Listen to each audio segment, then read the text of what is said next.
Snooze and ads immediately. Let's see, the last thing we had done in the last session, it was a pretty good one. It was a mix. I think it was overall good, but I didn't do what I was hoping for. Anyway, we did get a good program done here, where we can specify a set an amount of how many things we'd like created, and then flip a switch to make things create. Got cancel functionality there if we flip the switch the other way.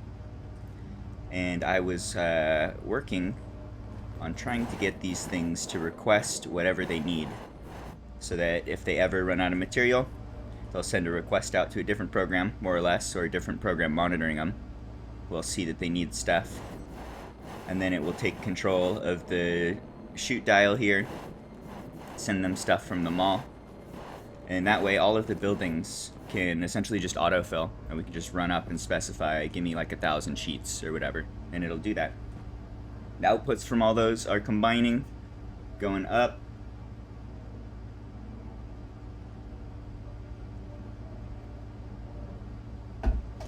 dropping in the center. So this looks good. The issue we were having last, or where we left off, we made some pretty good progress on writing the mall automation code. So we've got this program here. You the right one? You do nothing right now. We've got this program right here, which is a good amount of code. It's most of the battle for doing the mall automation, and it's rotating through the various devices and grabbing their internal memory, and then with that we should be able to see what is going on. If we take a look at the pipe bender,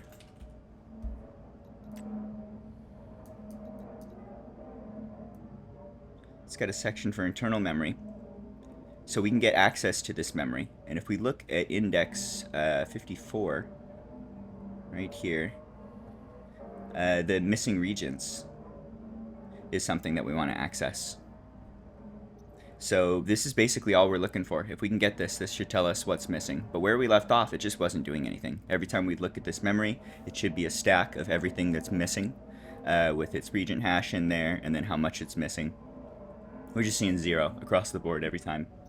So I thought about it a little bit, and I did a little bit of Googling, and it looks like our problem might have to do with the functionality of the various devices. There is, let's see, so we're explicitly calling the execute recipe code to get it to run, and I just assumed that it would keep a stack that's always up to date of the missing regions, or especially if you click the button it would do it. There is a functionality here called wait until next valid.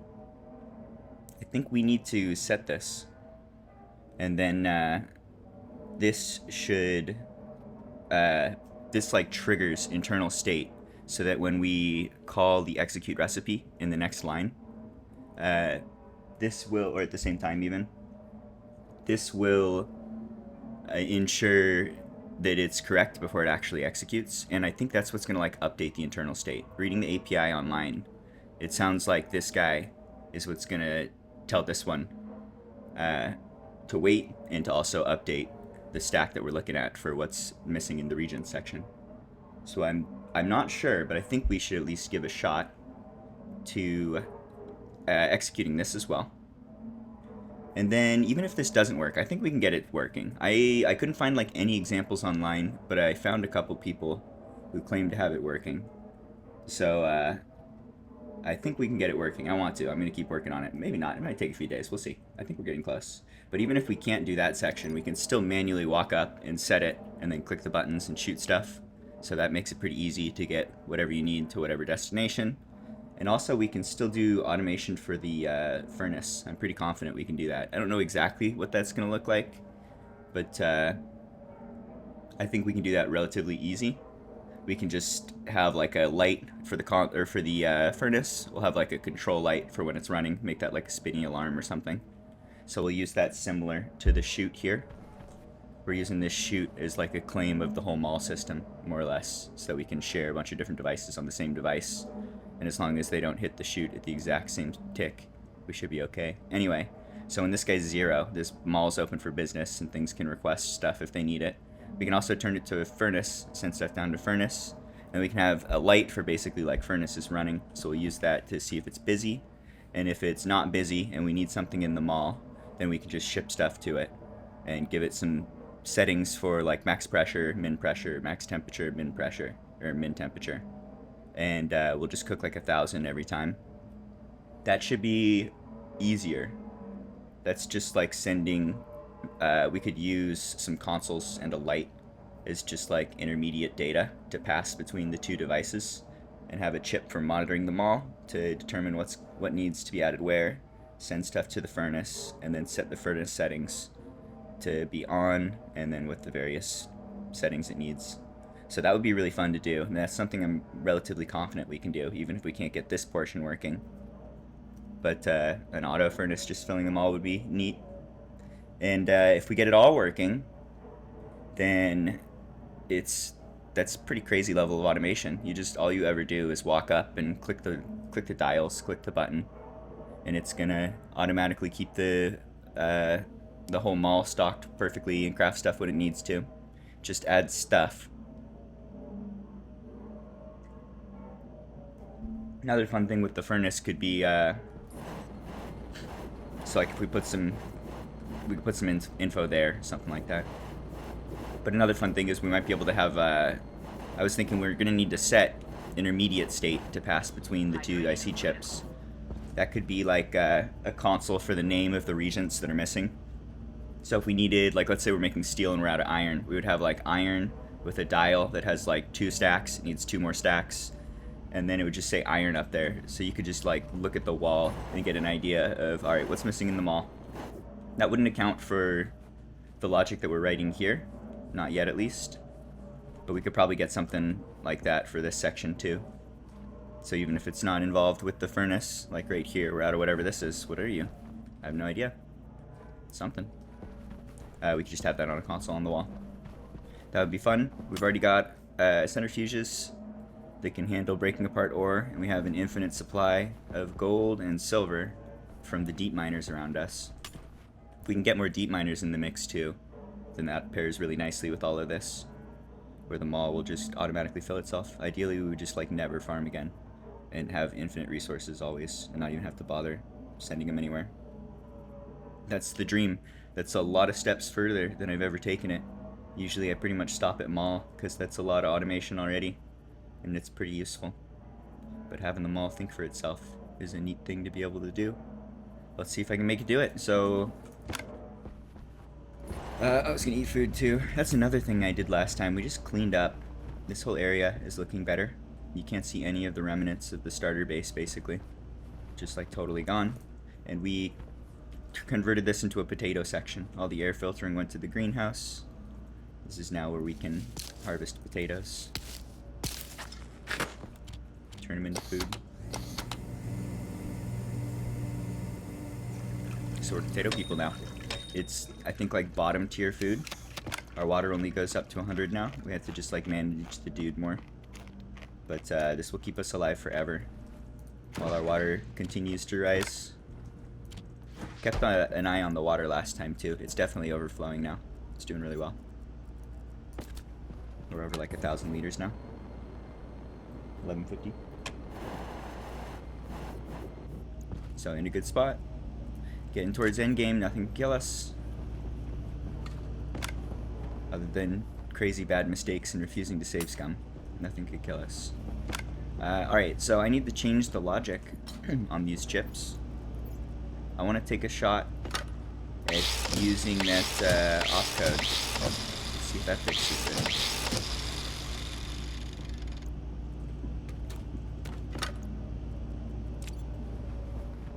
So let's see.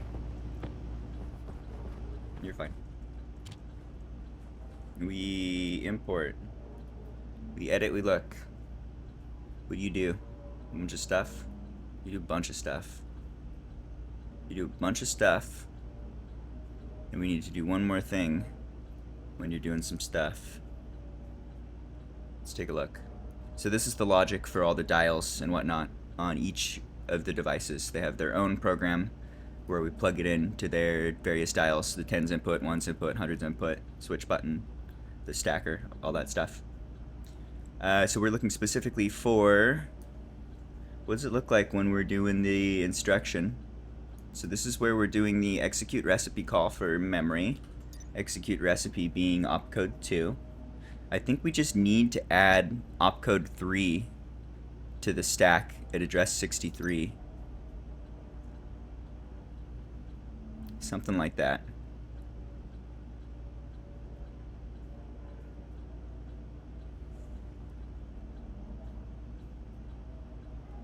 I think just like after we put in a call, what's it called? Wait until next valid.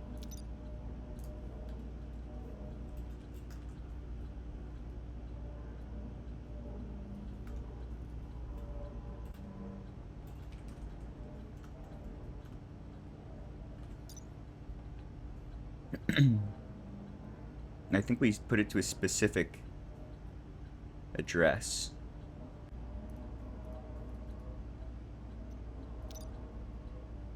Like we're putting this one to 0. It's at the very front. I think this even needs to be in front. Like we put this in address 0 and then put this in address 1. Or no, it should be the other way if it's looking at the stack. How's it go through the stack? Is it walking through this memory linearly, or is it treating it like a stack and going last in, first out? Mystery. Learning. Okay.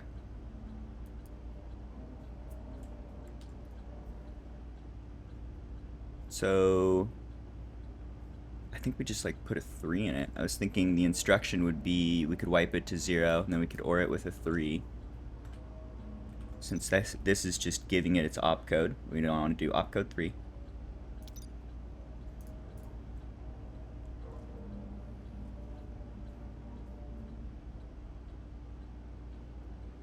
Then we put this in address 1 maybe.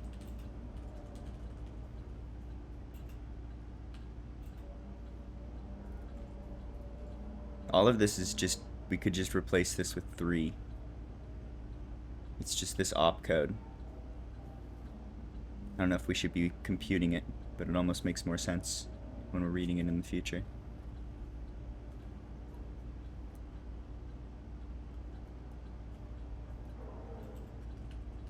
Something like that.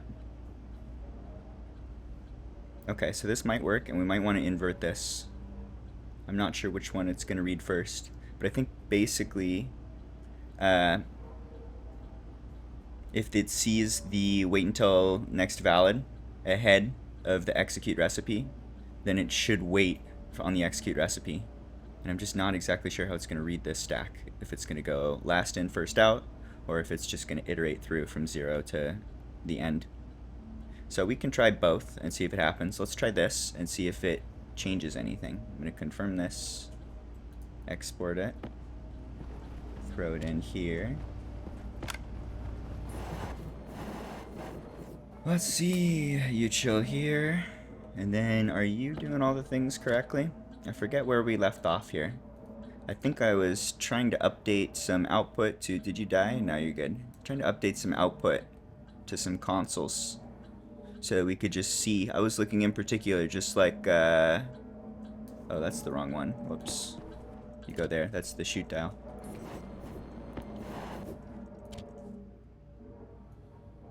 Import.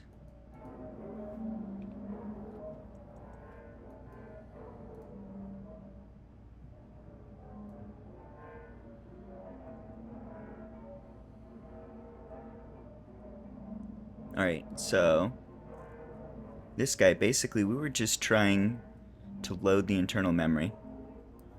We're trying to load the internal memory and then just see, is this not 0? Because we're loading at spot 54, which is the right one. This is the, we can take a look, but I remember 54 is correct. 54 is where we expect to see the missing recipe regents should start popping up at 54, and we should actually be iterating through them. We should go 54, 55, 56, all the way to 62. or until we see a 0. Because if there's multiple things missing at once, it would be good to we could click like 5 buttons at once. We could do all those in one tick. And we're going to want to wait like 5 or 10 seconds whenever we do any of these button clicks, because we're going to want to wait for everything to move through the whole system before we release control of the logic chute. Otherwise, if we go too fast, then something else might take over and send it to the wrong spot. Worst case being if we start pumping the wrong things through the furnace. But theoretically, it should just like lock up. It'll never have anything to craft. Maybe it'll like waste some air. Anyway. We are loading this internal memory. We're shifting it to the right 16 bits. And if we look at the way this is structured, it's got one 8-bit byte for the opcode in the beginning, for the first byte there. And then it's got the same thing for the quantity ceiling from 8 to 15. So regent hash is what we're interested in. This is like iron or gold or whatever. And this is at 16 to negative 47. So we're shaving off the first bit. We don't care. We know this is going to be the opcode for missing regents, and we don't care how much is missing. We want to add like 100 every time, no matter what. We don't care. So we're going to just shave off all that beginning information, and then we're going to be able to hopefully have the hash code for whatever region is missing right here, more or less. So we were just looking, can we even see the memory? Can we see the hash? I was looking at internal memory here. Let's look at internal hash. And I was thinking this shouldn't even exist. We should just be looking at the stack pointer. We're keeping a variable for I that it's the stack pointer. Just use the stack pointer. So I'm going to delete that from the stack and simplify the stack that we have. The stack is just saying like the 0 index for the first thing, which is the auto lathe, is going to be tied to the shoot value 2, target shoot 2. So it's telling you how to work the dial to point to whatever device you're looking at. Alright, this should be SP.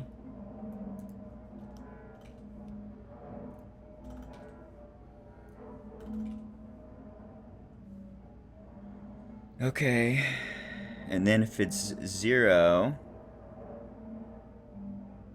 if it's less than or equal to 0, so I think right now it might be 1, it might go from 1 to 4, but I'm not certain, and we can see that on the console. We're going to change our debug stage to show us the stack pointer, our new I iterator. We're going to change the hash stage to show us the internal hash. We can do internal mem. Let's start with that. Is there anything in memory? Okay, let's see what this does. So we turn this on. How you doing? Okay, you're still doing 3210, so the stack pointer is working like I was. That variable's gone. The code's a little cleaner. Still learning to work with stacks. You were saying there's nothing in memory as it's rotating through all the devices. We're not seeing any memory for any missing regions currently. Okay, that seems correct. We're going to test that. So we just changed this code. So it should add the instruction, maybe, unless we need to flip the order. I'm not sure if it should be in the 0th index or the second or first index for the execute when ready, basically. Anyway, so let's try and give me 1, 2, 3, 4, 5 of these pipes, which we don't have enough stuff for.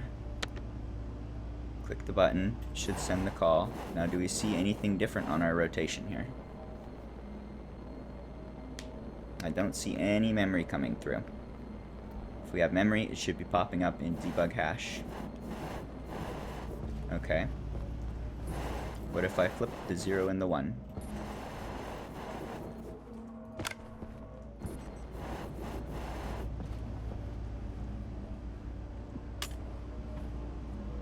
Turn it off. Thing cancels.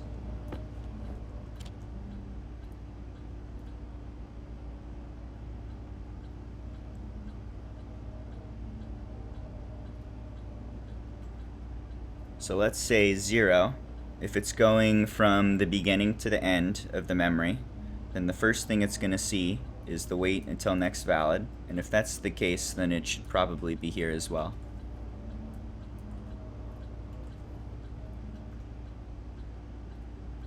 Okay. So we add wait until next valid to the memory in the first memory slot, memory index.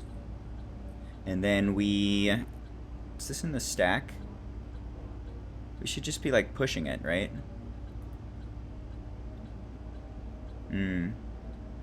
Anyway, we're flipping the order here. So this gets put in first in index 0. This gets put in index 1, I think. I'm tempted to just push instead of put. But maybe there's more in that memory. If we just put, it's going to go to the end of something bigger. Because it's got different stuff and different indexes.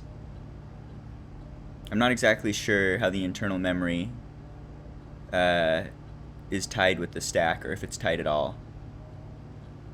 It feels like it's something different. Anyway, let's try putting this in index 0, and then we'll have the call for execute recipe in index 1. Just flipping that order might fix this, or it might not. We'll reset everything. We'll tell it to make me 5 of these. We'll turn it on, and we'll take a look. What do we see? Are you still 0? Ooh, there's something. Look at that.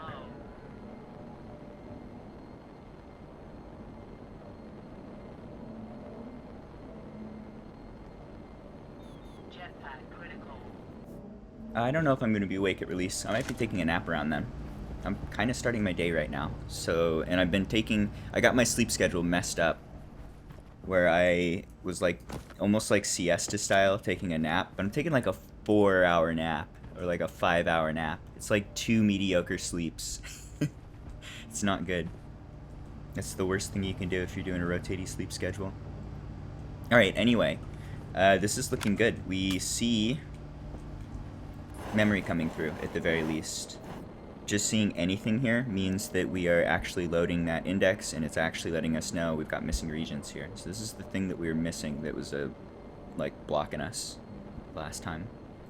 And with that, we should be able to pick this apart and convert it into a hash code, which we can then use to identify what machine we want to target. Okay, so this seems good. I think this is the fix. Let's edit this. Let's save. What are you? You're the crafter controller. Controls your crafters, thanks me. Okay, that sounds like the right one. Let's add this to every device with that coding fix. They're already wired up differently. There we go. I am excited for Battlefield 6 though. I'll be playing a bunch of that. Probably a lot less stationaries for a bit. I love this game too. I've been having a really good time with this save. This game feels like comfort food a little. Pretty chill. Maybe in the beginning not so much, but in the later stages, pretty comfortable. What do you want to do? Go have fun. Alright.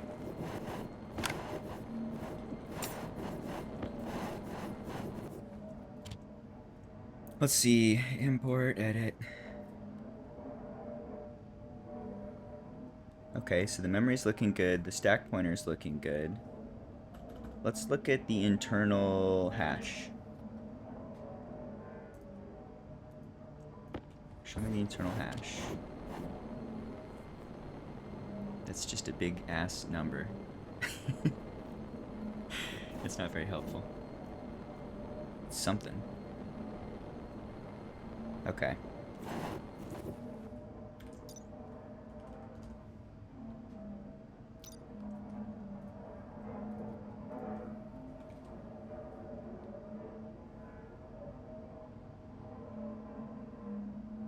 So I think we can like plug it in to here and turn it into something else. Let's see. I can probably just write some code to check things too. Let's see.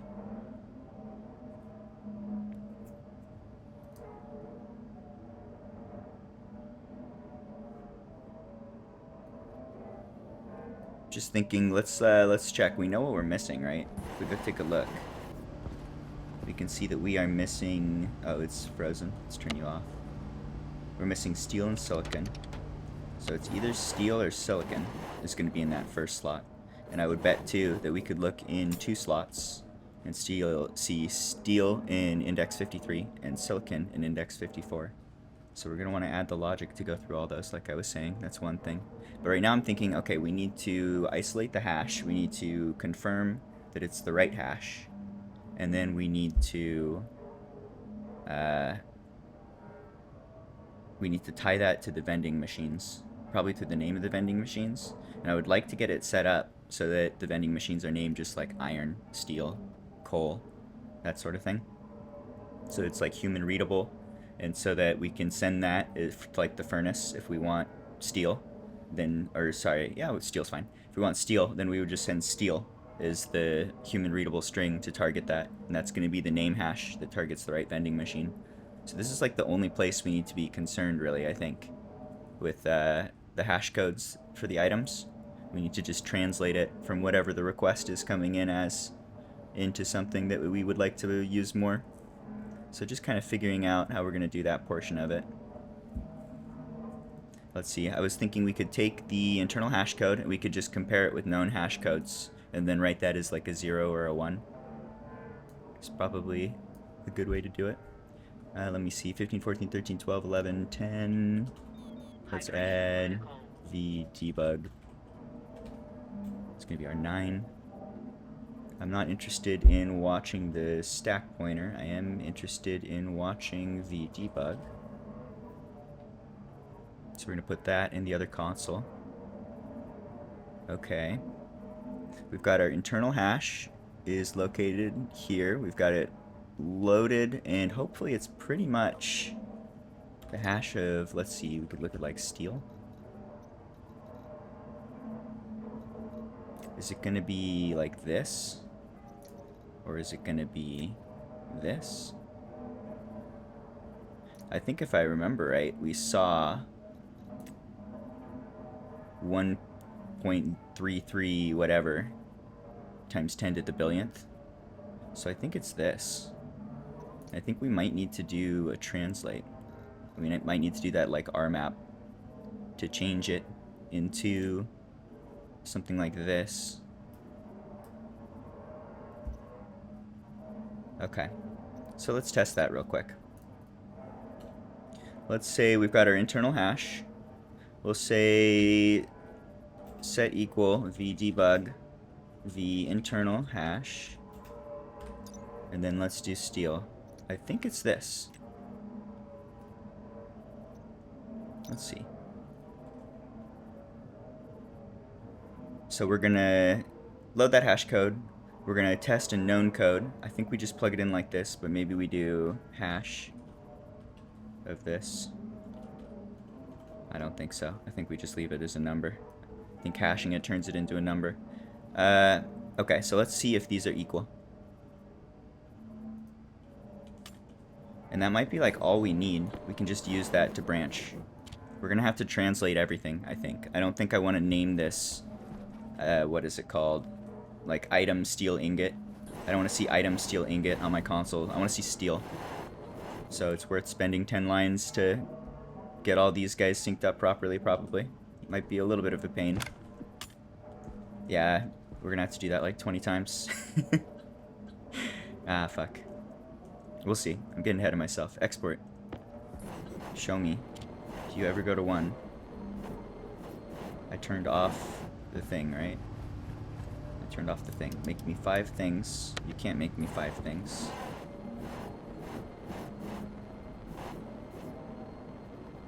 There's the 1.3 though. Right?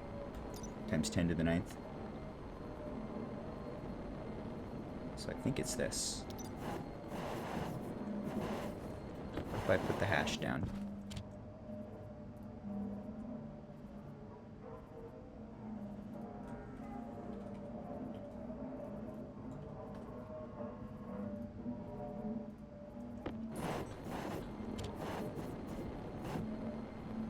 No.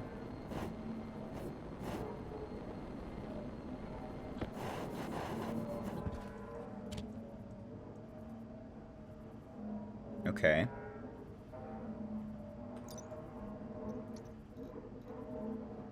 Are you the hash of this? It could also be it's steel and it's silicon that are missing, right? Let's actually change this. Let's just do like an iron recipe. Something with one thing. I was thinking we could check silicon, but let's simplify it.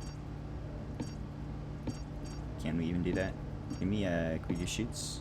Can do shoots. Got too much iron. Okay, so this one's guaranteed missing silicon. Make me one of these. You can't. Alright, what do we see here? Nothing in the logic. Let's see. Silicon. Are you this one? -1 something something. Probably not. -29 blah blah blah blah blah. So I think we were looking at steel. But anyway, let's now that we've isolated it down to just one variable, let's try this. Are you this hash code?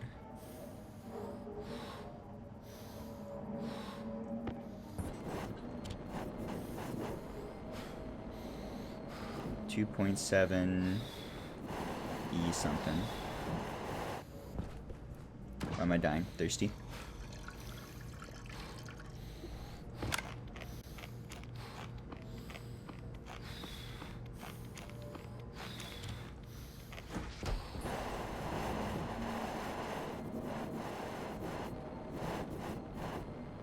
.7 times 10 to the 11th or something. It's not really looking like any of these.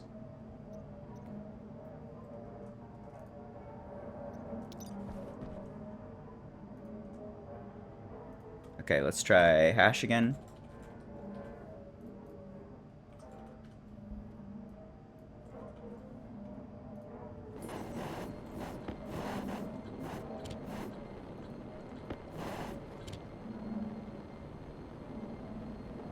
Not a match.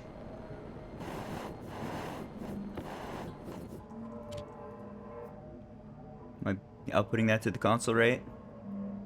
We've got our v_debug variable. v_debug. We're throwing that in the debug stage. We've seen stage work. I just changed this from the stack pointer to debug. That looks fine.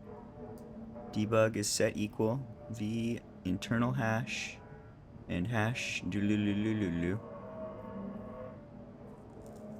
Okay. So these aren't working. Let's try the silicon. Gonna do it this way first. I don't think this is... I mean, it might be actually. What was it, like 2.7 or something? Maybe it's this rounded. Okay, I don't see anything there.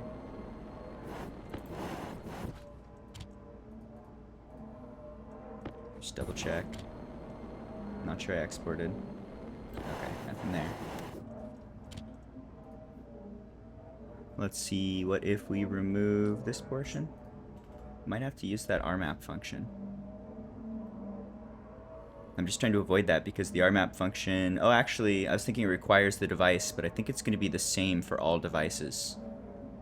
If this asks for iron, it's the same as if this asks for iron. So we could just use, like, auto lathe and call it good. Okay, anyway, we'll figure this out. We gotta just keep poking at it until we can find out exactly what this value looks like. What you got? That's not working. Alright, what about rmap? So we're shifting the internal hash to the right. Then let's rmap it to get it to the right value. How do you work? We're rmapping into the internal hash. It needs a device, and I think those are interchangeable, basically. I could be wrong, but let's do D auto lathe. And the regent hash is the V internal hash. Okay. We should see this displayed immediately. And then let's see if that is equal to the hash of silicon ingot. Does rmap do anything for us?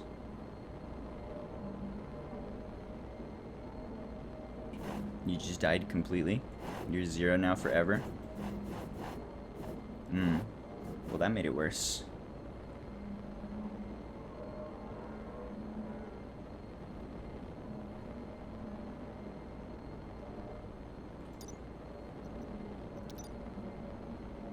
Okay.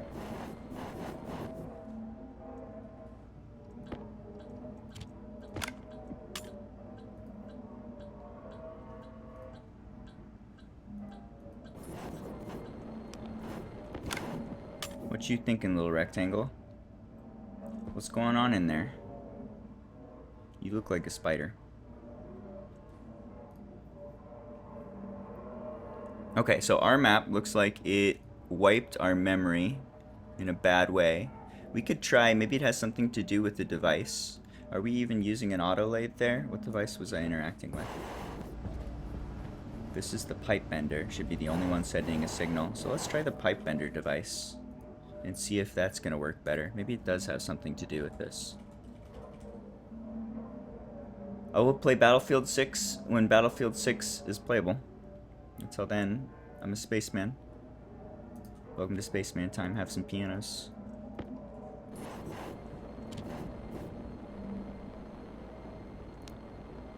You still gonna be 0? It's thinking. You can see it blinking. But it's still 0. Okay.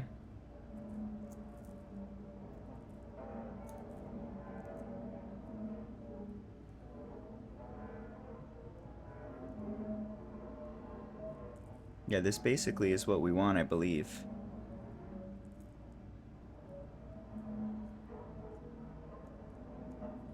We're just looking to remap that hash into some sort of readable hash code.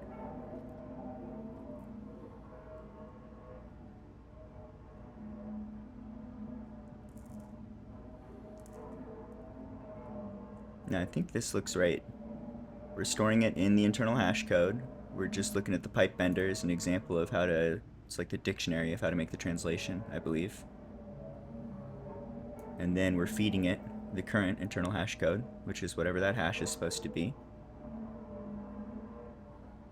And then that is going to get remapped in theory. And then that should be getting printed. We should be seeing that in the same spot. We're seeing 0 now. So this is overriding this guy with 0, one way or another. Even when I'm deliberately targeting the device that is sending the, the request for regents. Missing regent request.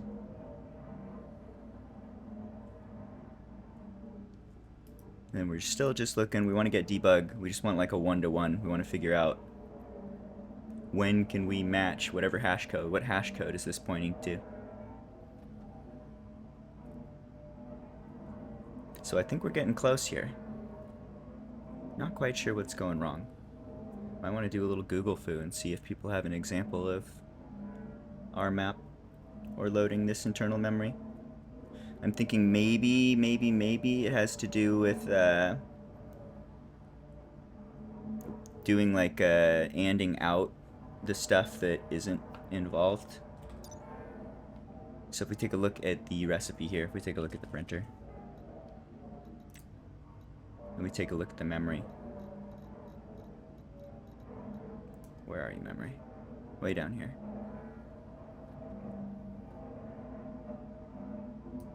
So the missing regents.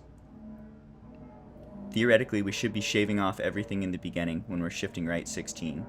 So we should be left with just the regent hash, which should be an int32,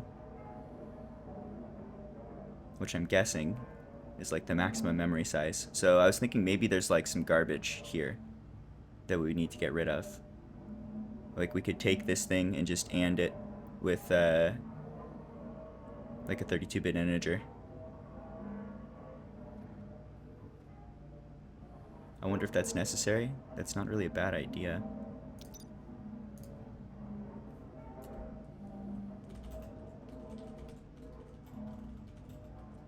Oops.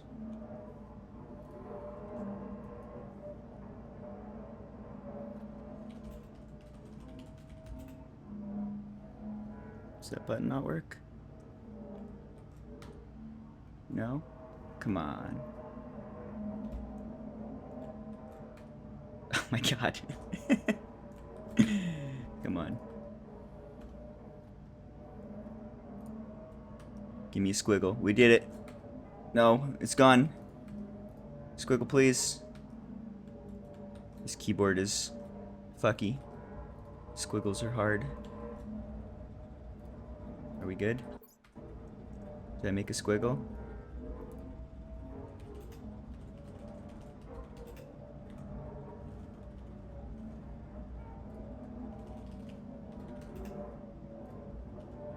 Is it this?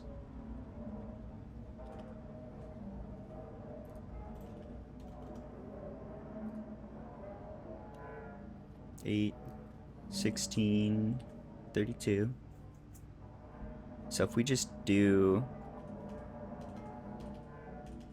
something like this, each of these is a byte. So this is 16 bits, 32 bits. We just need it to be a, like a hex code, which I know you can do. Is it not the squiggly boy? One of these buttons is hex. There's functionality for making a hex value, I remember. Scroll through this real quick and then Google it.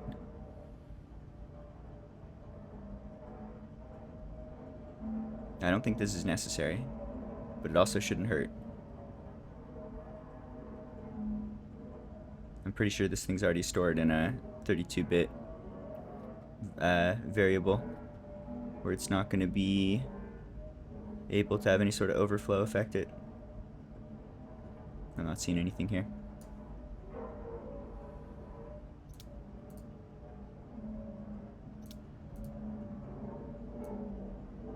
None of these are right.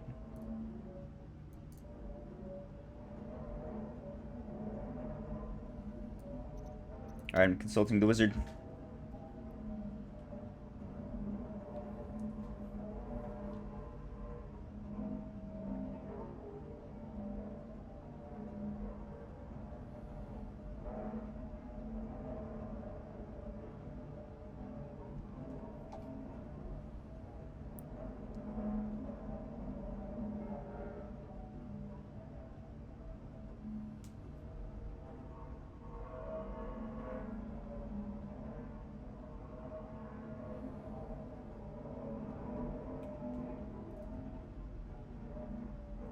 Now, I don't think this is doing anything. We can do it, but I think it's just added complexity with, like, no utility.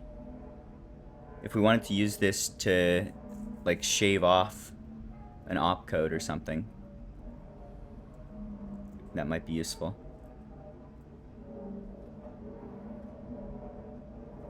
Is it just a $? There we go. Okay, so we can do that, but it shouldn't matter, I think.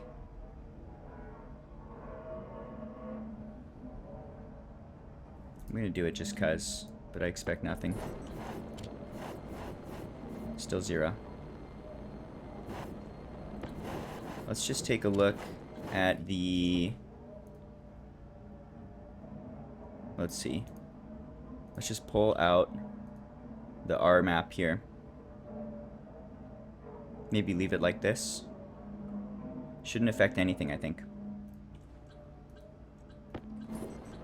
We'll now see the code here in theory. There it is.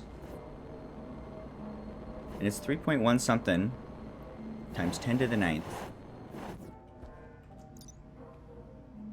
This is related to silicon. I don't think it's the OR. This is 111 something.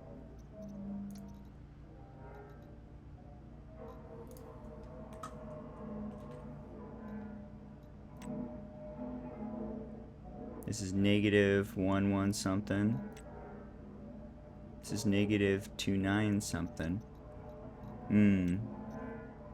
So maybe there is something funny going on with this number.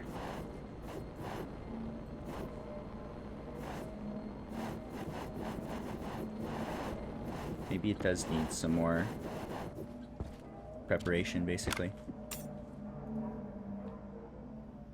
Alright, this shouldn't do anything. So I'm just gonna get rid of it and make sure nothing changes.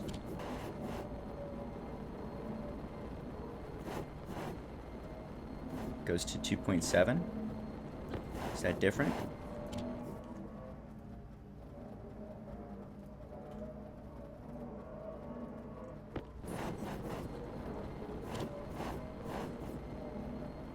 Oh, that is different. It's 3.1 when it's untouched. It's 2.7 otherwise.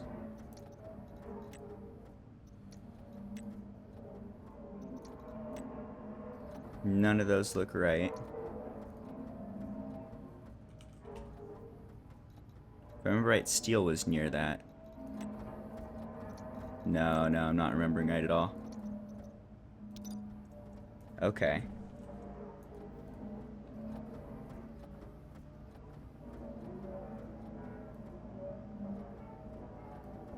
So this is 8. This is 16. This is 32. So this should isolate it down to 32 bits. Is that like shaving off something? Shaving off like a sign bit or something? Maybe that's causing trouble. Maybe we just don't want to do this, and we're accidentally removing something that does a negative indicator.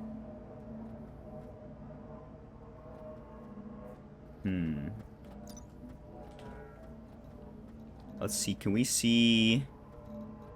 I'm curious if we could find a positive variable to run through here. Then we could find out if that's the case. What does steel take? Steel's negative. I think steel is this one. Pretty sure it's doing this one. So let's try, I'm gonna put steel in it and see what that looks like and just see if doing the and map on it is causing trouble or not. I just want to see for testing.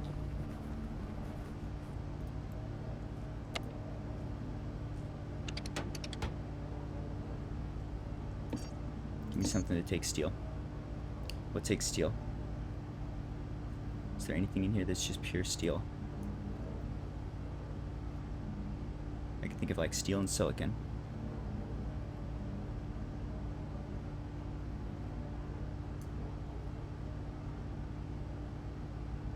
Or something where steel is the only missing variable. This'll do. Okay, that'll work. Make me 1, 2. Make me 2 of these. What's the code do? 1.3 something. Okay. If I hash that out. 1.3 something. Okay. And 1.3 something is what you are, right?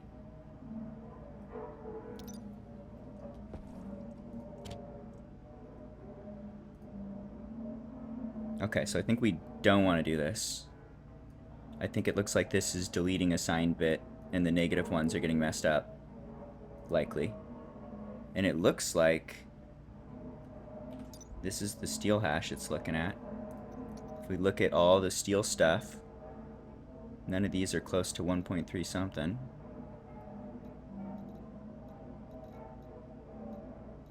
So I'm thinking it's this. Can we not just... Did we already try this? I feel like we already tried this. And it's not this 1.3 something.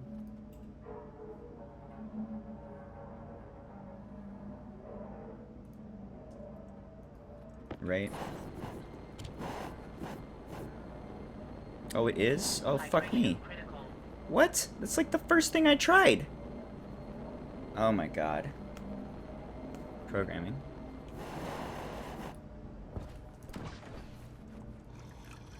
Alright, well, that's good.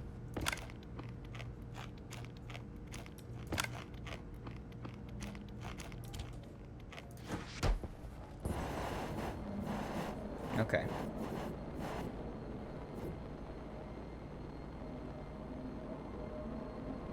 It's working. It's working. It makes a 1.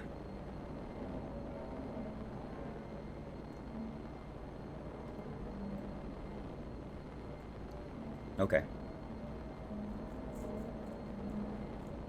And what about if I do the RMap function? So if I just plug in the steel value, this guy right here, then that's what's coming through as the internal hash. I still want to see, can we not RMap that into something different? Even if we just change it for the code that I'm about to write, if that has the internal hash that's not a number, but is instead like the steel item name, has steel in there, that's going to be way more human readable. So what happens if we do this? This is going to just zero out the internal hash, if I remember right. Or even what happens if we do this? I expect this should break it. We should see just zeros across the board. Always, oh, there's something. Interesting. What about if I do this?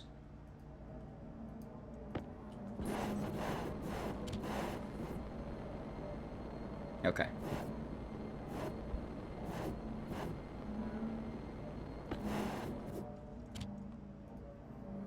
So RMap is doing something. RMap is giving us a value. And the value is not this. And this was irrelevant. Still thinking we don't want this. Keeping the commented out for now. Okay. So can we see what's coming out of RMap? I guess we can just like physically look at it. What value are you showing?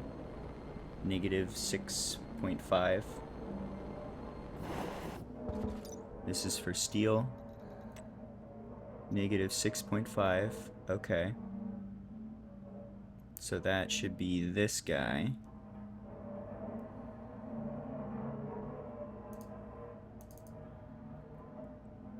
I want to get it to this one. Ideally. But we're getting close, and I'm not even sure this is like necessary. I also wanted to test. We hard-coded in the pipe bender for this. What if I just do like an auto lathe or something that doesn't have any of the requests? Will that affect anything? Is this irrelevant? Let's find that out. I would expect it to not matter at all. So this should still be doing 6, I hope. Yes, okay. So that doesn't matter. Alright.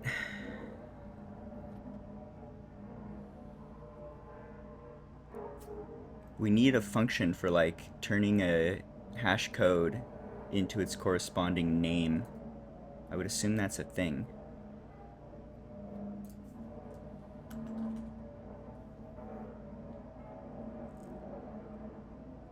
But I'm not sure.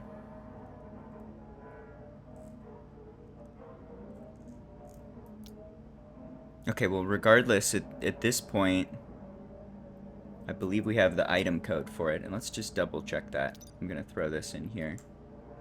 We should see this correspond with a 1. We should see a 1 right there after the translation. Okay. So we are getting the requested items. We're converting it to the prefab hash. So we need to convert it from this. I mean, it would be nice to have the name here. I'd rather be working with this in our code. But we can essentially have like a branch where we're just doing a comparison between all of the different vending machines. So we could compare, is it this? Then you want to use the steel vending machine. And with that in mind, we're going to need to name all of the vending machines. I think they're all named vending machine currently. So let's go outside and label them real quick. Maybe fill up the jetpack real quick.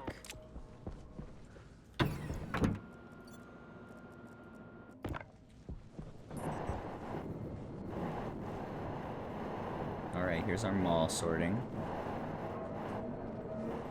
We have got coal. Should go to coal, iron, copper, silicon, cobalt, Cobalt. Gold. Gold. Silver. Silver. Nickel. Nickel. Lead. Steel. Invar. Constantan. Constantan. Is that right? Constantan, hopefully. Electrum. Solder. Waspaloy.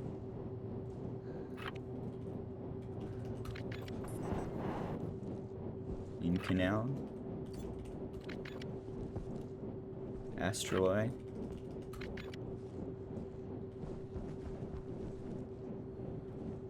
Hastaloy. Hastaloy.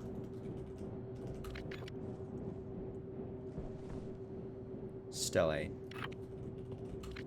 Okay.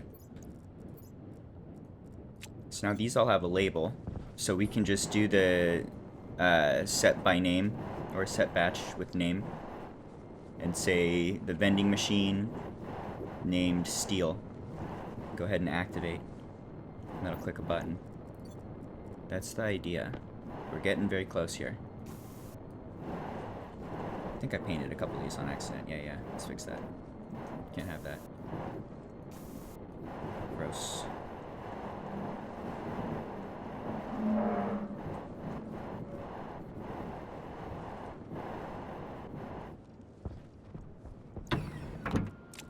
It's hard work. All right.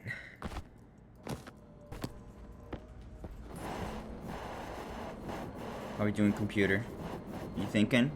You got thoughts in your brain? You think it better than ever.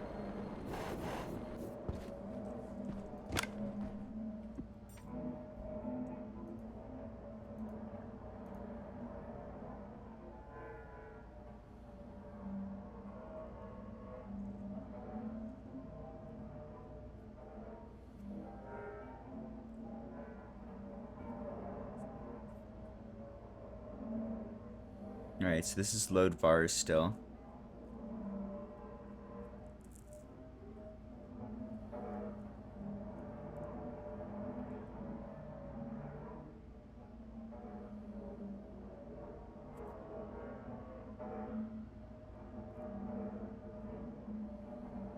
Just thinking we might need to move into staging by now.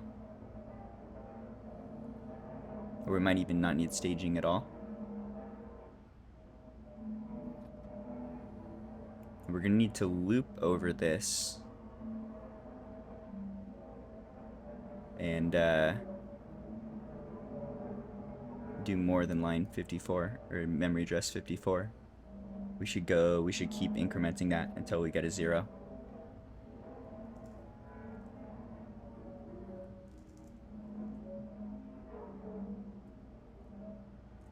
Alright, how do we want to do this?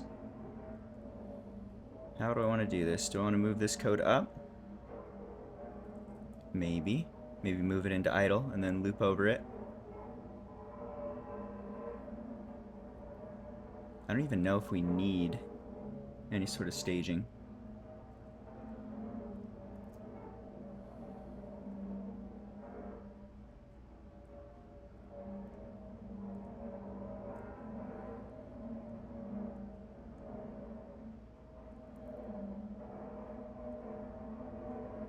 Alright, I'm not sure.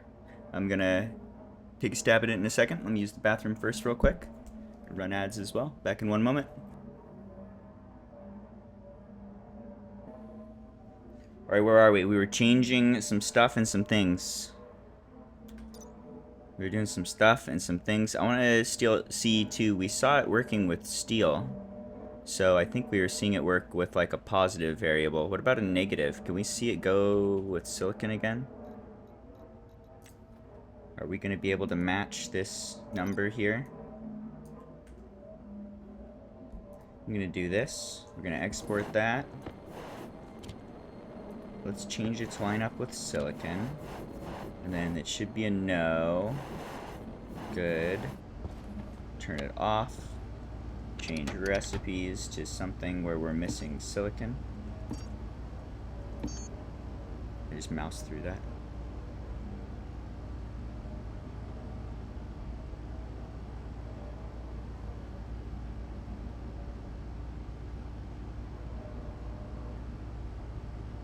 Everything's steel. Steel, steel, steel, steel. Silicon. Okay.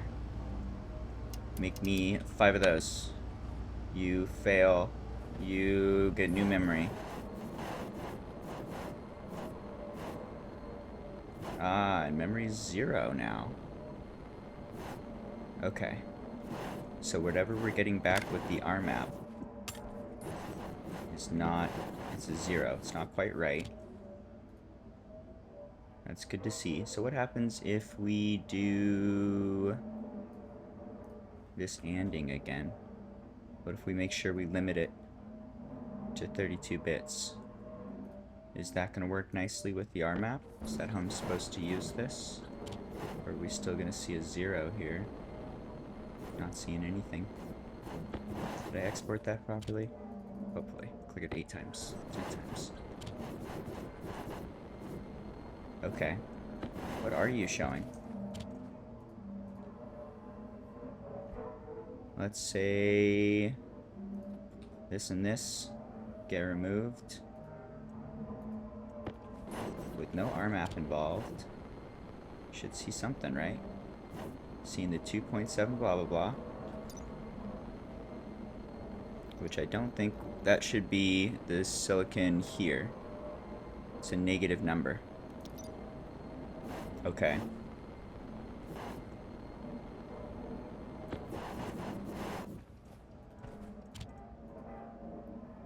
Alright, so that fails on the R map then, I believe. If we try and run that through an R map, then it does not work anymore. We get zeros. So it's not corresponding to anything in the dictionary. It doesn't know what to do with that number.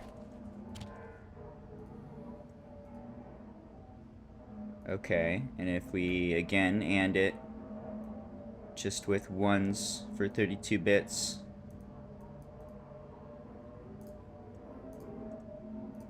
that still is going to be a 0 on the R map.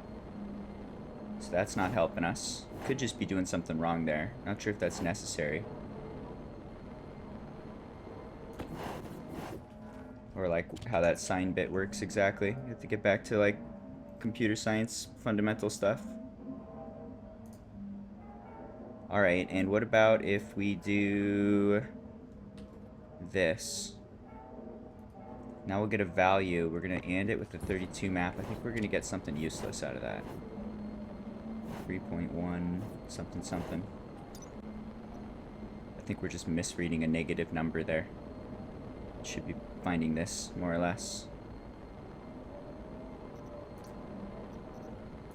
Okay. Let me take a quick look if I can find some R map examples.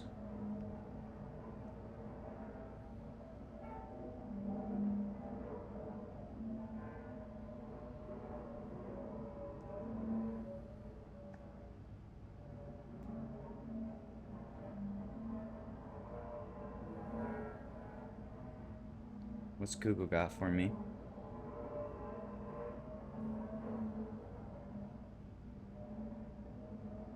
Anyone got some example code?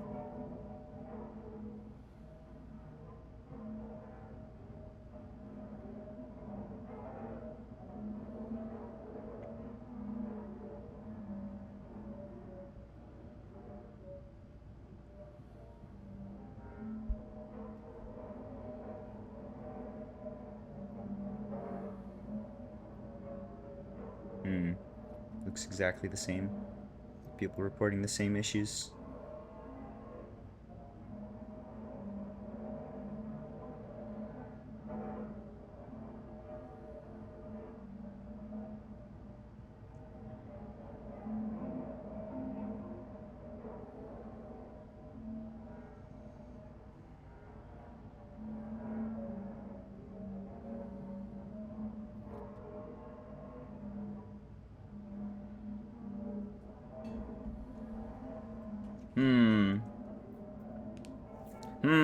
What's going on here?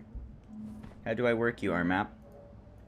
So it seems like it's working correctly for positive values, but if we have negative integers, then they're getting messed up. They're getting clobbered. Might need to look more at the exact bit layout of 32-bit integers and like how we're calculating all this, what we're extracting.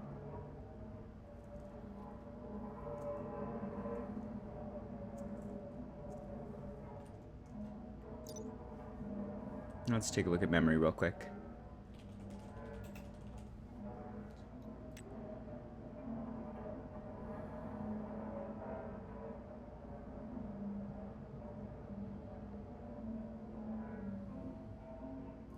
So it's just this guy. It's like we're not extracting it correctly.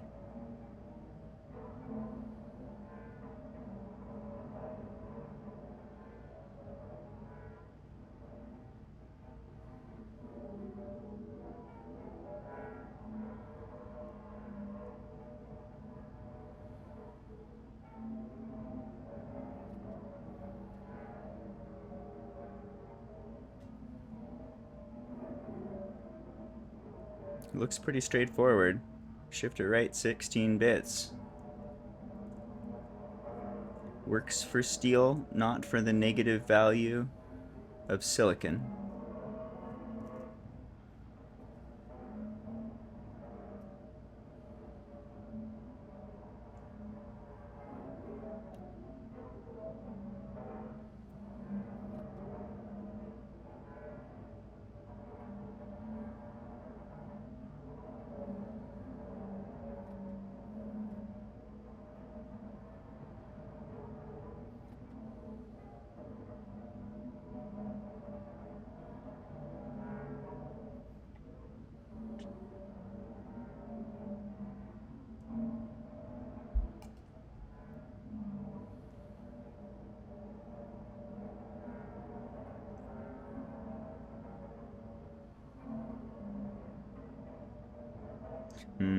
I think we're super close here.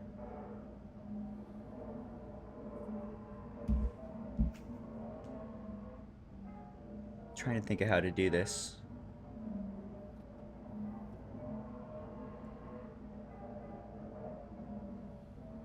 It's almost like we could capture we could capture just whatever that number is and make our own map. But that's going to be tough to do. We'd have to capture that whole number. I think if we made like a giant console, we might be able to. We'd have to do that for every single device on the wall, which is going to be a total pain and way more error prone than just like clicking copy. Damn, we're super close here. It's like we're grabbing the number correctly, but negative numbers are getting chomped. And it seems like this is doing something when we wouldn't expect it to. This is just it's just like a 4-byte and here. So it's shaving off anything that's outside of that range, but that should be exactly what this whole number is. This is a 32-bit integer, I believe. Could be wrong. Not sure what size the registers are, now that I think about it. So maybe it has something to do with the bit masking. But this does seem to be affecting it. So whatever it is, it's not quite 32 bits. That's not plugging into RMap quite right. Not sure, and not seeing much for any sort of like examples online anywhere. There's like no discussion about this. I can see like one Reddit thread. Not enough people playing this game. People gotta play the game so they can help me debug it. You know?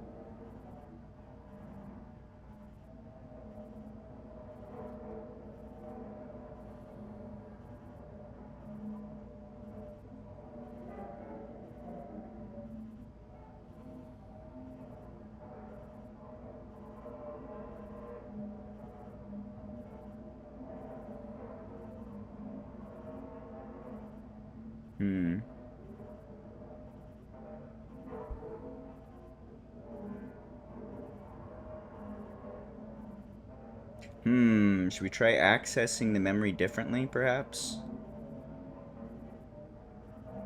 What if instead of just shifting, we specifically grab some bits? That might not be a bad idea. I think we can do ext. Is that like extract? Extract into the internal hash the internal memory from bits 16 to 32, is it? 16 to 47.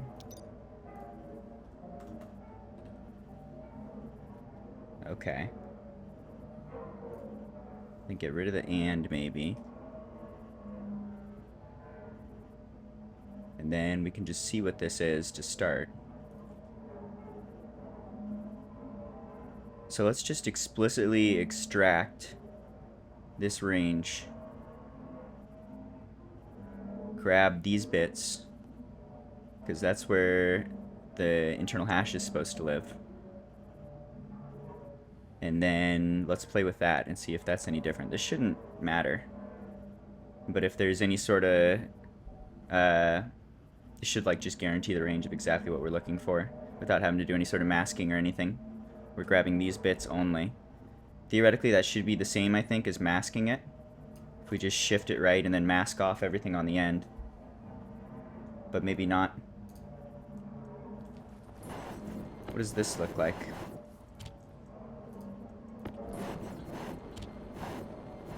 Should see a value. Oh, you're broken? Payload overflow line 61. Okay, it doesn't like that. Did I use you wrong? Extracts a bit field from A. That's internal mem. Beginning at B for length C.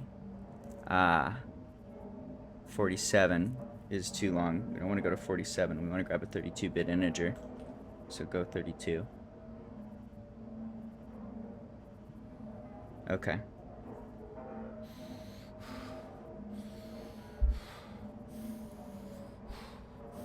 Alright, are you still gonna overflow? You gonna give me a number? Got a number, it's 3.1 something. What happens when we plug that into our map? Also, what is 3.1 something? Is that anything interesting? Can't remember, I should be like writing stuff down. Let's RMap it. I'm gonna RMap that and see what we get. That should overwrite the hash. If we see 0, then it's not working. It looks like it's not working there. Okay, so same problem more or less. Still getting a bit value, but it's not quite right.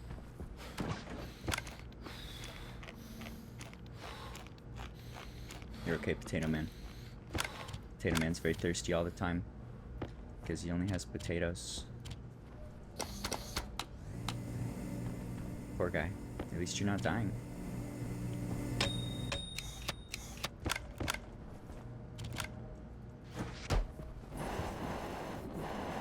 What's your deal, program? We're very close to making you work. You work for steel, and you're not working for negative integers. You break on negative integers. You don't plug in cleanly to the RMap function, as far as I can tell. And I'm not seeing any good examples online of how you think. But we're super, super close. We're getting the hash code. We're just like not converting it properly. Just failing to extract it. Translate it into an actual machine. Feels bad. What to do? How do I fix you? I want to make this work. We can take away. We can look away. Take a break for a second. Do something else. There's plenty of more to do. But I want to finish this. This is a big fun project that's super close to being done. And then these guys will be able to feed themselves. And the world will be beautiful. I was thinking other things I can do as well. Not sure if I want to take a step into anything else yet. But I was thinking it'd be fun. I think you need like liquid oxygen or liquid fuel for your spaceships. I was thinking it could be fun to get like super cooling going. So right now we have liquid pollutant. And liquid pollutant, we're cooling off all the way to like -40 or so. So we're achieving like this level. I was thinking we could use this as the hot end for something else. Maybe some like oxygen or something. I don't know what we'd want to use here. I think nitrogen is not going to go liquid at -40. It needs -80, -90 before it actually turns to liquid. So we can't liquefy this. What about oxygen? Could we get some intermediate gas? Oh, this one's even harder to freeze. If we get some intermediate, I was thinking though we could like do a chain, just daisy chain, where like a pollution center could do, it'll max out at like -40, and then we could have right next to it like liquid oxygen or liquid something else, which could bring it down another 100 C. Just like see how cold can we get stuff. That would be fun to do. We could just like copy paste the design more or less for this. It's going to be much easier to craft if we have an automatic mall doing everything for us. That might be a fun project, but I was thinking we could do that and then have like one final line of super duper cooled nitrogen or something and use that to cool off all the space stuff. Or do something with it. Maybe just try and cool the planet. Just attach a bunch of radiators to the outside and see how much heat or how much cooling we just waste on the planet. That sounds like a fun thing to do, if only to like see the power usage. Anyway, that could be fun. That's a tangent. Grow house could use work. I need a tangent for creating like good food would be nice. Particularly chocolate bars, I think, are fairly achievable. But if we could automate better food production, that would be fun. And maybe even just like more ferns. Now that our water is getting better, the more ferns we plant, the more oxygen we create, the more water we create, more resources, fuel, all that jazz. So just expanding that guy could be good. What's your deal? I want to make you work. You're so close. You're so close. Why do you not work? Are you getting something about the negative integers getting clobbered when it gets stored into memory? Because I don't know if we could unclobber it. We're already grabbing exactly what range this guy's supposed to live at.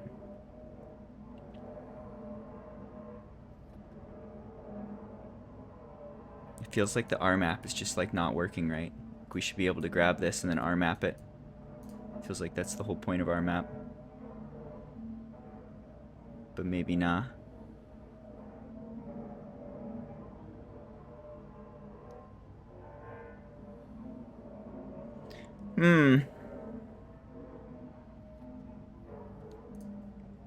Alright, let's not do this. Let's take one more look. What are we expecting for silicon to come through? I expect this to come through. Let's grab it. Let's just check if it's this. I don't think so.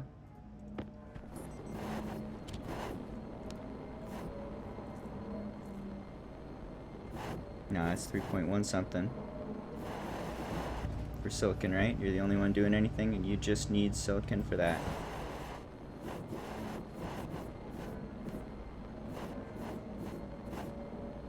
Damn.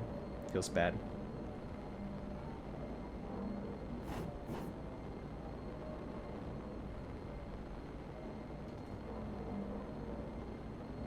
Oh, if we mouse over it, we can see the whole state on the right side. Alright, well, the worst option, which is totally doable, but is not fun, is that we could grab that state code that's popping up on the right, and we could just like explicitly write the map ourselves. I know this is silicon, and I could rotate through all of the different various things, and probably get the key for whatever state is going to come through. We could like write our own map here, but that's really gross. Every single one of these is going to need to be like explicitly mapped.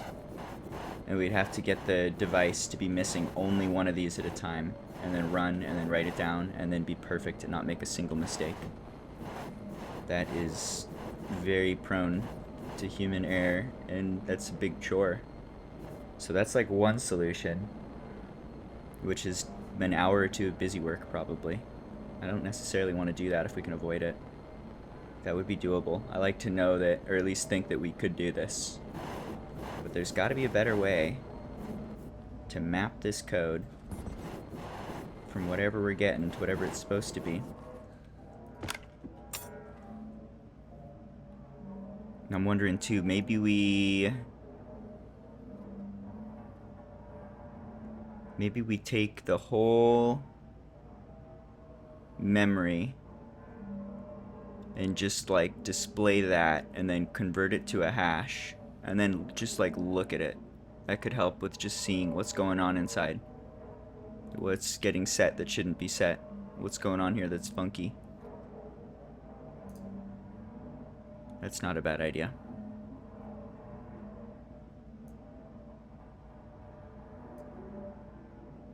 Alright, what if we change this to being the internal memory? This is now going to show the whole memory state instead of just the hash that we're trying to extract. It's going to have a lot more.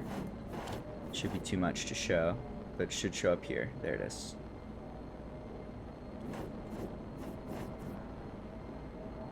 Okay.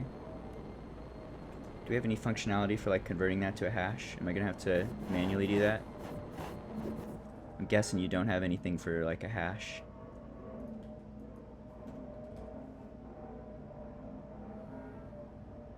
Or not a hash.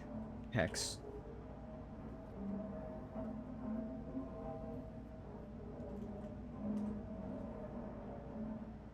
You need to convert it to hex.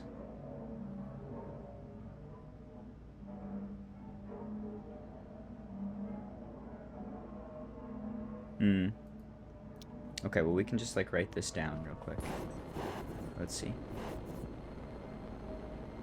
I gotta do a print screen. Did you pause? Come on. Gotta pause at the right time.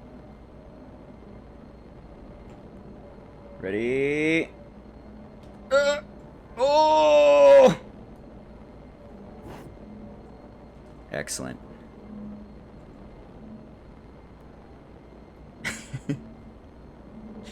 Alright, let's plug this into the Google.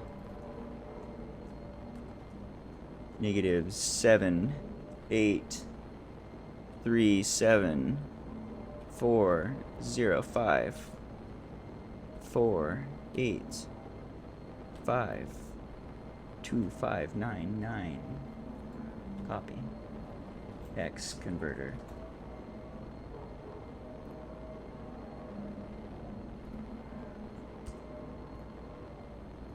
Enter a decimal number. Jetpack low. Alright, Jetpack Man. Do human things.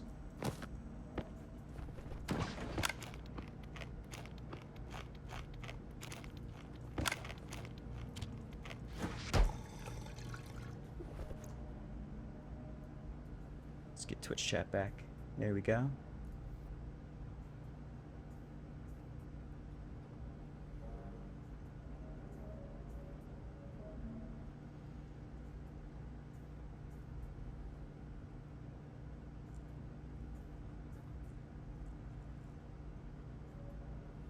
Alright, so what are we looking for here?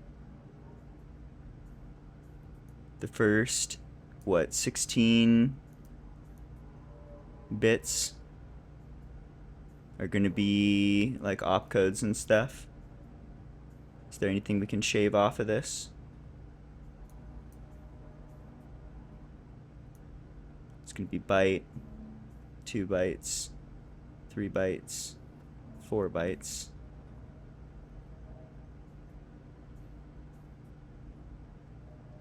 Alright, so what's the length of our number then? 1, 2, 3, 4. And if we AND that with all F's for this many F's, then that's not going to do anything. It's just, I'm just looking to see, like, are there any extra bits in here or anything? It doesn't look like it. It looks like it's the correct size. It ends where we'd expect it. And then we could, like, validate if the opcodes look correct.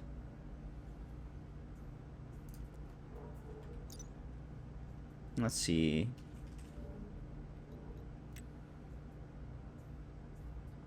So, like, we can see this is the missing region, has opcode 9. So the first byte should just be a 9.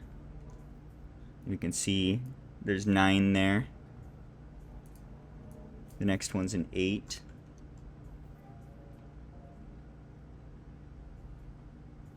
For the quantity ceiling.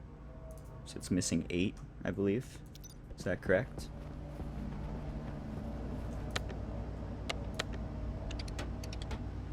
Oh shit, what are you doing? How did that happen? What the fuck? What the fuck? How did that change? I didn't touch it. Something happened. I am looking at the wrong thing. I am disoriented. You. Off. Missing 8 silicon. So that's that 8. Okay. And then region hash should just be everything after the 8, right? So it's going to be right here. 1, 2, 3, 4, 5, 6.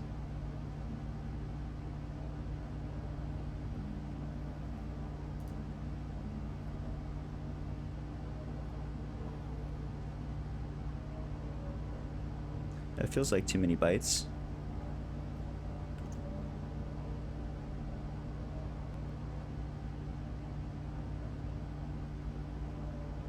Should be 4. And I'm seeing 8. Do we have to, like, convert?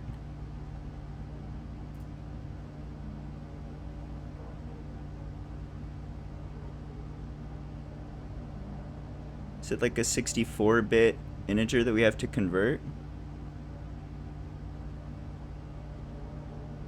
This feels weird.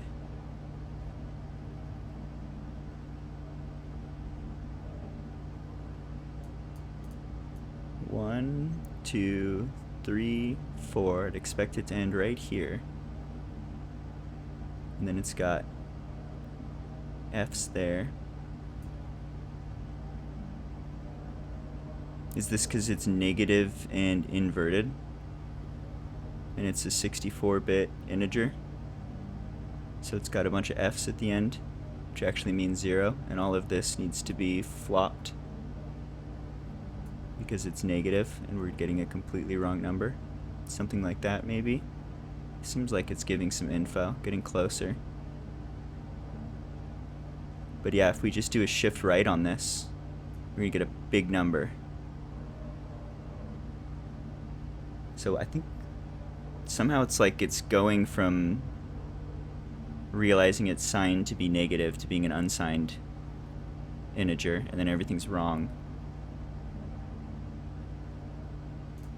If I recall correctly, for signed and unsigned, you have like a first bit for whether or not it's going to be negative, and then you like flip everything. So the FFFs would actually be like zeros. And all of these have been inverted from what they should actually be read at. I think that's roughly correct. This is it's like old CS 101 stuff that you don't play with very often unless you're fucking around in assembly, apparently. Tricky business. Okay, so what do we want to do about this? It looks like negative numbers are coming through as a 64-bit integer.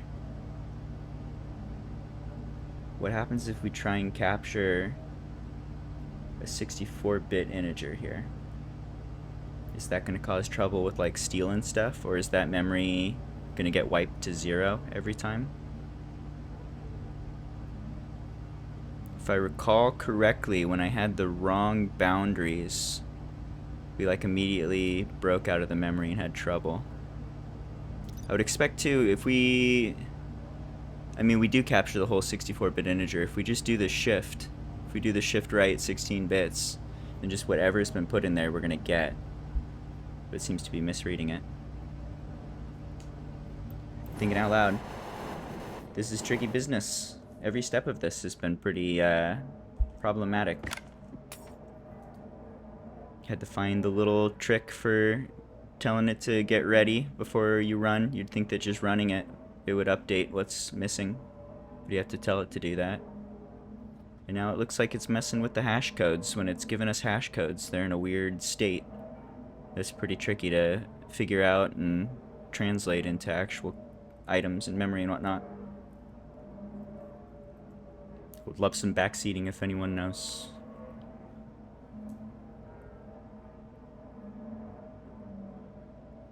May our collective brains teach this computer to think good.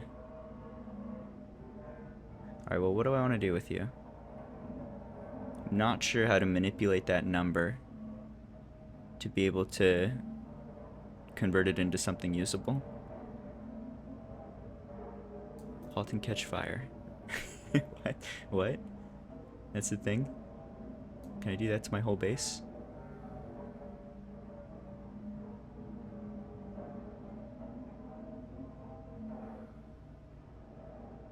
Scrolling wildly.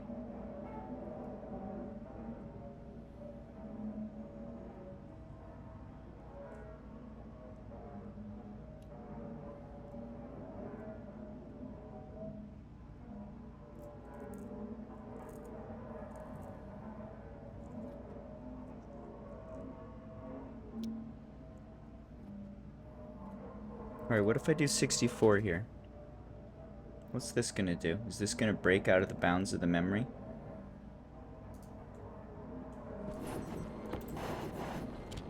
I saw that that was a bunch of F's. So I would think even if it's not supposed to be something that it was. Okay, it is breaking out of the bounds of the memory.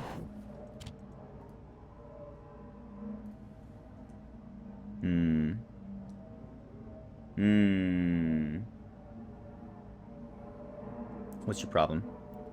How do we make you work?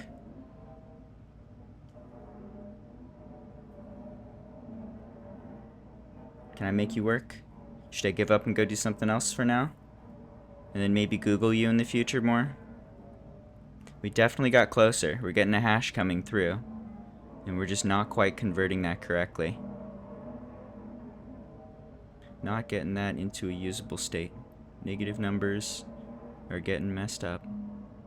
And we're not able to R-map them back into the right thing.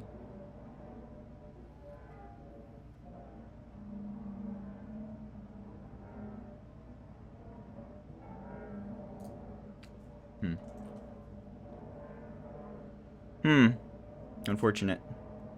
Disappointing. Close. Not sure what to do with you. Think I'm gonna give you a break for a bit. Let's do something a little more simple. Let's just chill for a minute. I'm gonna take a moment to be a simple farmer. I'm gonna live a simple farming life. Let's add a few ferns. I wouldn't mind if this whole top floor was just ferns. We can add another line of lights over here. And a few more ferns. It's a thing to do. What am I gonna want for ferns? I think the code here seems to be working okay, and we've updated all the chips, so we're probably good to close this up too.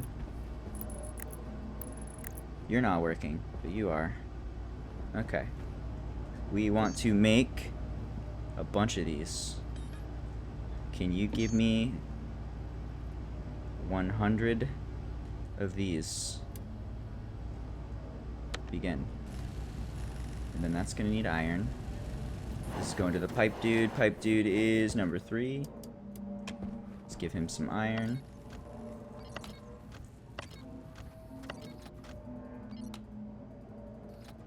Out of iron. Alright, I'm gonna go farm some iron.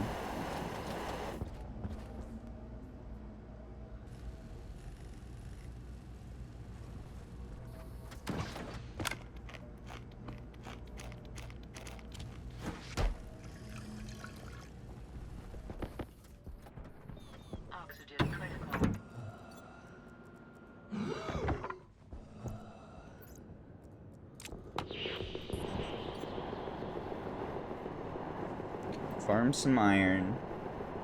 Think about how I make that thing work. How do I make that thing work?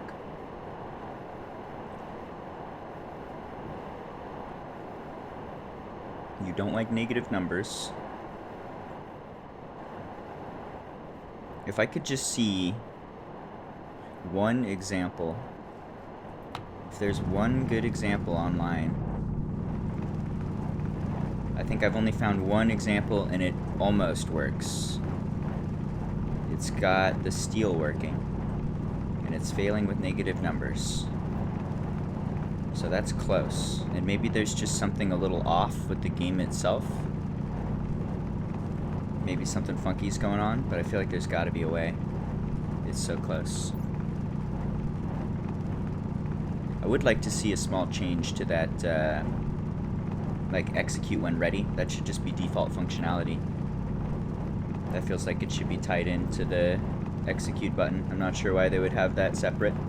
I would assume if you click execute and there's not enough stuff to execute, it should set the internal state for missing regions instead of not doing anything. But maybe the idea is they don't want you to trigger like an execute. So let's say I want to make 10 pipes and we make a couple and then we run out of material and then it executes, but it doesn't have enough. It would still decrement 1 in my counting system probably. So maybe I'd only get 9 pipes at the end, or something like that, or even less as it had to travel through the system. That would make sense. That could explain why it's a thing.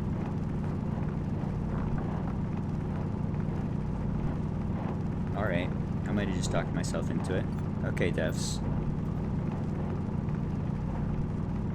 But it is tricky. Maybe some documentation in the documentation.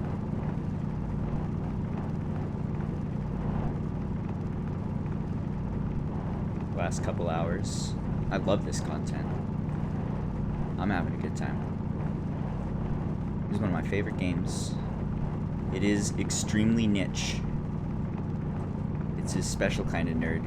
It's having a good time right now. I'm having a good time right now.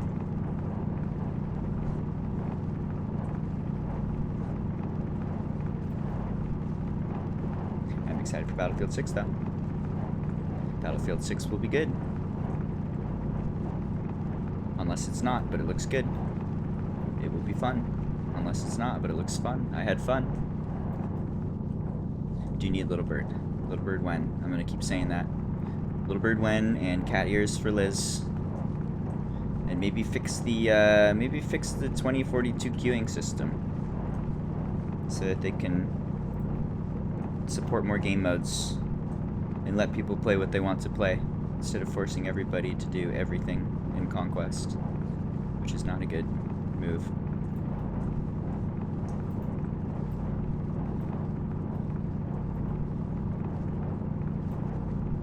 All good, so it goes.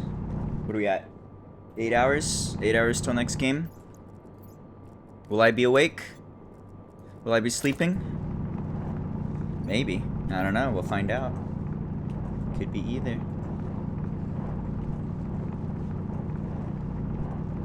Alright, I'm just gonna fill up some bags with stuff. Let's load up the mall a bit.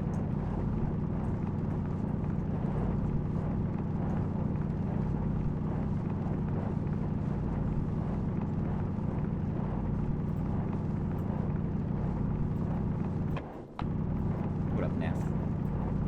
Neff, are you watching my pain? Have you seen my struggle to program this thing? It sounds like you know how to program things. You might be some help here. You're the senior dev now. What do I do?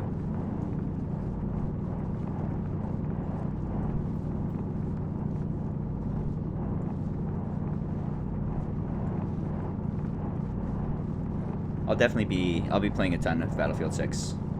I'll probably be no-lifing it. I think the only limitation there might be, I mean, physical, quite literally. I'll need to sleep and eat and rest. I want to take care of myself.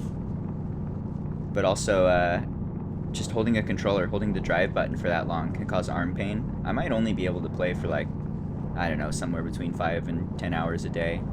Or else my arm will just like give out. We'll see. I'm a human. I'm fragile and I'm squishy. Hopefully it doesn't prevent me from being a helicopter. I'm looking forward to it though.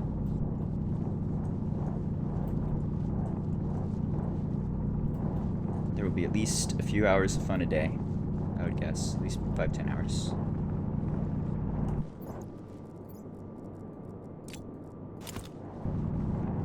What are you trying to do? Problems in the crafter to auto-craft items. Yes, so I figured out that you need to send a extra instruction into the crafting memory for like wait until ready, and that triggers it to not craft until it's ready, and more than that, to update those values we were missing.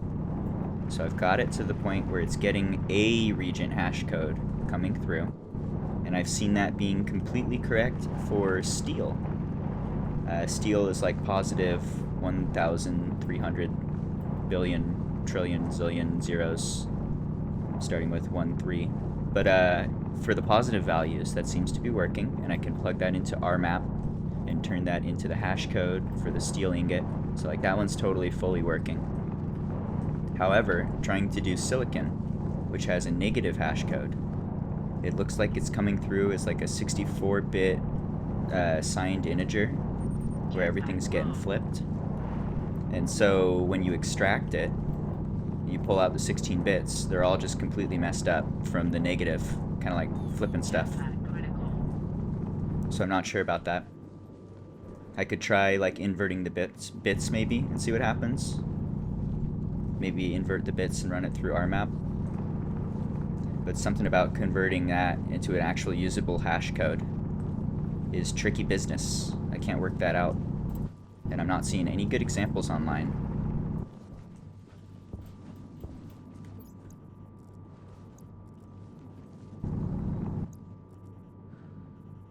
Let's see, jetpack's empty. New jetpack. Sounds like you need to do something bitwise. Yeah, after saying all that, maybe just like flipping it. We could even try and do it normally. Okay, you weren't able to find the correct mapping. Try and flip everything. If you flip all the bits, maybe it'll start working. Maybe that'll go through our map correctly. But this is all, it feels like you're doing something wrong. Shouldn't be this tricky.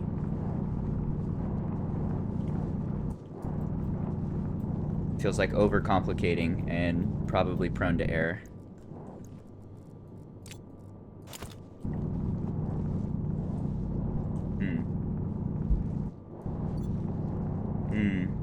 What sane man would set a negative hash code? I know.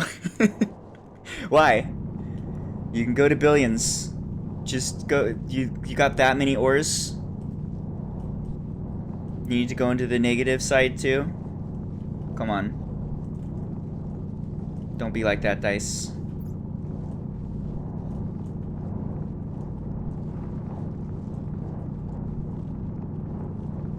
Alright, now that I say all that, I think I might try and flip it and see what happens.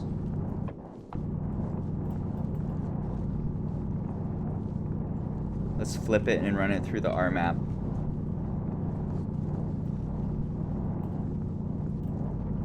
Or I wonder if we could even like change it explicitly. Like you could run it through our map, and then if it doesn't find anything, you could say, all right, you're a negative number, so I'm gonna like force set a bit somewhere. If we just slap like a 1 on the end and a few F's, or a 1 on the front, I mean, is that gonna turn it into a negative signed integer for us? Do I have to manually manipulate specific bits to be able to get this number to be the correct number? Feels really wrong. And also really close. This is like the one little thing we're missing. Translate that hash code into whatever item it's supposed to be, and then we can request that from the mall. The end. So very, very close. And just hitting that little roadblock. Want to pull that off if we can. Tricky business. Alright, get me out of here. Where am I?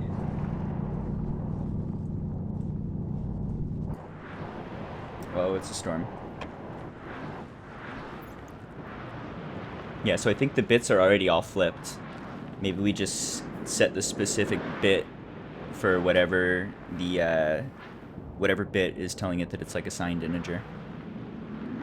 I'm not sure if that's just like forcing a 1 somewhere. If I remember right, like the first bit is the sign bit for whether or not it's negative. I haven't played with like just this kind of bit manipulation. It's been like 15 years. Usually you do not want to do this sort of thing. This is a great way to mess up. Very difficult.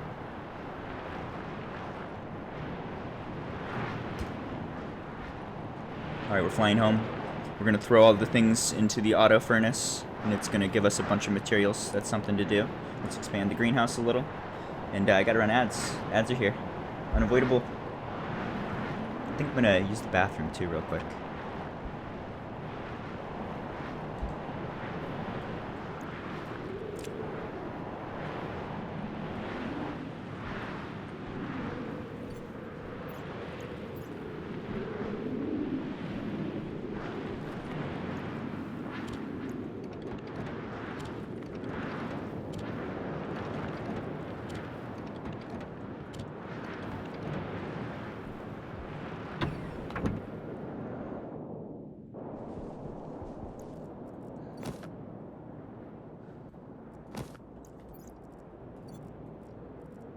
Jetpack critical.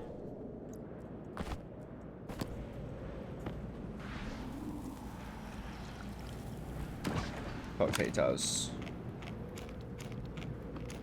Potato man.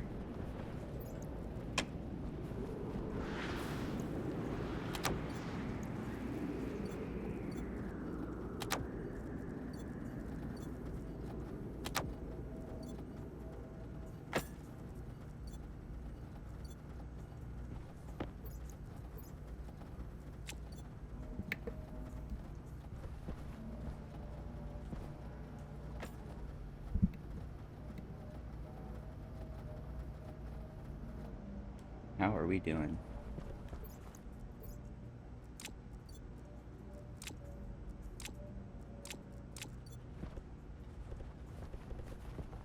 We are living, we are laughing, and we are loving.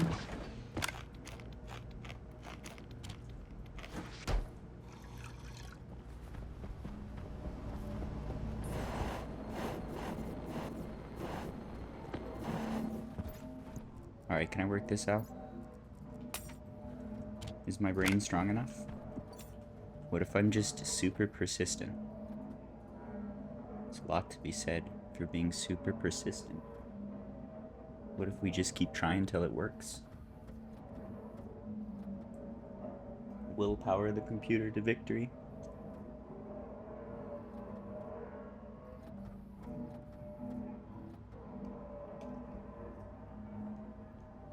Alright, let's see.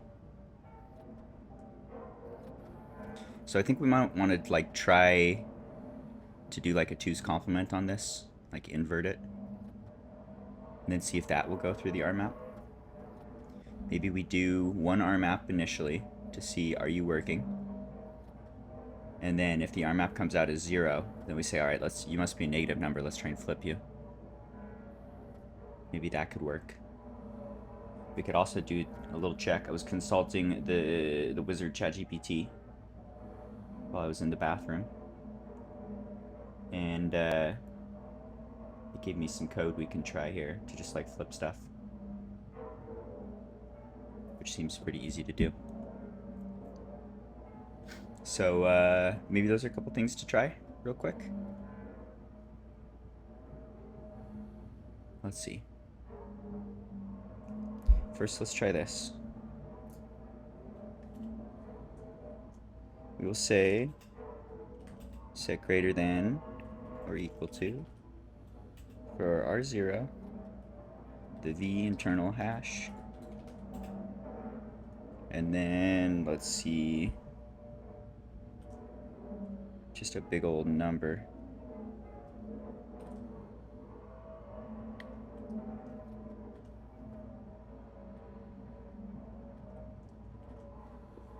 Alright, is that correct? 4214 214 748 748 3648. Looks good. So this is 2 to the 31st. So if it's greater than this, then that means that it's got the signed bit, is what it's looking for.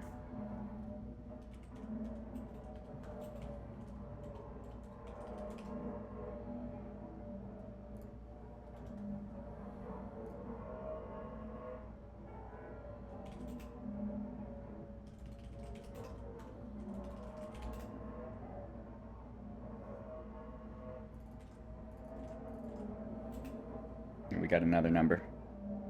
429496 7296, which is 2 to the 32nd.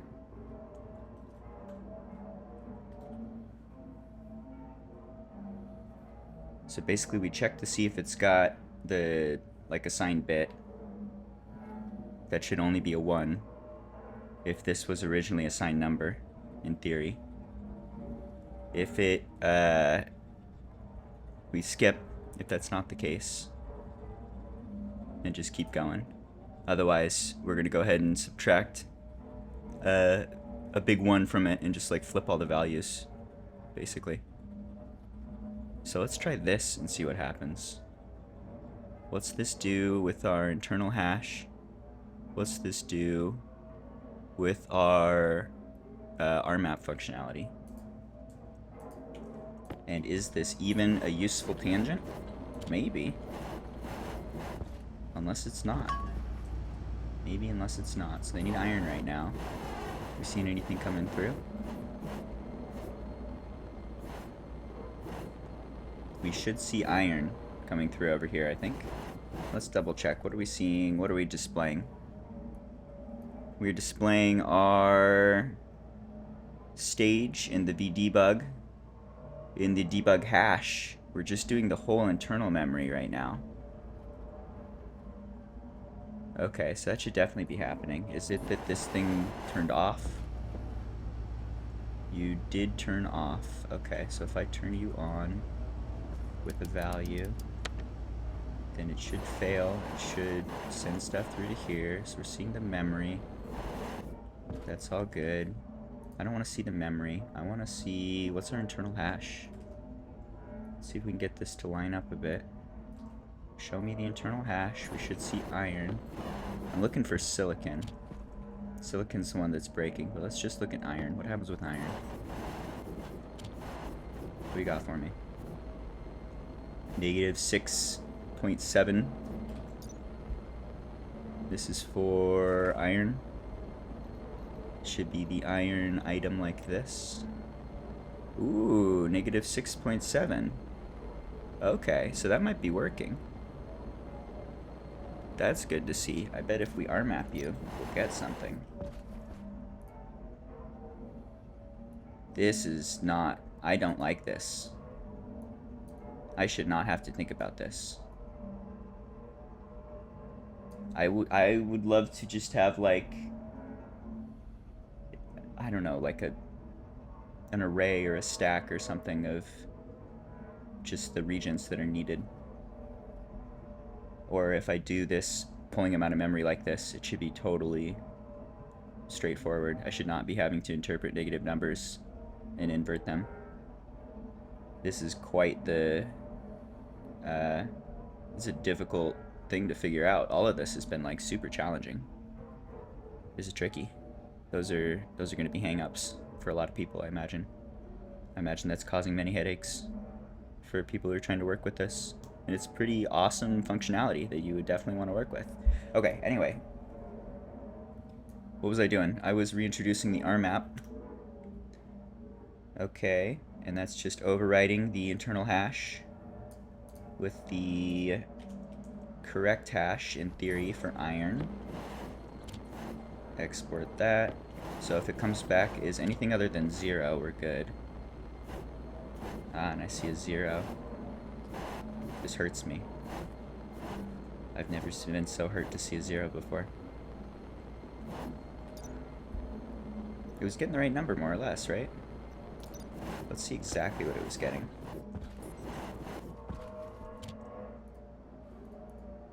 Let's get rid of the R map. Confirm. Export.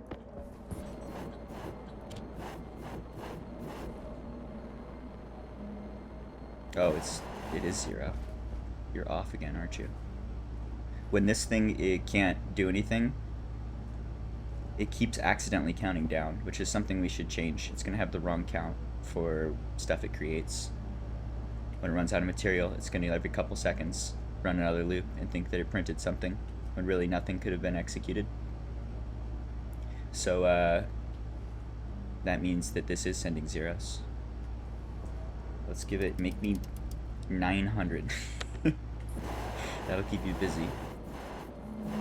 And then we should see stuff coming through. Okay, that's the negative 6.7 we were expecting, which might work on the R map. R map, go back. Export. Show me not 0. Oh, ho, ho, ho, ho, ho. Negative 1.3 is the iron, ideally. Negative 1.3. Okay. We got it. Pretty sure. I want to see it with silicon explicitly. But let's see if this can do silicon now. And we should check steel too, probably. We need to check the positive end too. Maybe we're going to accidentally invert the positive ones, and we just broke something else. Are we good? Why are you locked? You should not be locked. I canceled you, which should shut everything off.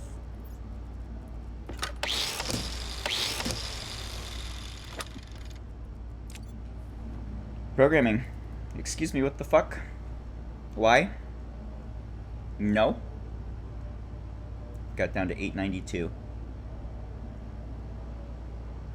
And it's locked. It thinks it's running. What's your internal state look like?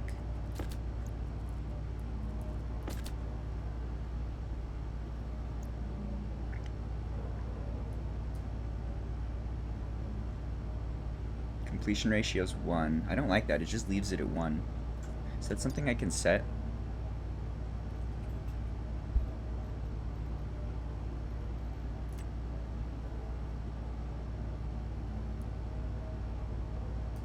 Completion ratios, read only.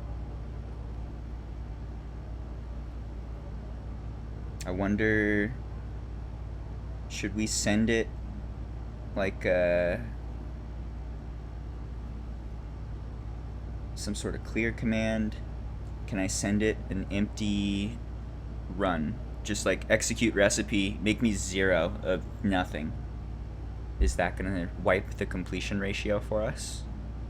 Put it to 0.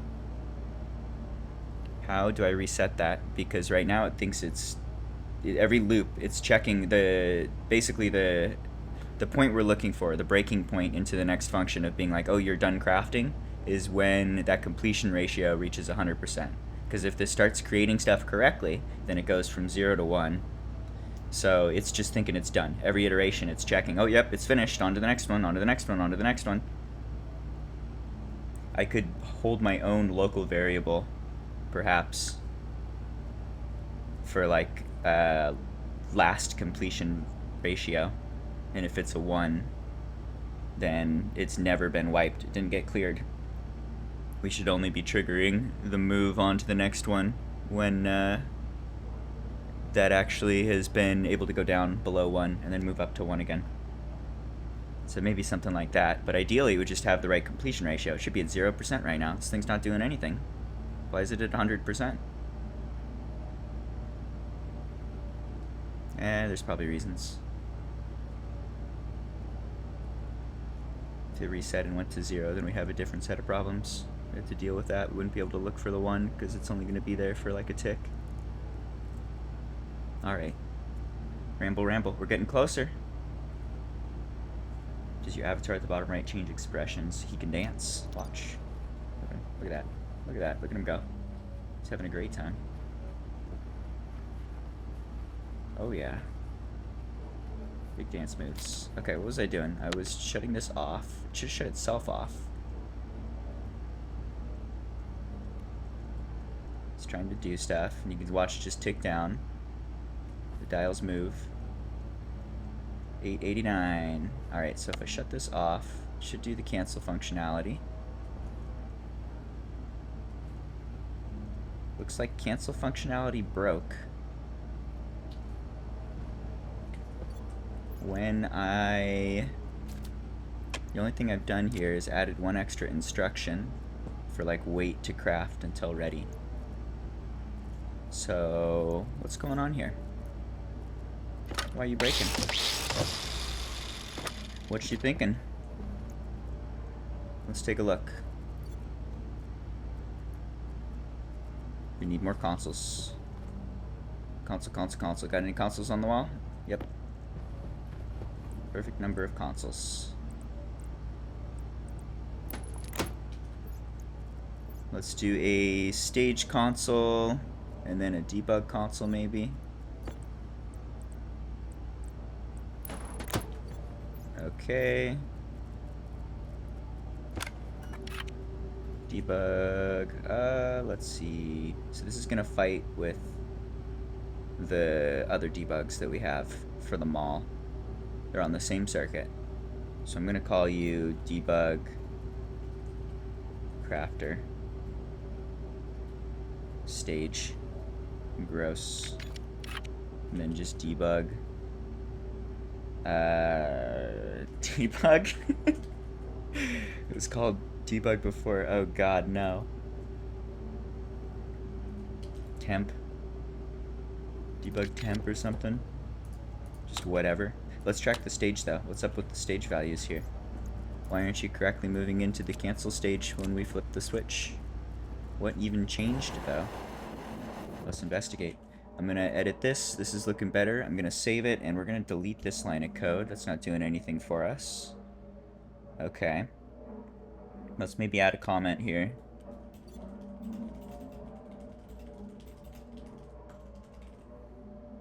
Alright, I hate this. This is really gross. This really messed with me.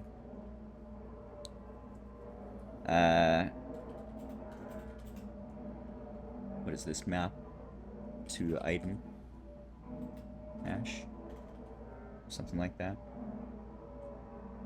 Okay.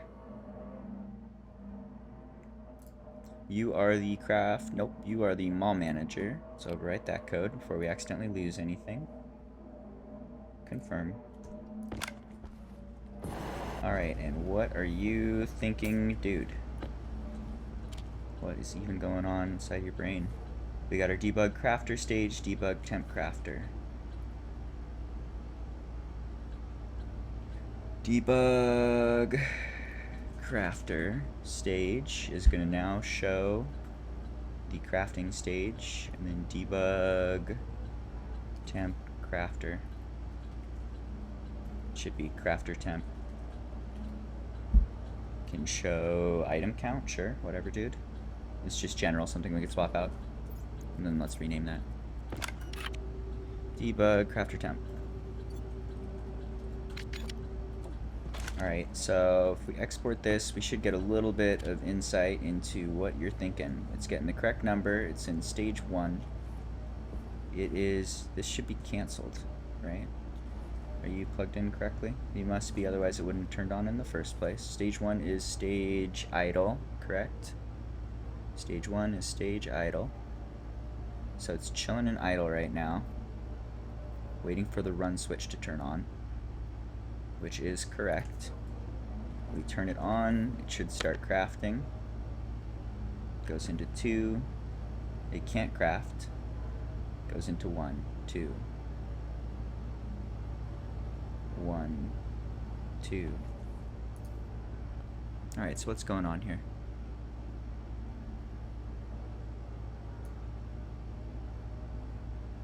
We go to stage crafting, we lock.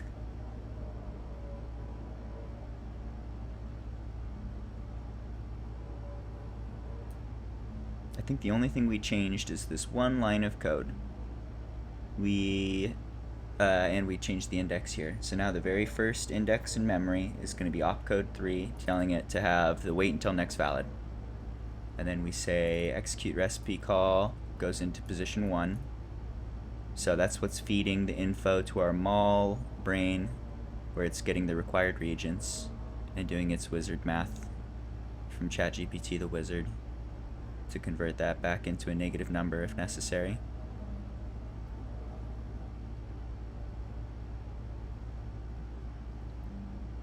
Alright, so as part of, let's see, I'm thinking as part of this, Hydration critical. it should be moving into stage crafting.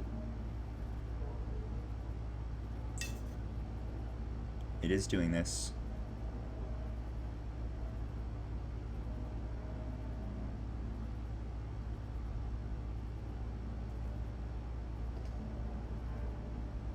Are we getting into stage crafting? And is it just moving out extremely fast? What if I had to sleep for 5 seconds here? What if I make you chill for a moment? When I cancel, we go into idle, but it doesn't do the cancel because the cancel would set all of these to 0. And it would also unlock this guy and pull the chute and do all that jazz. So we've got bugs here. Alright, let's go ahead and export this. Put it in, turn it on. Do you get to stage 3? You go into 2.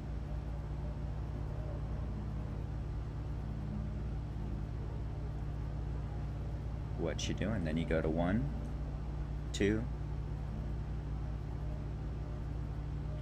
never 3, but it looks like there's a sleep there.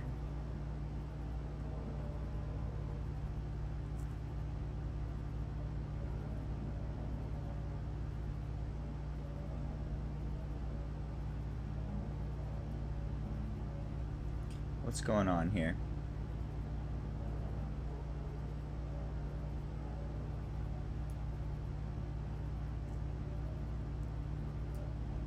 Oh no, stage 3 is stage cancelled, my bad. So we're going into 2, and it is getting the sleep. And then it's just hanging out, going back between 1 and 2. I don't think cancel is getting called correctly.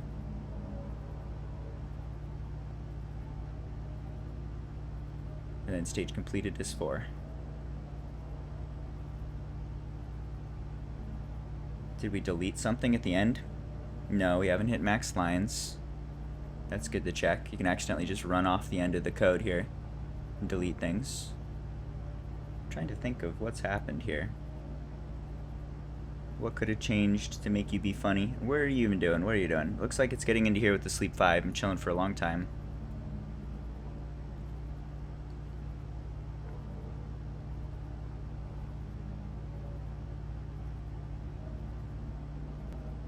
It's checking for stage cancel here, so it should be loading the right run switches on. Let's maybe track that. Is there something funny going with run switches on? Instead of doing an item count, let's just keep an eye on the run switch. Did you get messed up somehow? It's definitely working in the beginning because it's turning on, but it's not registering for like the cancel. So that's a 0, yeah, that's a 1. Does its thing. Goes 2, goes 1, goes 2, goes 1. Are you decrementing? You're decrementing, so it's thinking it's completing every time. I'm assuming you're showing completed for the whole time. Nothing's changing there. Completion ratio 1 forever.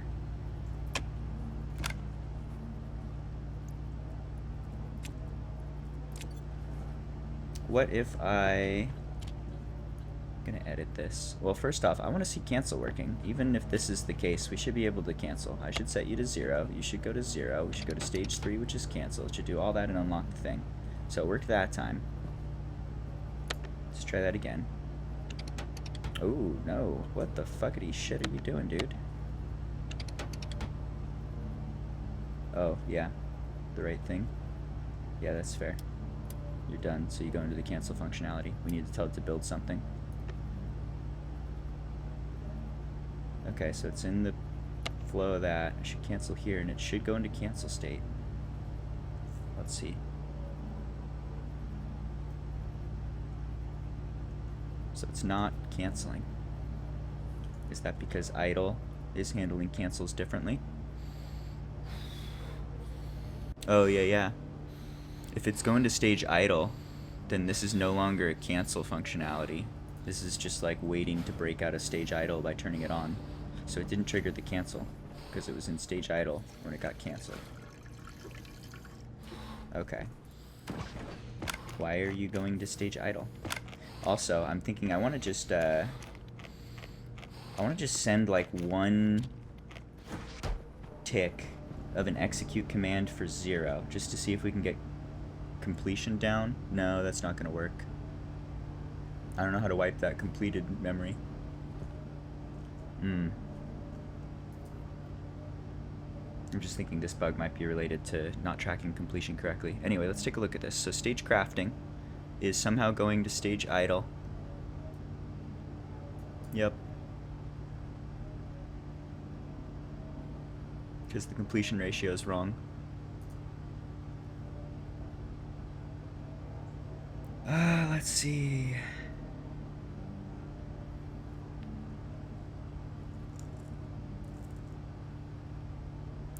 So I think if this was tracking correctly, then it would resolve the current bug we're seeing with the cancel not working. It would also resolve the bug we're seeing where it just keeps thinking that it completed a crafting recipe and just starts ticking down. That's going to give us incorrect counts on creating things. Every time it runs out of material, it's just going to keep ticking down, even though nothing's happening. And we might even be able to remove a sleep or two. I remember adding a sleep because it was just like going too fast and thinking it was done before the next one could even start. So if we're programmatically keeping track of that, then we'll be able to recognize if it's time, or if it's the appropriate time to branch and go to idle, or if it's just like hasn't even started up yet. That's one idea.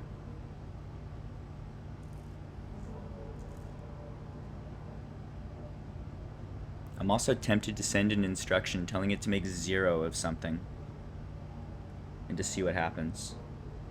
What happens if I just put a 0 for the quantity here? Is that going to reset the completed? Because we could just do that real quick before we do the craft, or the command to actually craft. Let's do this, and then this is going to get in the way too. So let's do, I'm going to put this in with 0. We're going to hide that for a second. So we're just going to send it one command to make 0 of something. Is that going to change you from being completed 1 to completed 0?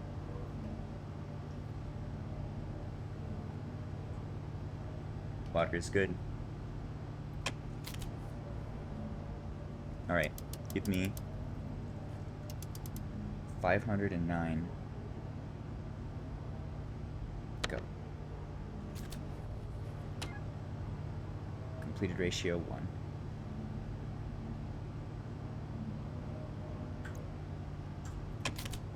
Damn. Then the cancel works correctly there just because we happened to catch it in the 2 state instead of the 1 state. So cancel is like a coin flip right now for if it's gonna work until we fix that. Okay, so that did not work. We can't clear that value. So I'm gonna go ahead and go back to what we had before, make 1 of the item, put that into memory slot 1, and then add this guy to set the wait until next valid ahead in the queue. Alright, so I think I need to track the internal state of like the last completion ratio, basically. So we could say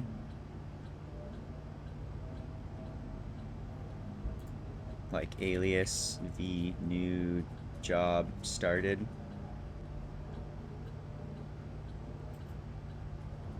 Kind of gross.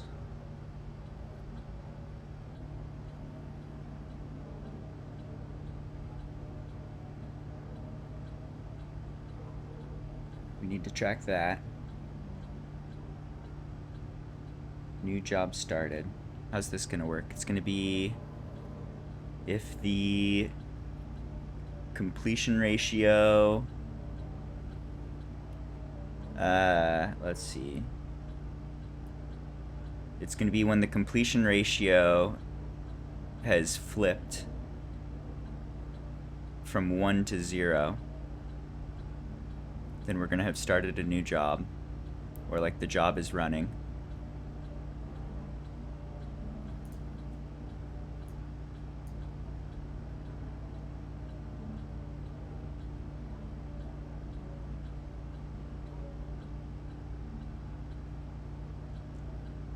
What do I want to do for you? Should I call you job is running? Crafter is running? Or crafter like has started? What's a good way to think about this? Also, I can see that's the wrong R value. 15, 14, 13, 12, 11, 10, 9, 8, 7, 6.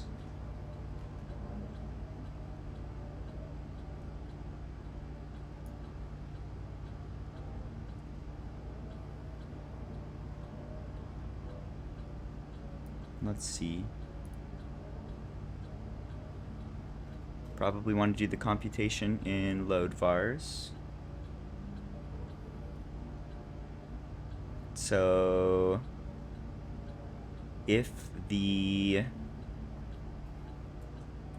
what does this look like in just English or like C code? Not assembly. I like how that's fucking English in comparison to assembly. So what are you? Crafter has started if the crafter has started before is less than 0 or less than 1.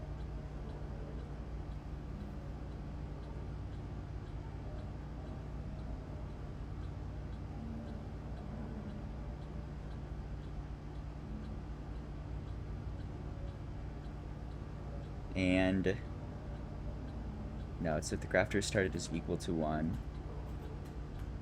And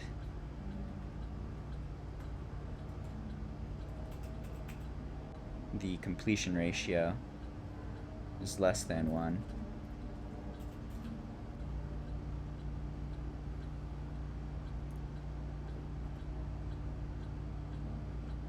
Let's see, this isn't quite right, but it's closer to it.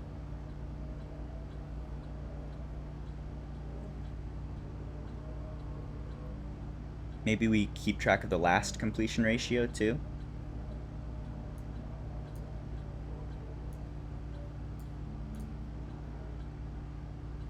And maybe that's all we're keeping track of. Might be able to delete a variable here. So last completion ratio. If the last completion ratio is 1, and the current completion ratio is less than 1, that means we had finished a job and we just started a new one. So crafter has started should be a true. This is one clause. Or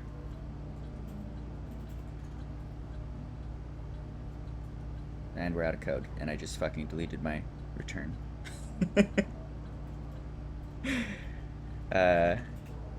Or the completion ratio is less than 1.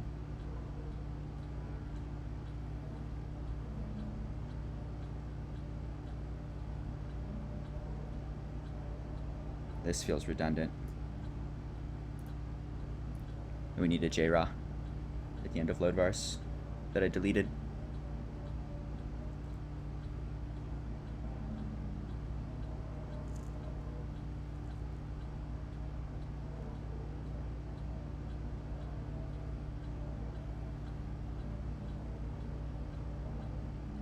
It should just be this, then. We don't have to keep track of the last one now.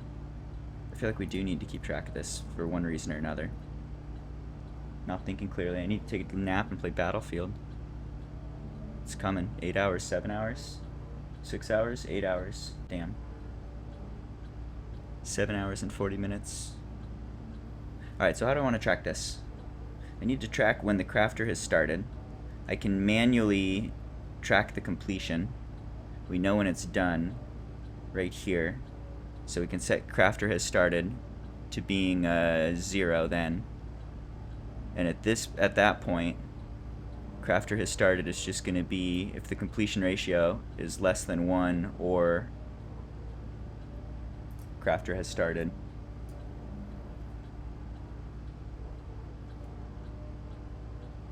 Please don't blow me up too bad from the sky. Don't you worry about that. There's so many players now that I'm not even going to be able to find you.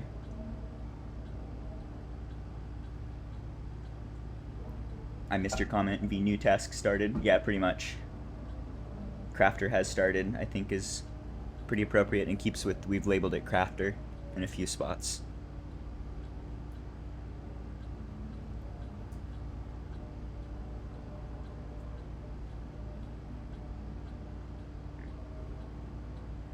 Yeah. I think it's itself OR'd with completion ratio less than 1. Let's take a look at that real quick and think about it in words.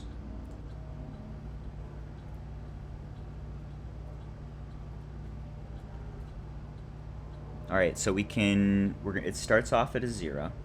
Crafter has started as a 0. When we are crafting, when we're in the, let's see, the crafting stage, then, let's see, we're waiting for when the completion ratio is 1. Then we go to main. Or, sorry, until it's not 1. Then we go to idle.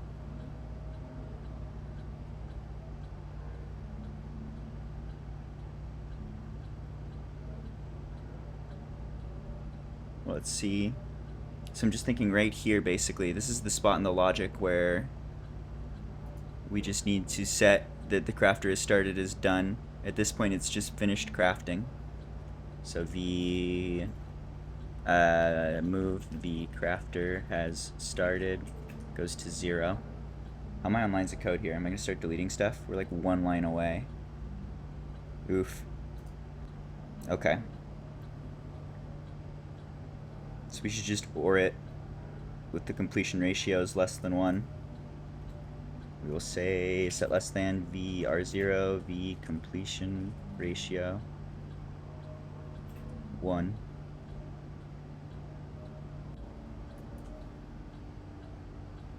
Okay, and this guy is itself OR'd with R0. Okay, there's that. Let's just delete some code here, unfortunately. We need to make room.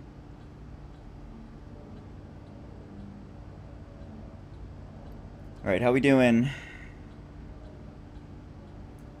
In the crafting section, while we are doing the stage for crafting, we are going to keep track of... Crafter has started. We're going to reset it when we're done here. And it's not just the completion ratio being less than 1 is what we're looking for. We need to see that the crafter has even started. So let's say, let's see.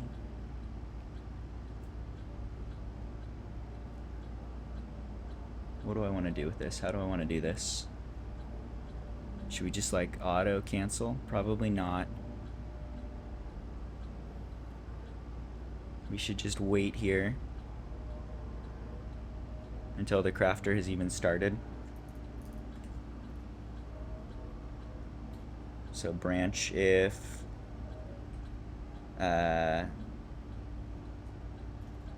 just branch.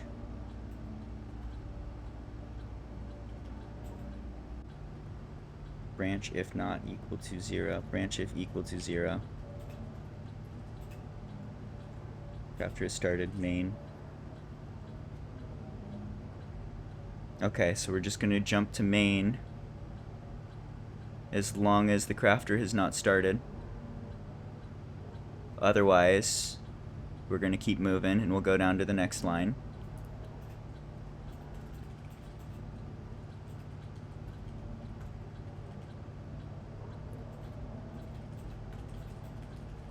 Okay. So we're going to wait for the crafter to start, and we're going to keep looping for that, and that should keep us in the same stage instead of going to the idle stage. We still have the ability to cancel, and more than that, it's not going to accidentally decrement the number. So we should get the correct counts. So this is a good bug to fix. And then it just goes straight into the old logic it was doing before. Okay. Is crafter has started? Are you good? You're a 0 at first. We set you to 0 whenever we finish a job. Once we hit job completion, we have one line to set you to 0. And then you are yourself ORed with the crafter has started. So the moment the crafter starts, you'll become a 1, and then you're going to be 1 forever until we wipe you again. Okay, this is tricky shit. This is quite a bit of assembly code. This is our crafter controller. Let's overwrite it. Let's confirm. Let's export. Let's see if I messed that one up. First off, if I set you to 3 and run you, what happens? You go into stage 2. You should stay in stage 2 forever. You should hang out in stage 2. You should not go down. If I cancel you, you should go stage 3, do the whole cancel thing, unlock that. Looks good. Now let's try this again. I'm going to do 3. Let's do 3 of these. I'm going to turn it on. It's now going to request iron. Yeah, so let's say in theory this guy's doing its job instead of not, which it's very close to. This is the pipe bender. Pipe bender is number 3. We're already on it. So if I send you iron now, are you going to make me 3 of these and then poop them on the floor? Let's find out.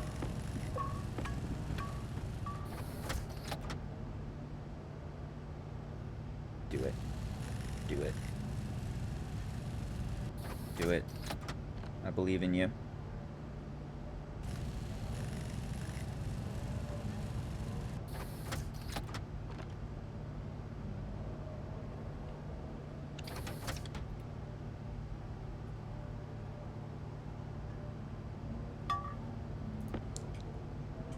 Boom. That's a victory throw. Big throws. Look at my strength. We're flexing now. Okay, that looks like it's working. Until we find the next bug. It feels more like figuring out the quirks of the production flow and having to introduce teeny little tweaks to make it work right. I think in general, everything is... There have not been any major changes to this. It's been a lot of little... teeny little functionalities that you have to adjust. But this is all looking good now. Let's go ahead. I'm going to comment out this code. We are going to again save it. We need to... Did that work? Yep. We need to put that in all of the devices.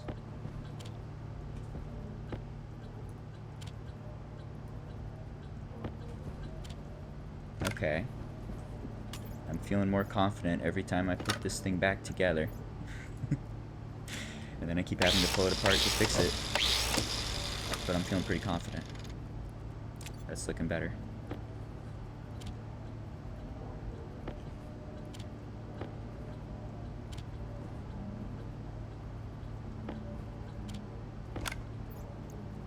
Alright.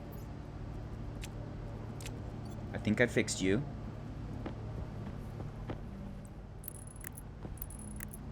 It's doing the thing. It is crafting the correct amount of things and not decrementing these incorrectly, and the cancel functionality is working right. And it's sending its required regents off to the next station. That is all working correctly. And that's a pretty big, I feel like that's a big hurdle to pass. Getting this regent to finally show up right. Okay, so this code now is taking in the regents required. Once that cover ads. Snooze. Snooze them. It is taking in the regions required from the big array of possibly like 10 items or something. It's probably never going to be more than 2 or 3. I can't think of a recipe that uses more than like 4 things.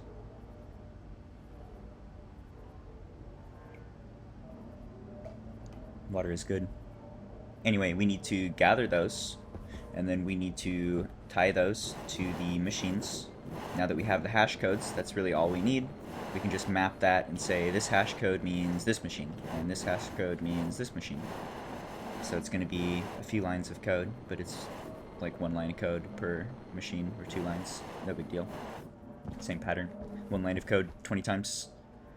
But we just need to tell it, alright, what hash code is going to do what. Or we could even name these guys by the hash code, but that's gross. I want them to have names like iron and steel, that sort of thing. And then we can set the chute, distribute those, release the chute, and have fed whatever is needed to wherever it's needed. Seems good. Getting closer. That is tricky and temperamental. And I wanted to make more ferns. I was a farmer boy. What about that fern life? Let's throw down some ferns, maybe.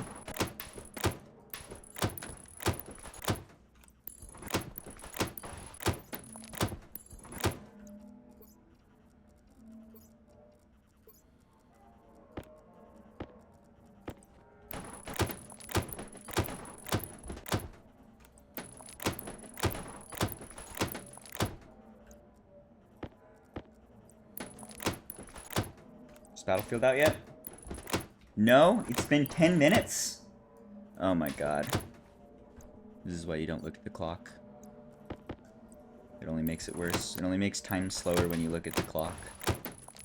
I'm pretty sure that's science.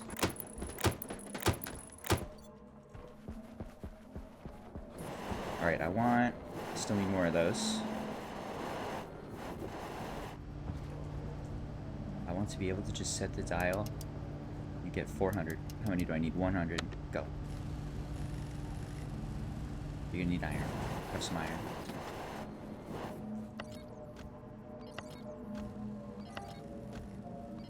Oof, look at me manually clicking the button. Like a peasant. Oh my god. This is a computer's job. I gotta teach the computer to do this button.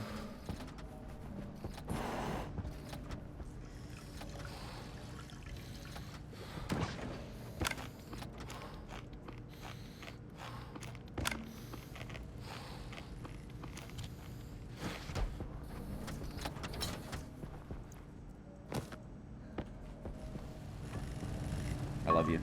This is beautiful. You do good things.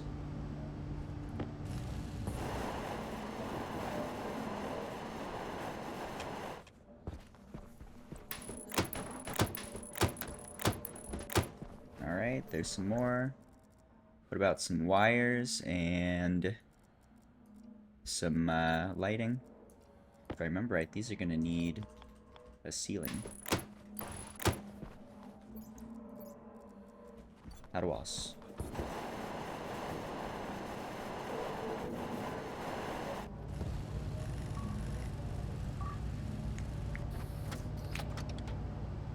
Oh no. Your computer died right before new game? That's messed up. The universe is bullying you. It's turning your life into jokes. Can't allow that. You gotta fight back. I don't know how much I'm going to play this game. We'll see. I'm going to definitely play a lot of Battlefield, but I love this game. This is a fun game. I'm going to get tired of Battlefield. I want to take breaks sometimes.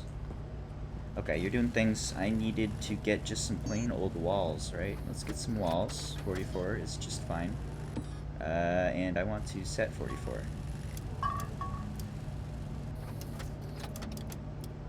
There, make me 44 walls. Let's see if that works correctly.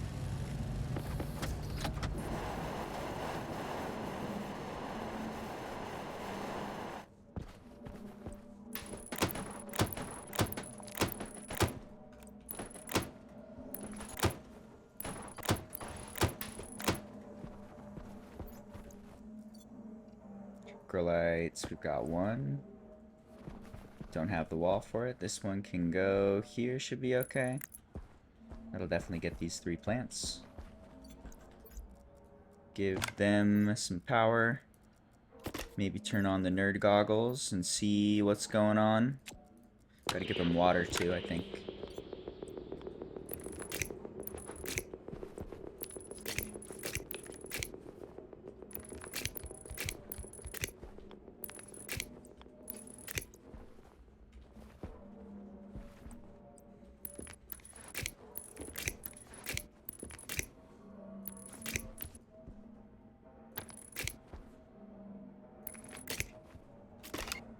Is that right? Yeah. And Spinny Boy? Yeah. Oh, what about water? Pretty sure you don't have a water.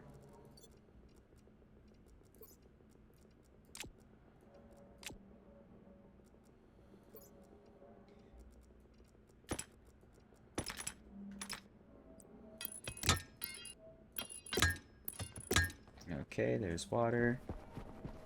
Got water, got 1 light. Need more walls, more lights. Do we have those to spare? Probably.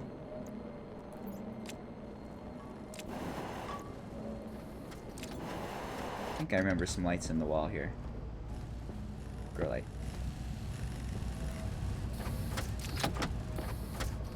How are you doing? You doing the thing? You're at 8 left. 28 left. Do the thing.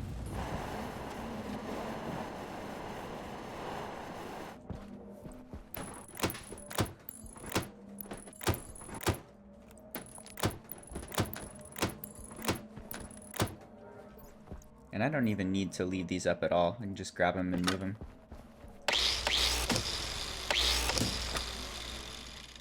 Throw that down. Put down a grow light.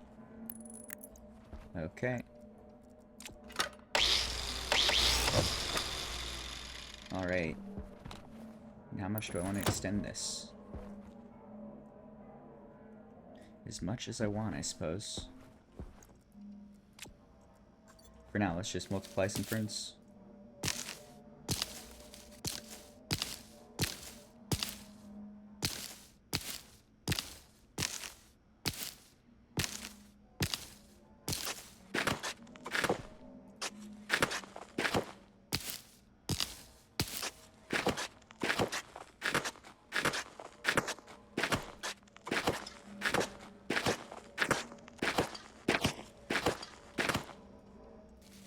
Is basically just gonna increase our passive oxygen generation and fuel generation, water generation.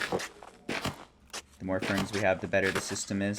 Should be able to handle pretty much any amount of plants.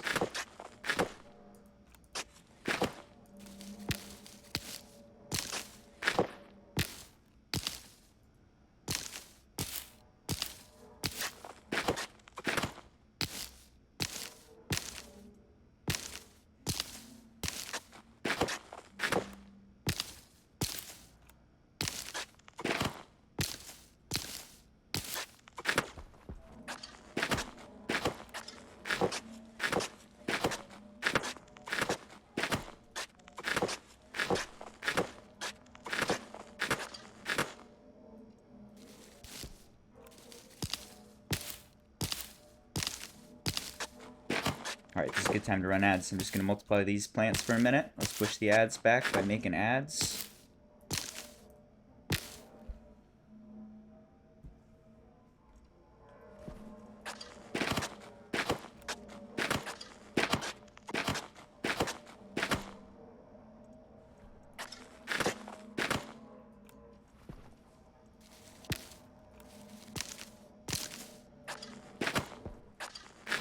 Okay.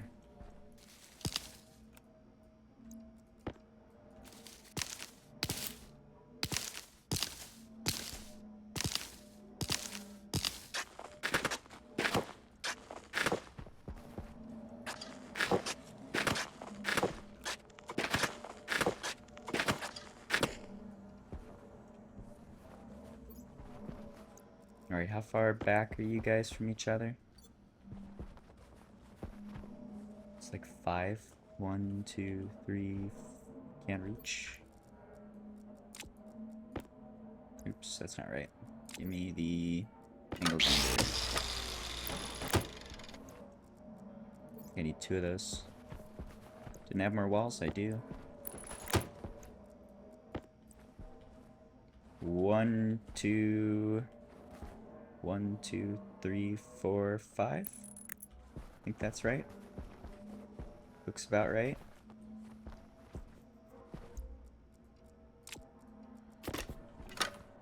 We'll see if the plants in the middle get angry. That's the test.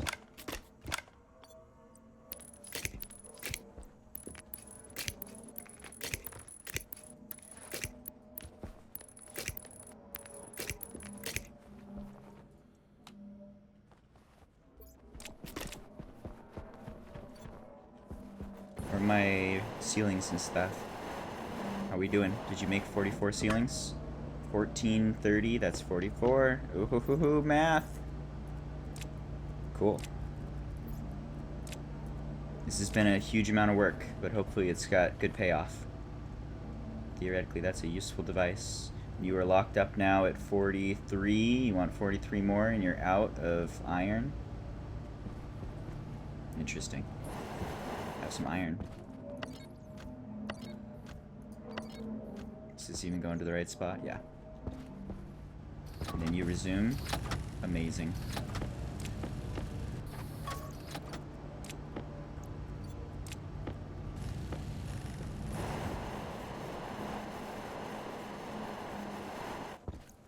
Oh, it's gonna be good. It's close. It's been a lot of work. I think I'm like 12. Probably more than that. If you count the shoots, I'm probably like 20 hours of work into automating all that mall stuff. It's been a lot of work. Should be super useful if it's doing the whole thing. It's just that's a fun problem to solve too. That's a challenging one. I haven't tried that before. Tricky. Alright, I think you reach out 2, if I remember right. It's like 2 one way, 3 another. Let's see if this gets light. Let's plant some ferns right away while the lights are on to see how they're liking this setup. How are you? You have light? You're good? Okay, you're good. How are you? Good.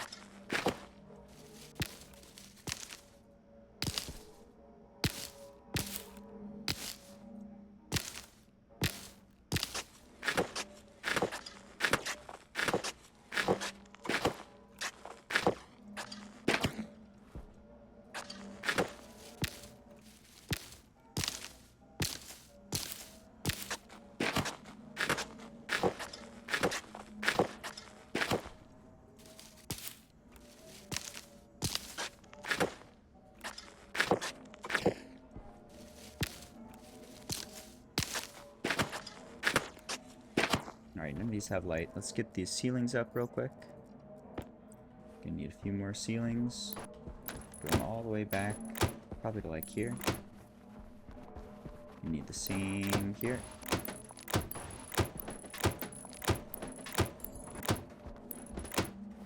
Okay, so we'll just run light all the way back towards here. Can do this, I suppose, as well, but I don't think we need this many. And then we'll delete those once it's wired in.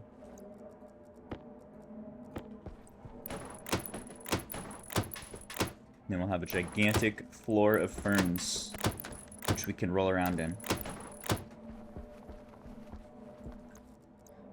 Do we have grow lights? I put them somewhere, I think, or I might have put them all on the ceiling already. We need to craft some grow lights, I believe.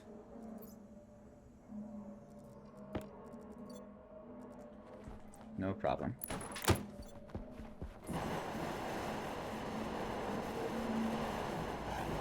Grow lights are electronics. Grow lights. How many of these do I need? Maybe like 10? Give me 10 of these. You need steel, electrum, and copper.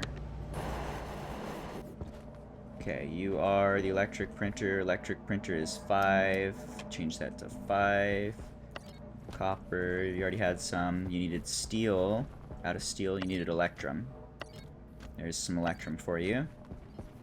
And then I need to make steel. So let's let all that move through the tubes. Done? We good? Okay. Steel is the furnace, which is 1. I will save just in case.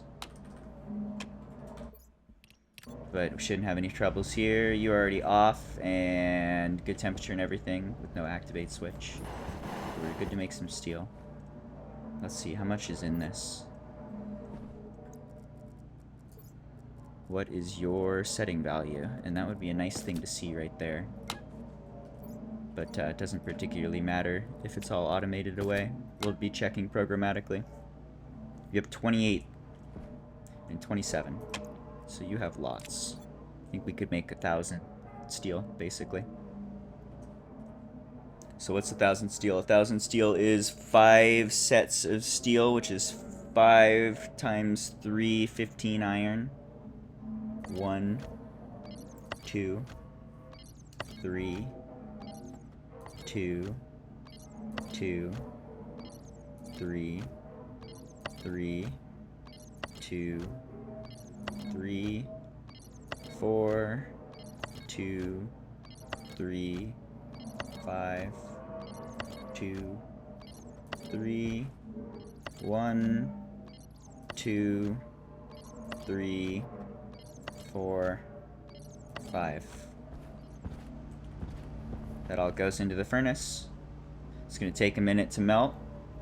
Go to 1,000, and then we'll print a bunch of steel.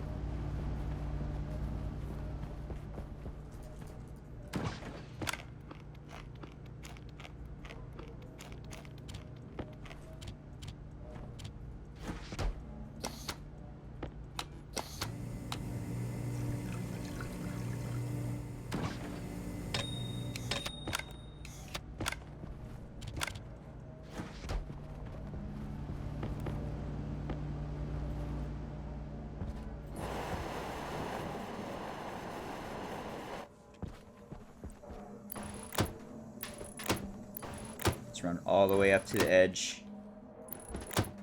Seems good.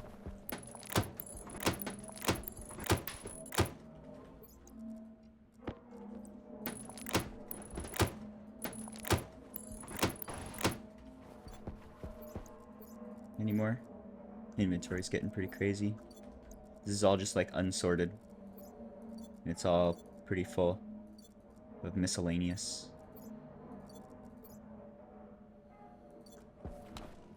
Alright, all good. Resuming. Zoom, zoom. How are we doing? Have you melted the steel yet? You still doing your thing? You're cold. That makes sense. Let's get rid of some of the cold air. Let's add some hot air, which is really hot. We take all the energy from the steam from the water we create. The first thing it does is dumps as much heat as it can into our hot air tank. It's up to like 2,000 now. That's fucking wild. That's very nice. That's so good that we might not even need to do any kind of like adding fuel for any recipe. The hot air we add is already in like the 2,000s. It's insane. We probably could even write some code to like maintain a minimum heat on it. That's not a bad idea. We could like we could just throw fuel in there. If the temp gets low, just fucking dump some fuel in it. Make sure you're always hot enough to cook anything we're ever gonna want to cook. That might be okay to do. We might not need it at all. So right now we're filling up our tank of water, and then we're gonna start drinking from it way, way slower than we're producing. So I think right now is like the maximum amount of heat we're ever gonna see dumped in there. It might cool off with time. And then we'll have a lot of excess fuel if we want to heat it up. Alright, that all sounds fair. The only addition maybe to that is that we might want to tweak the logic for the hot fuel, or the hot gas we're using for the auto furnace. That should not be wasting the super hot gas that we use for the advanced furnace. That should just be using the ambient air from the daytime, because that can cook everything. It doesn't need to be hotter. But if we make that one change, just let you gather your own air, and then make sure this one's always hot, we probably don't even need to ever add fuel. That'll be nice so we don't have an add fuel button anymore, and the logic for the code on the auto furnace can clean up. You either add hot air or cold air. The hot air is always going to be hot enough. I don't care what you're trying to cook. The hot air is going to be hot enough. You can reach the minimum temperature. I like that idea. Just thinking aloud, figuring out new problems. Haven't done most of this before. Anyway, we got 1,000 in there. It is hot enough that we can hit the activate switch. That should create steel. It's going to get chopped up immediately and enters into our system. Turn that off. Now we can go to our electro dude, which is 5. And he needed steel, which is showing up now in our steel vending machine. I have a few hundred steel, dude. Okay. Is that working? Steel come in. You start working. Getting really close here. And already useful. Nice.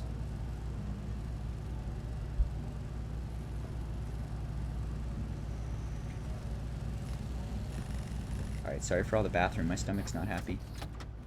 I'll be back in 1 second. Enjoy some corner time.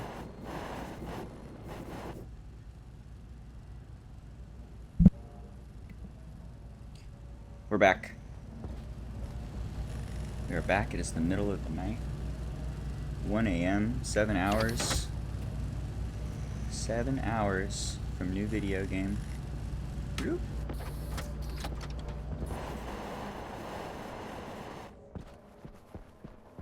Where are we? Spaceman life. Doing spaceman things.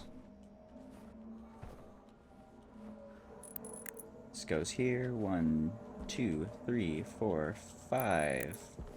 1, 2, 3, 4, 5. That'll do. 1, 2, 3, 4, 5.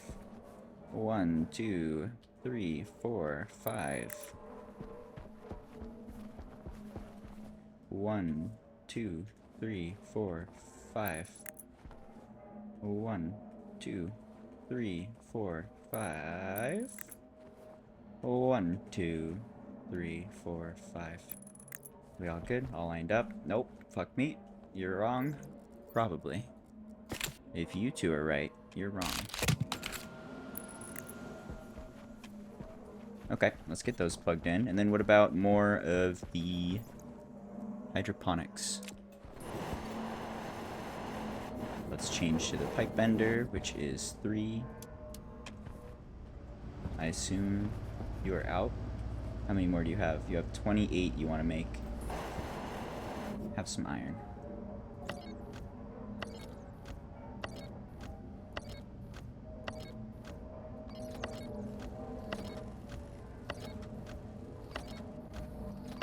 That's 10 stacks. You should resume. Amazing. Can I tweak these too? What if I just want to throw in an extra... Give me an extra 40 or something. Is that going to change you? Or do you just keep right on going? Exactly like I would hope. Oh, it's doing it. That's awesome. So you can just mess with ongoing jobs.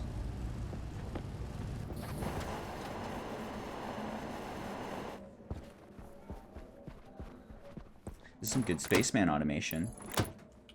It's coming together. This is hard. This is probably the trickiest thing I've had to code so far in this game.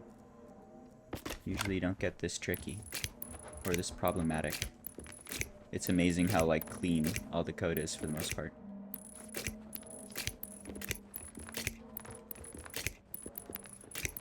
Good system.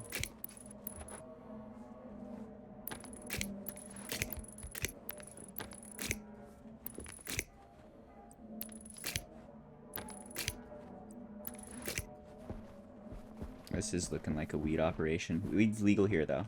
This is legal operation. Weed's been legal in Oregon for like 10 years. It's totally normalized. Way better. It's just not a thing. Alcohol is much more of a problem. It's nice to just not have any bullshit around it. No trouble. And it's dirt cheap. It's insane how cheap it's got. Groceries are expensive. If you could smoke to eat, then you could just do only that. It'd be way cheaper.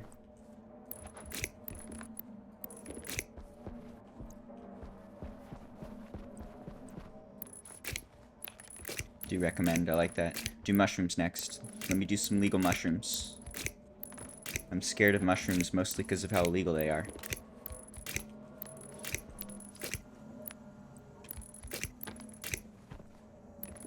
Legal mushrooms. Dice, please. Okay, these guys are all plugged in now. They should automatically turn on at the appropriate time. I'm just going to manually turn them on for now. They all turned off. Perfect. But they did turn off, so we're seeing that work. Okay, so these are all set up. Do I need to do another line here? I'm kind of thinking we call it good right here and just leave a teeny bit of space. This is a very large grow op. It's gonna make an insane amount of oxygen. Good. I think we've got the cooling for it. Just add cooling and filters, I suppose, to filter out the CO2 and the oxygen. Those are cheap. It's gonna be like zero maintenance, overflowing with supplies. I want to make a pool. I need to make a pool, and I need underwater lights, and I need a dolphin. I don't know if we can do a dolphin, but I need a dolphin. I want him to do flips. I want to train him. I want him to choose his own name. I want him to learn telepathy and tell me what he'd like to be called. Do we have the technology? Are these reasonable requests? What's the best compromise we could reach?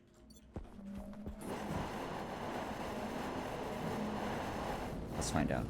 See what we can do.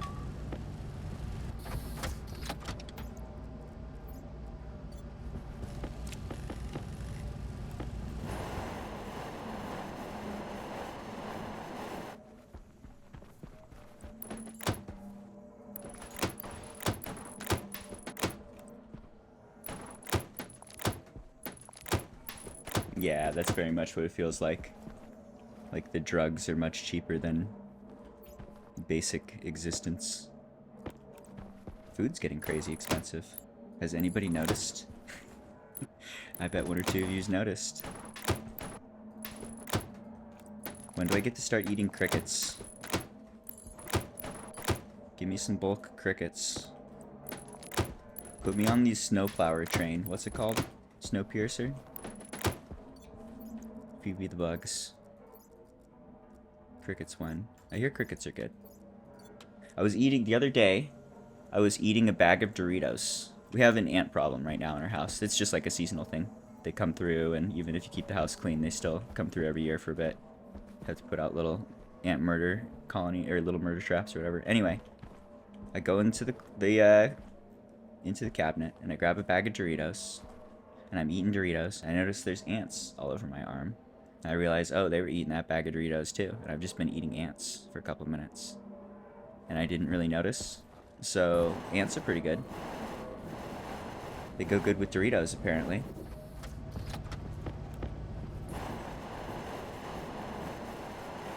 What about crickets? I hear if you fry earthworms, tastes like bacon. True story.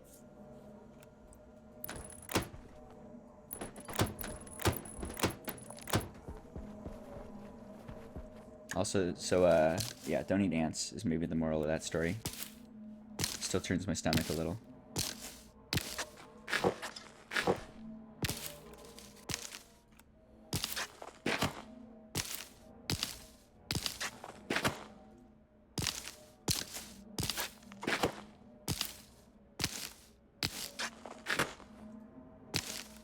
Feels like eating bugs is very much on the table.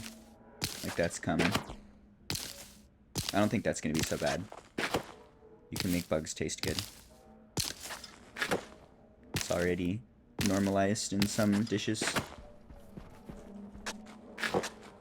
We'll see. I have a problem with seafood personally. I just like can't do seafood. Pretty much salmon is the only thing that doesn't rub me the wrong way. Something about the salty stuff, and I don't like eating the bugs. I don't like eating lobsters or giant bugs. They look like little aliens. Can't eat them. Too weird. Same with crawdads. They look at me with their weird eyes, and it makes me queasy.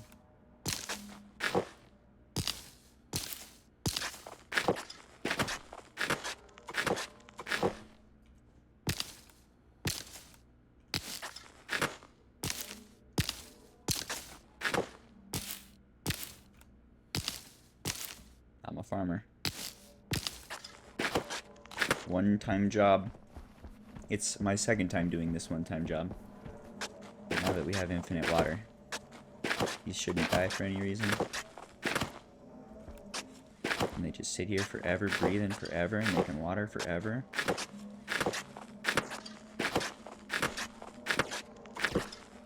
That's free fuel, baby. I think I did the math. It's like 5 plants for 1 centrifuge to run full time. It's a lot of centrifuges.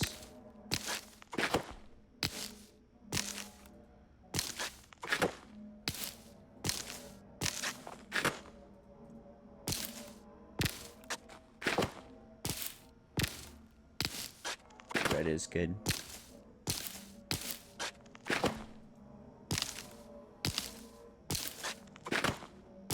I'm one of those gluten people who doesn't eat gluten, or else they just break down and start crying because they're just so fragile.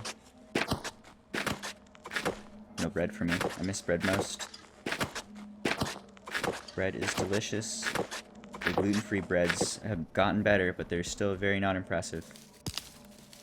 Not the same.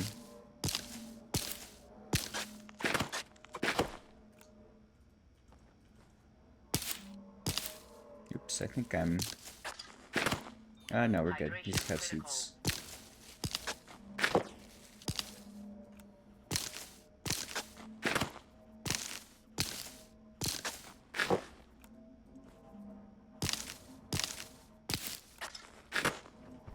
Plants.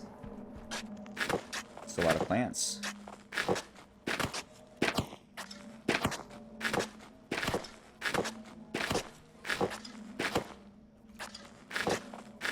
How's the oxygen? 60% on one medium, the full one there. Oxygen good. Alright, we need a ton of planters. Are you done with planters? You're done with planters. We still need a ton of planters. We probably need another 100 maybe? 50? Start with 50. Let's feed you more. Hungry machine.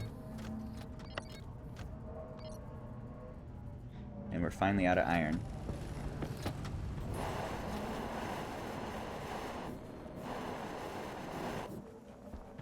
I mean, the greenhouse is water positive, right? That's why I'm doing this. The tricky bit is the cooling, and we have super overkill cooling. It's not hard to cool off the carbon dioxide we need to enter into this system. And then it just makes more oxygen, which makes more fuel. They produce like something like 10 or 20 times the amount of water they consume, just as they're breathing. So this is way water positive. I've done the same thing on Venus. Venus was tricky without the... they didn't have a supply of volatiles, if I remember right. So you had to produce your own oxygen and produce your own volatiles, which means you had to like grow a bunch of wheatgrass and then throw it through composters with automated Harveys to do all the planting. And then you could collect the volatiles from the composting and cool that off, combine it to make fuel. That one was pretty tricky. Coolant's killing it though. That system's overkill. I was just talking about this earlier. I want to make more. I want to do... I don't know what the next liquid is. Please backseat game. Anyone who knows. But we can cool off the liquid pollution pretty cold. Not cold enough to condense like nitrogen or oxygen. Maybe volatiles. But we need to find something we can condense. Because if we could turn like one of these to liquid, then we can do the same evaporation chambers to bring it all the way down to here. And then use that for like nitrogen, I think, is best. We could cool nitrogen off to negative like 200. That would be fun. and then use that as a coolant line for like the fuel on rocket ships in particular.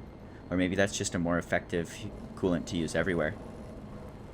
It's like the air just moves serially through this series of like 10 processors. But at the end of the day, that just takes X amount of time. It might make sense to draw from the very end of the line because that's going to be the coldest. If that makes sense. So we just like swap out all the cooling systems everywhere for liquid nitrogen maybe. What about you, nitrous oxide? When do you go to liquid? Hot. You barely get cold. You're no good. What other gases can we see? What do we got? What could I cool off here? There's an intermediate stage between pollutant and nitrogen. Can I just do straight pollutant if we bring the temps down? I can cool pollutant all the way to negative 90.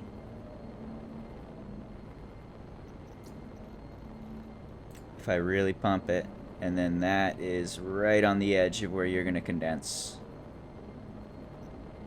So I could go straight from pollutant to nitrogen.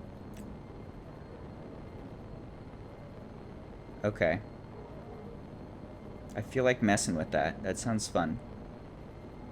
I'm gonna go tweak. No, I'm not gonna do like all of that, but I'm thinking I want to tweak the settings on the cooling system, and let's see what happens if I try and crank it all the way down to like negative 90. Let's find out. That's the thing to do. But if we could get that holding well at negative 90-ish, then we could use that as the top end for condensing nitrogen. And then we could have another series of evaporation chambers to cool off the nitrogen. It will use itself to cool off itself, exactly like this. Like exactly the same. I was going to paint it black and change the values on the memory sticks, but other than that, literally exactly identical. And then we could have extremely super duper coolant, or super duper cool coolant, which could be useful for rocket ships or just cooling everything. That sounds fun. That's the thing to do. Let's start by just turning that down and letting it run for days and see what happens. Oxygen critical. Station years is very different than Satisfactory and Factorio and stuff. I was thinking too, I need to pick up the beta if only to do the, like they have rocket ships that can travel from outpost to outpost. I'm not sure if I can just turn the beta on for this, but that would be fun. Alright, let's turn these on again. So this is the temperature and the pressure at every chamber. And these are varied just by the memory stick. We tell it what pressure it should hold. And then they will turn on the fans when they get above that pressure. And just the mechanics of evaporation will pull down to whatever temperature and pressure combo we can see on the chart here. So we want to cool off all the way to like negative as much as we can basically before it starts freezing and becomes a problem. So if we could go down to like 1860 for a pressure, let's say 1860. Is that gonna work? I think we could do that. Even like 1850. Okay. I'm gonna save just in case, but shouldn't be an issue. Where is my gun? Where's my labeler? Somewhere. Did I just throw it on the floor like a savage?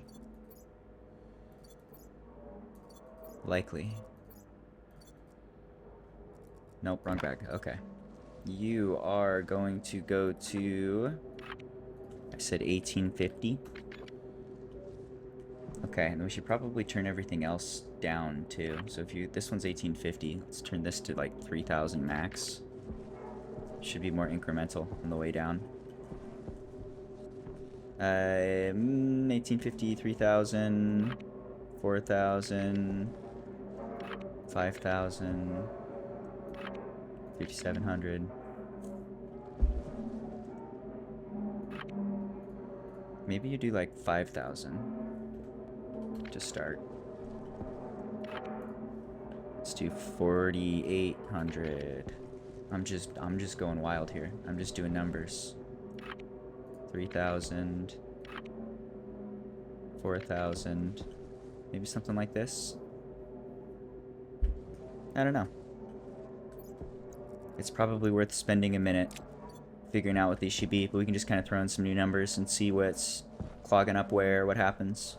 But this should now be pumping. These are all pumping to much lower pressures, which is going to cause evaporation, which is then going to get pumped out of the room. And it's going to keep doing that until it hits that target pressure. And then it just goes in a counterflow where air go back and then eventually out and just right back into the environment. And we can collect pollutant if we ever need pollutant in the system. We also have a gigantic supply, and all of these have cooled their tanks to 50% full of liquid, plus like a 2x1 square, a pool down there. So this guy is super cooled and ready to cool off a little more. Let's see what happens when the temperature starts flying down.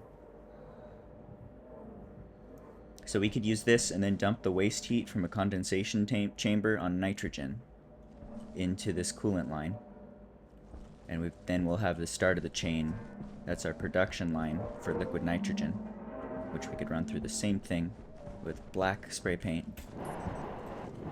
And we're going to have super duper cooled liquid nitrogen.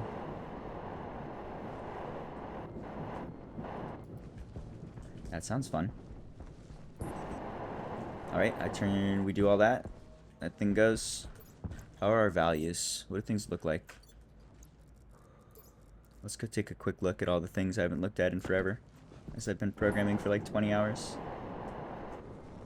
What's going on with our air tank? Air tank's at 5.5. It's just been chilling there, 10 degrees.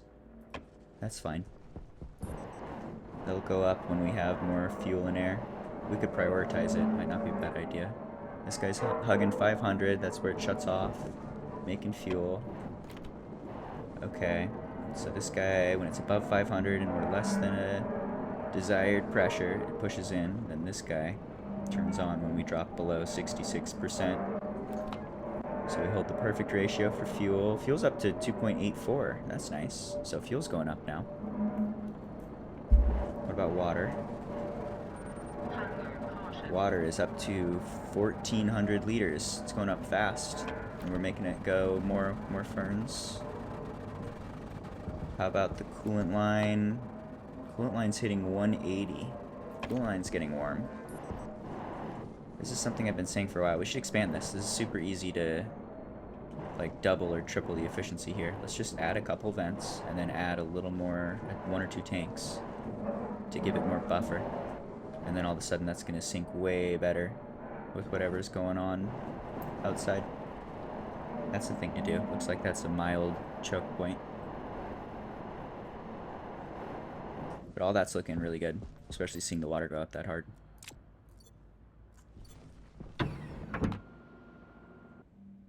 "20-hour shift of programming?" Yeah, dude. It's been like 2 or 3 sessions. I did all this piping and automation. I had to teach that guy. I'm halfway through teaching that guy. It's hard work. Are you out of stuff? You are. You still want to build things, but you can't.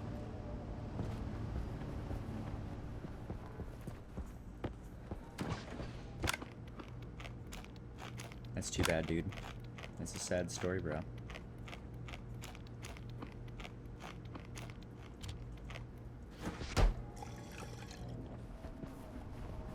Alright, let's see. I wanted some tanks, so let's actually cancel this and get control of this dude again and spit out whatever's remaining. I wanted some insulated tanks. I need, I don't know, what, 5 at least, maybe 10. Let's do 10. Give me 10 insulated tanks. Go. You need copper and something else? I didn't even see. Let me take a look. Copper, steel, silicon. Okay. You don't have any of it. You are the pipe bender. Pipe bender is 3. Copper. Silicon.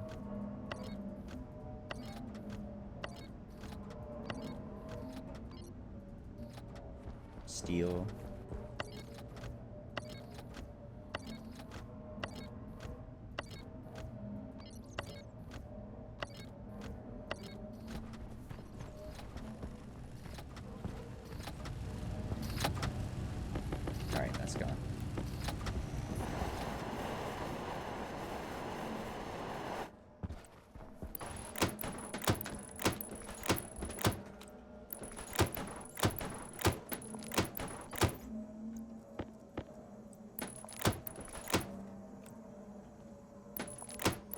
Unless you mean the shuttle vehicle, I don't think that's in. Oh. Oh. I don't know what I mean. I've not played with rocketry in like a year. I still need to do that. And we're at the point in this save now where that's probably one of the first things to look at after we... I mean, whenever we want. We could take that side quest whenever. But that's a whole nother tangent. That's going to take a bit, I think. I was just thinking I want to get this further along. We're almost done here. This program's nearly finished. We're collecting the hash codes of whatever's required pretty well. We just need to finish writing the logic for call the machines to vend to it. And then writing the auto furnace sounds fun too. That one shouldn't be too bad. I kind of want to get those done as like next priority because those are huge time savers. At that point we can just dump ore at the beginning of the system or have deep miners ideally to generate ore and then have everything automatically be handled all the way down to running the machines. So we'll just tell machines print stuff and they'll be able to handle everything for the entire production line up to that point. We're super close to like really high return. I'm liking this already. This small change immediately feels better. Being able to just shoot stuff is pretty convenient, even if it's a dial. Definitely fun. Alright. So you're crafting 10 of those things, and then you are going to be out of material probably. I think I need to do a little more farming. Oxygen critical. Let's go get some stuff and some things.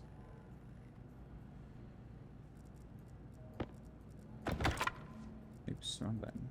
Why'd I put that there? What you doing, brain? We good on propellant? Might as well.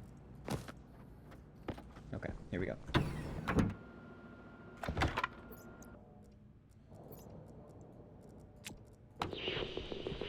Alright, so I need mostly iron. We're out of copper, iron, silicon. And that is like immediately tempting me to start getting a deep miner going somewhere nearby. I remember like right next to us, there should be a silicon node. I would love to have that plugged in to the ore processing system. Just have an auto supply of silicon forever. Silicon takes forever to farm. I'm glad we got silver and gold. That's silver, that's gold, that's electrum. And gold in particular takes forever to farm. Just slow. It's like some nodes give like 5 or 10 and other nodes give like 2 and are harder to mine through. Anyway, where is that silicon? I guess I've got it written down. Here's some lead, don't care for that too much. But sure. I remember silicon was like over lava nearby. Anyway, I am pretty certain that I have that written down, so I should just look at my notes. Let's just farm for now. That's definitely a worthy side quest. We can turn some more deep miners on. Those are going to save us a lot of time with the current system.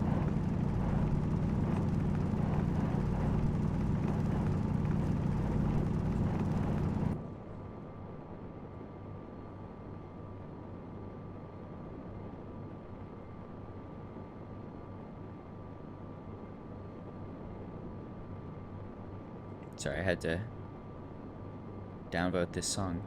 It's weird. It's making me feel funny. Let's change playlists.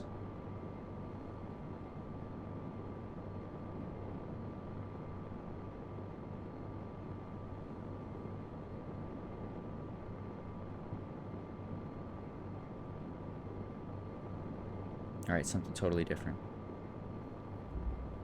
Here we go.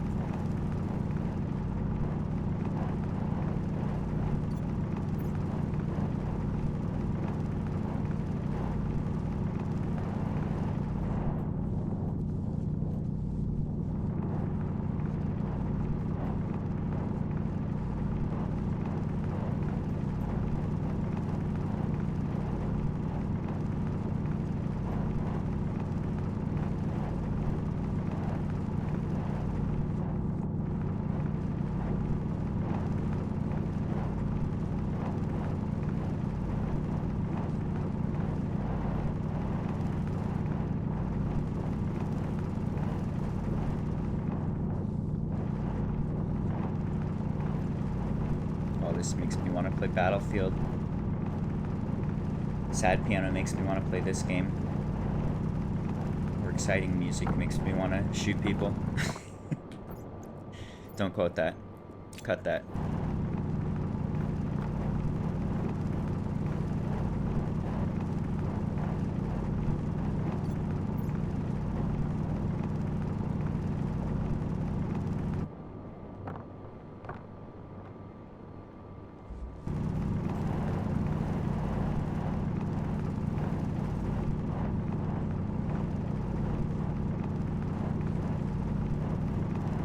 We're farming.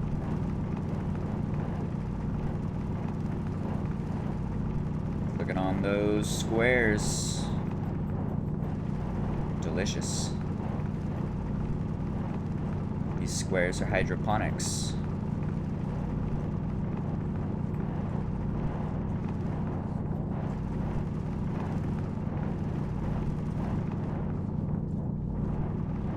I think we had nickel. I can't recall though. Just gonna grab a little bit. I doubt we'll overflow the machine. Alright, still looking for mostly silicon and iron.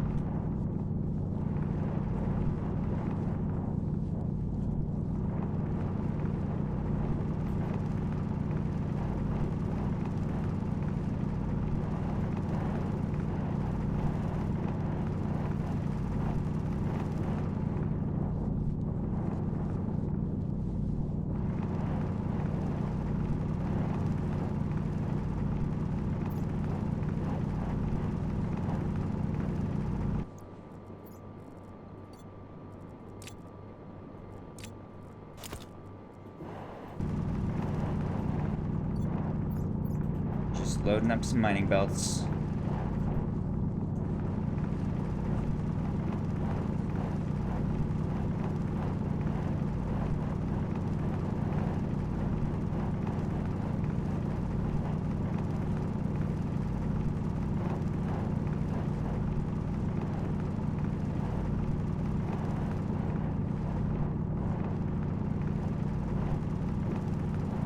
Rockets have more use because you can scan the planet's surface. That's what I was thinking too, is that it would be good to know exactly where to set up outposts.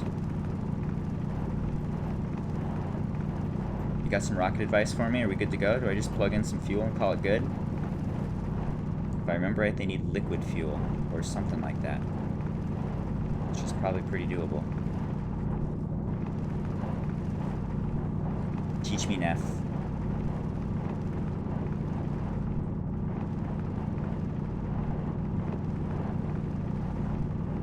What up, Savage Clips? I'm doing something totally different. I'm excited. 6.5 hours. 6 hours and 39 minutes, if you're counting.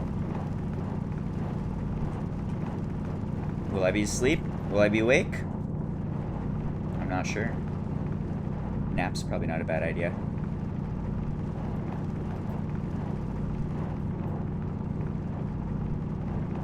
Deleted it a week ago. I deleted it and then I reinstalled in a moment of weakness, but then I deleted it again. But then I did reinstall again. That's all.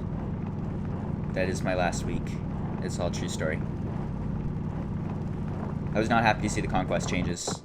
I thought we were over that. I mean, it's okay. It's playing alright, but that was a bad move. Why are they doing that again? Oh well, next game's looking better.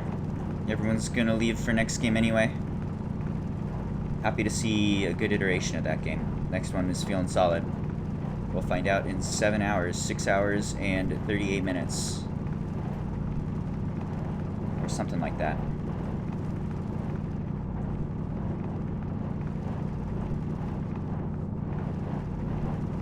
Well, I hope you like New Game. I hope I like New Game. I hope I like New Game more than I hope you like New Game, if I'm being honest. But I also hope you like New Game.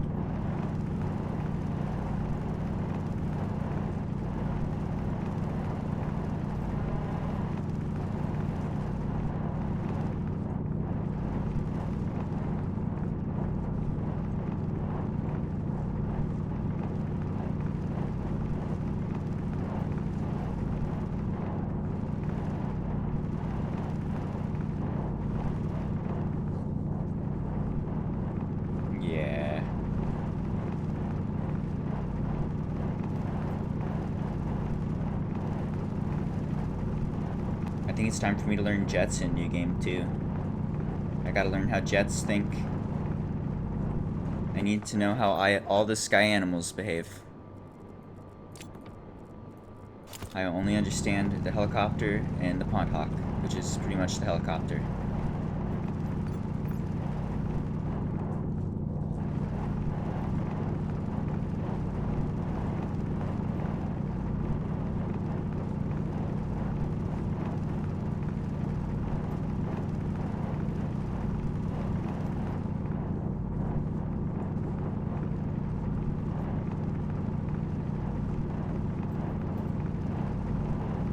Just farming.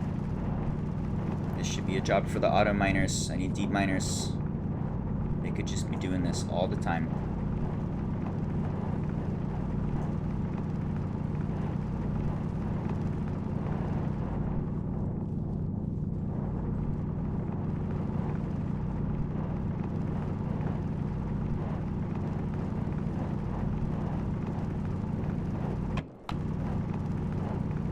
Yeah, that was a fun vehicle. I like that one a lot. I like the general direction and that they tried things. It feels like the game was a bit underdeveloped, but like I feel like those kind of vehicles are a lot of fun, and with some more polish, it could have been real good. Definitely got a lot better. Definitely excited to play a new game too. Alright, where do I live? I think there, but I'm not sure. Let's find out. That's not right. There we go.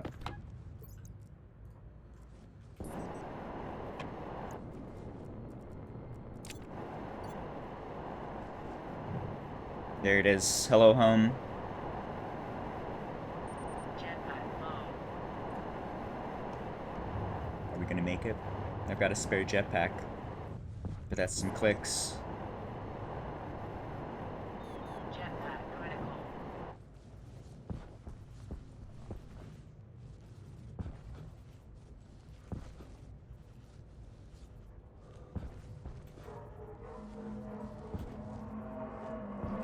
Oh, it's getting chonky. It's been like 4 hours. Might be time for a restart soon. Seems like FPS goes down.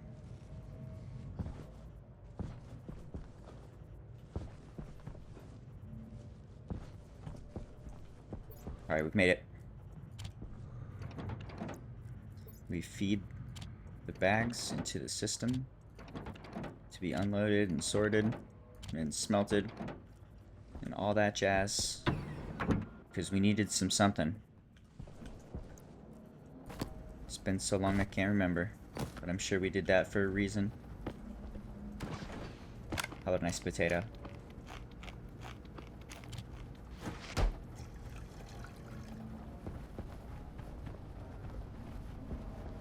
Yeah, peace, dude. Thanks for saying hi. Are you auto-unloading all the belts? Holy. Have I not shown you the system? Oxygen Oh critical. my. Let me flex. Let's go take a flex. You throw a raw belt in there. It goes up. It goes in. The stacker has a variation called the unloader. So the unloader is unloading all the ore, and then eventually it spits out the belt itself or anything else. And then you filter that through stackers for all the different ore types into a 50 stacker to make sure the ore gets broken into stacks of 50. Then you let those out one at a time. Those go, some of them can't be used at all, but the things that can be smelted go that way.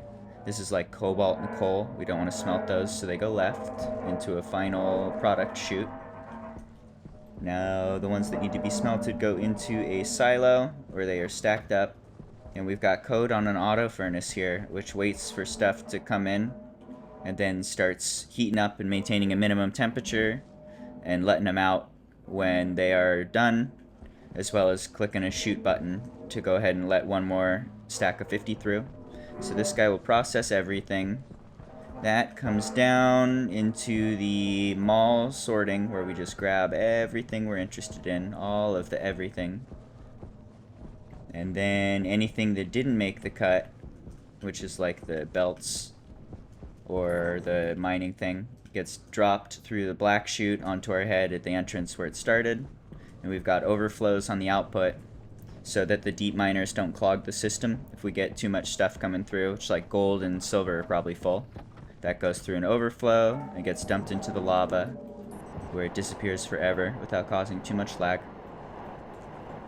So that is the unloading system for manual ore. And then down here we have deep miners plugging into centrifuges that are programmed to start running if there starts to be a build up here. So like at 200, I think this guy's gonna turn on and do its thing. What you doing? Oh, you can't drop 0.3 gold or 0.3 silver. Interesting. Okay, so I need to write some code here.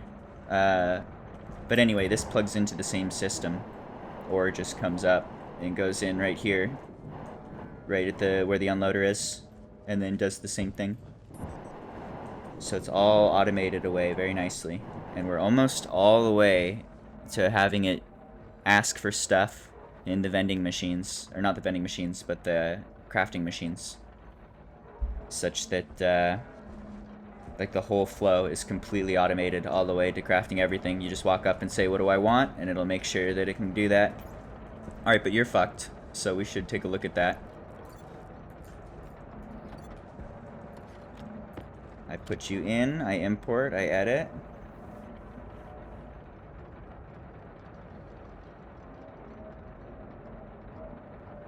Yeah, that's like as far as you can go for automating stuff, I think. And it's not only fun, it's pretty worth doing. Like everything plugs into everything else really nicely. And yeah, everything's pretty much done. I need to get the crafters, or the code for running them is working right. I just need to finish that translation and demanding stuff from the mall. And then I think the furnace is actually going to be easier. That one's pretty straightforward, especially if we're guaranteed that the air in the hot tank is going to be hot enough to craft something. All we ever have to do is add hot tank air until we reach the desired temperature and pressure. And then we'll have a little different for cooling too. Anyway, I was looking at this. This is trying to empty until the reagent count is 0, I think, right? Let's see. So the stage emptying is, if it's greater than 0, then it's staying in the emptying stage. So right now, since it's like 0.04, that's technically greater than 0. One thing we could do is like floor it. Is probably not a bad idea. What is that? Floor V reagent count. Just literally floor it by 1.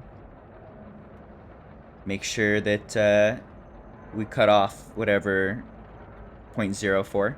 So this would go to 0. And then it should be able to empty without issues.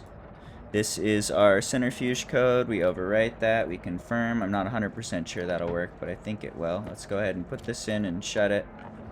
Did I even export that? Motherfucker. Export. Put this in. Shut it. Do your thing. Turn it off. Turn it on. Alright, what are you doing? You're chilling because of the same problem. Cool. Okay.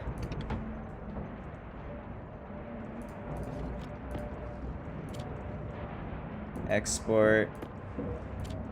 Close on. Our chutes were clogged.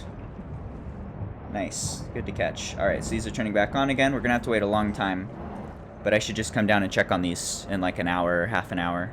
Make sure that they're emptying correctly. But they should warm up and then run until they have 1,000 regents and then open. Or like 900 or something. Right near the cap. And then they're supposed to open, and now they should be able to close and exit that when they still have like a teeny bit of gold or silver or whatever. All good. Okay, and how's the build up here? You've got 190 stacks of things. Fair enough.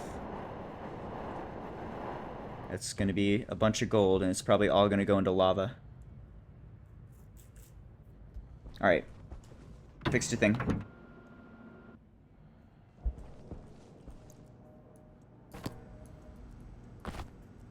You can see here's the... did a perfect tower. Everything that didn't make it through sorting just goes back at the beginning, and you pick up empty belts.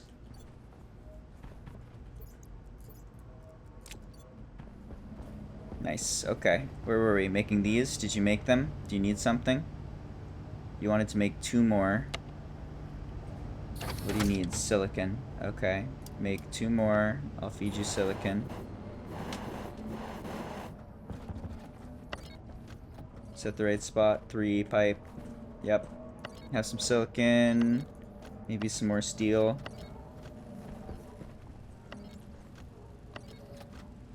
Oh, you definitely need iron. I wanted more planters. Have a bunch of iron. Alright, this guy gets back to work. Nice, this is working pretty perfectly now, I think. Until we find another bug.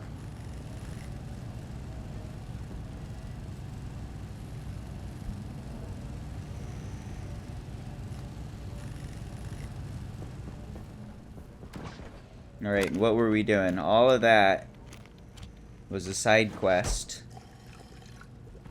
for expanding the cooling on the water production. How is the water? Up to almost 1,500 liters. Oh yeah. Okay, we got these. These are going to be just storage for cold air, and then we wanted some of the powered vents. What do you need? More electrum. Maybe some Invar. Give me... how many? 10? Electrum. What are you? Constantan. Solder. Or Invar. Waspaloy. Invar. We out of Invar? I don't believe you. Maybe. What's Invar? Nickel and iron with a reasonable temperature. Okay, we can make that. How are we on nickel and iron? You have 26. You have 13. Alright, so I think I want to do 10 of each. Should work. Let's go ahead and change this to the furnace, which is 1, 10 of each. 1, 2, 3, 4, 5, 6, 7, 8, 9, 10. This is a job for a computer. Computer could do this. 1, 2, 3, 4, 5, 6, 7, 8, 9, 10.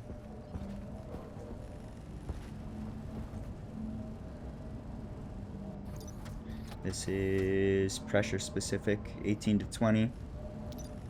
And higher temp than this, but we have tons in the, what do you call it? Hot tank. Hot tank very hot. Hot tank infinitely hot.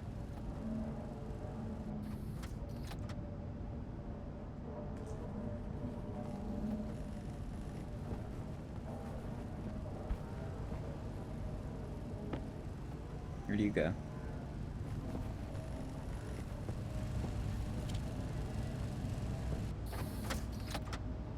Is the hot tank just Vulcan hot air? No, so that's what it started as, and that's like the what it initializes to. And then I just have a large heat exchanger with the hot tank air and the steam when it's coming out of the H2 combustor. So we match the heat of whatever's coming out of the H2 combustor as we're generating water. And that's brought the temp up from like 600 to now it's at like almost 2000 C. It's hot enough to cook everything. And I was thinking too, I want to add fuel to it. We can maintain a minimum temperature so that we always have enough to make like stellite. We could have a minimum of like 1800 is the temperature or something, and just burn fuel into it if we're below that. The only time we should ever be using that air is in the advanced furnace, as long as it's disconnected from the auto furnace on the ceiling. But I highly recommend tying the H2 input to the temperature.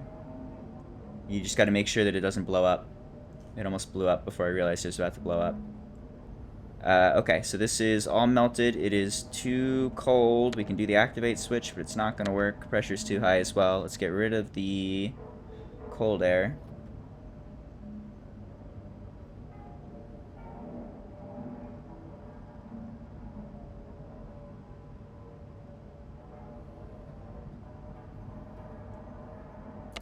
Add some hot air. It needs to go to like 20.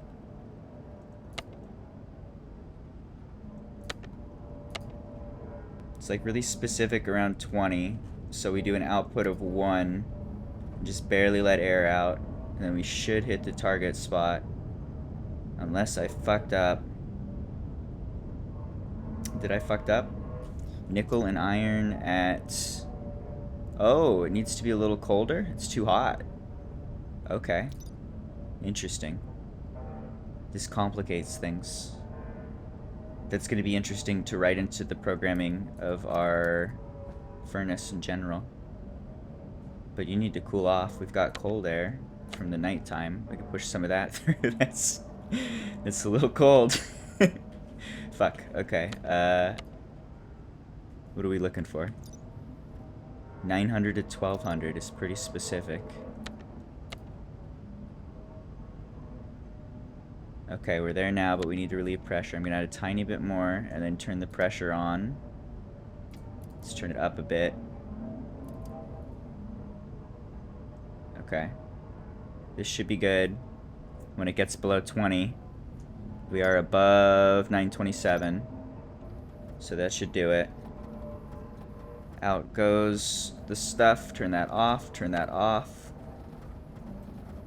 Temperature freezes. I think definitely putting this in reinforced box instead of a steel frame is making a big difference in the temperature bleed. It's not bleeding at all. That's nice. That should come through and get sorted and be added here. There is Invar. Invar was supposed to go to you. How do you already have Invar? I thought you needed Invar. Do you need Invar? Does anyone need Invar? What needed Invar? It's you, right? It's got to have been you. How did you get Invar? I didn't feed you Invar. Except I'm sure I did. I just don't remember doing it, though. Alright, anyway. We can go to the pipe vendor guy. Now we can feed him Invar. If we're so inclined. We don't have Waspaloy. We don't have Hastaloy. It might be worth just making those to remember how and see if there's anything funny in the furnace process. Since Invar looks like it's gonna have a, we have to have like a ceiling on the temperature. We're gonna have to trade off the hot gas, cold gas to hit the perfect temperature. That's all good. That's fine. Just added complication. We have our tanks. We have our vents. I think they need like electric components and sheets and stuff. That's fine. Let's get more electric components. Give me like 30 of those. Okay. And then I wanted to expand the air generation for our water cooling. We need some pipes for that. We have 100 pipes. That's pretty much it. Alright. Food and water and ads. And then we'll run out and cool off the air production a little bit.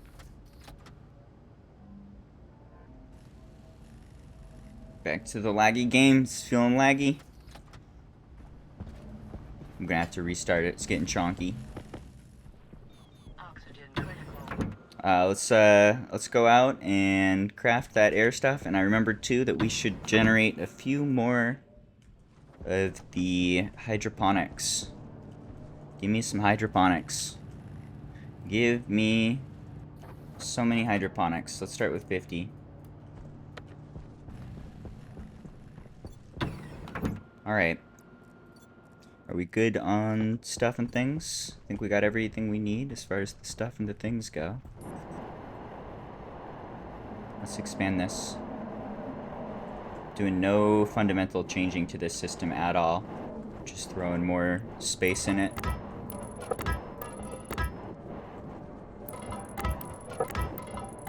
More buffer through the large tanks. And more air input with a few more vents.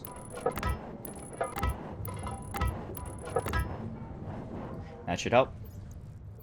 That should bring the temperature down and just help us cool off our water, since we do want to be able to cool off pretty much exactly to the ambient temperature outside. We should be able to sync with that pretty well. The fact that we're like 50 C above that point is not great, and we're about to start dumping more water through the system. Maybe not super important, but pretty easy to improve. It's a thing to do. Doing some good side quests, improving the fuel production and air production and all that. Maybe fixing the centrifuges. Things to do. Really got to get back to finishing the code for the mall. It's very close.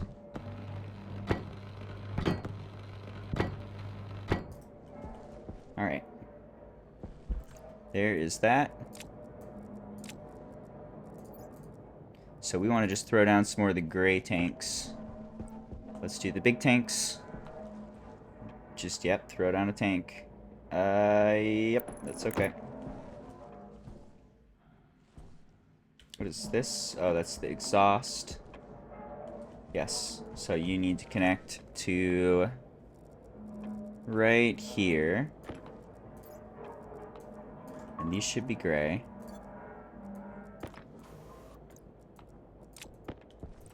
So this is just the air supply. Let's bring it along and connect it to a tank. This is more buffer. And let's do that twice.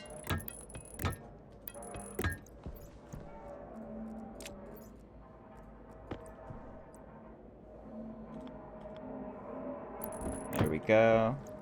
You get to be gray as well. Okay, so we just tripled the storage. And then let's add more vents.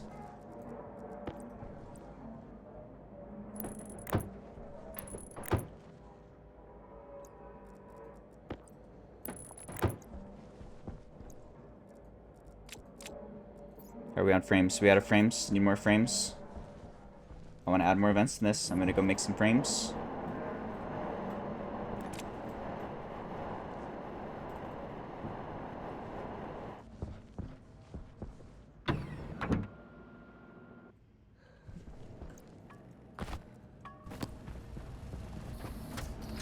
Frames come from here. Give me some frames. You need steel. You are the auto lathe. Auto lathe is 2.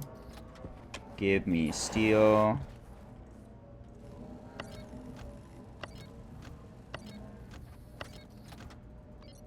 Alright, we're out of steel. Frames are common. Give me, I think we put 200 steel in here. Give me 200. I would like 200 frames, please. Okay, those are going.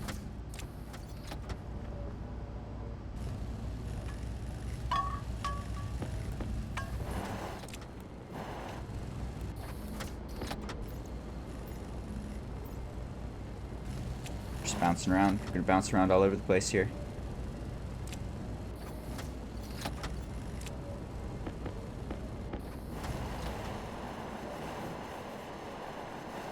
We'll let a couple frames craft while we expand this portion. And then we can go finish up those vents.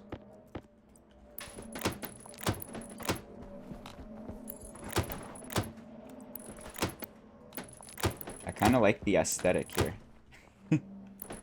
It feels like grass. It feels like we made Earth a little bit. Wonder if it makes sense to like try and hide the hydroponics, like make it feel like a floor.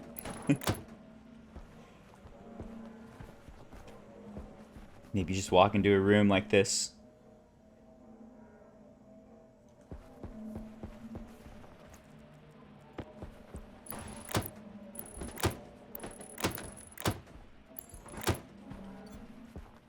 Alright. Multiply.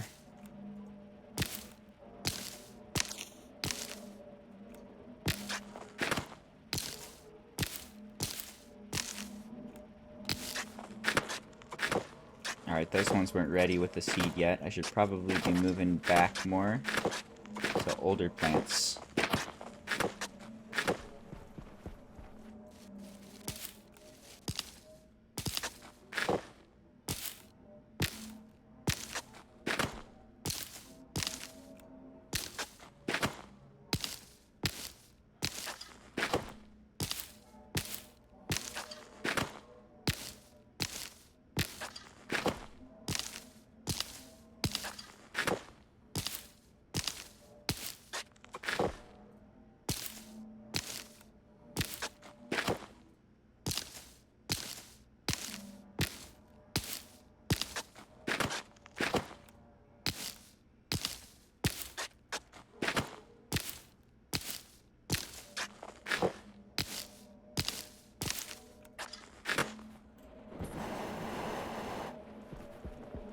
Are you guys working all the way to the end? You're happy?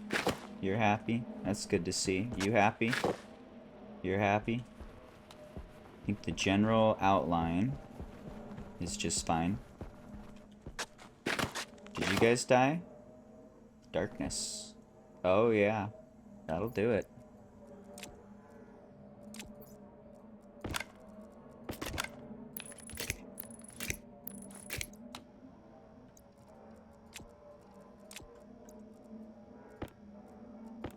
Sorry, bro.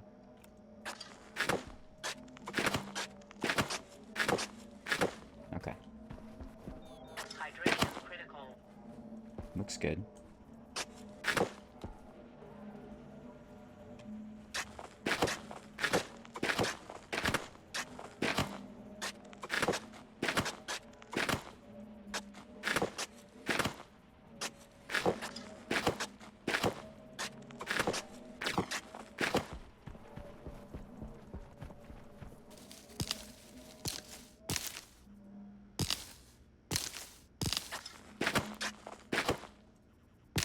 It's a peaceful life being a farmer. Nobody shoots Liz missiles at me when I'm a farmer.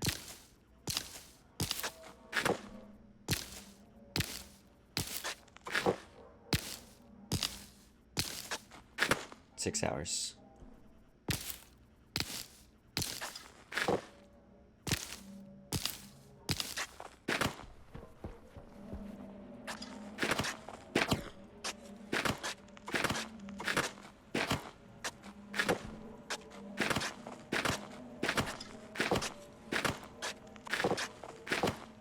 It's so many ferns. I've never seen this many ferns. I've never gone this big. It's so many ferns, I feel like I should have made a Harvey just so I don't have to click.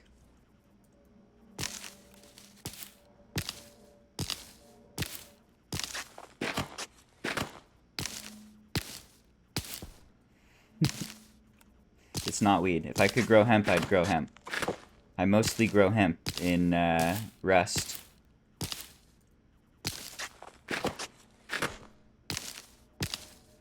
I grow everything in Rust. It's too useful to grow everything.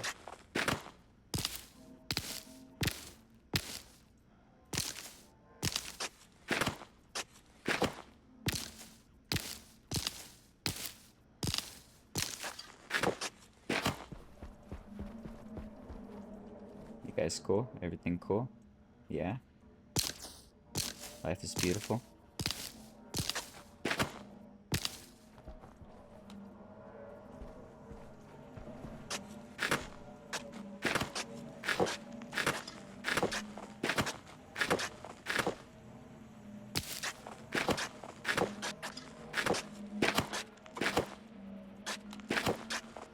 Number go up. Makes sense. This reminds me of clicker games, maybe.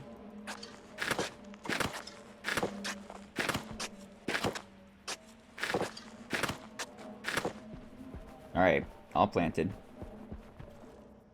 Big sea ferns. We good? Yeah? Everything's going? This section's fixed. A little bit of debug. 3 ferns to spare. I feed them to the planet. This is my sacrifice. Enjoy it.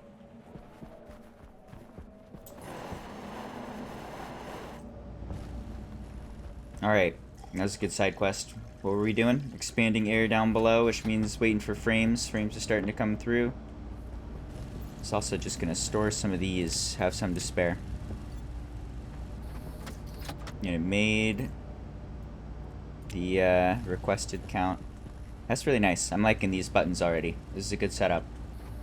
And it's totally necessary if they're getting fed automatically, or they will just print away all of your resources.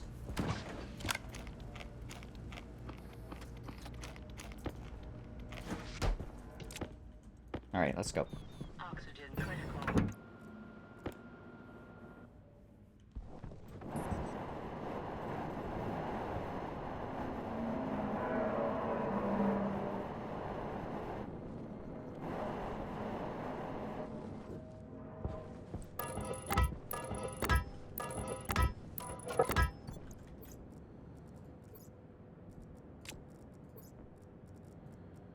This is good.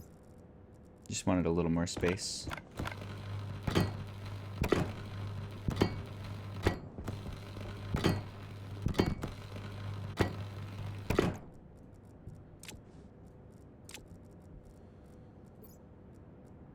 Where belt? Belt go here. Drill. Ooh, it's getting laggy. Alright, you guys need to be plugged in and crafted.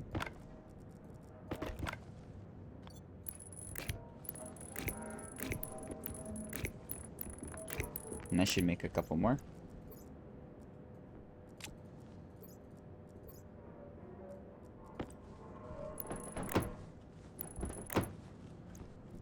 Could we do one more? Do I have one more? I think this is enough. Good enough. What is it, twice as much? More than that? Almost 3 times.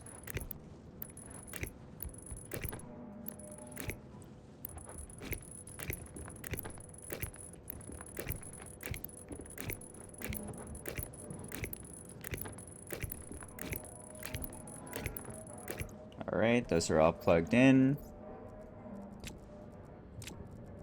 What do they take? Screwdriver and electronic parts. Welding torch and plastic sheet.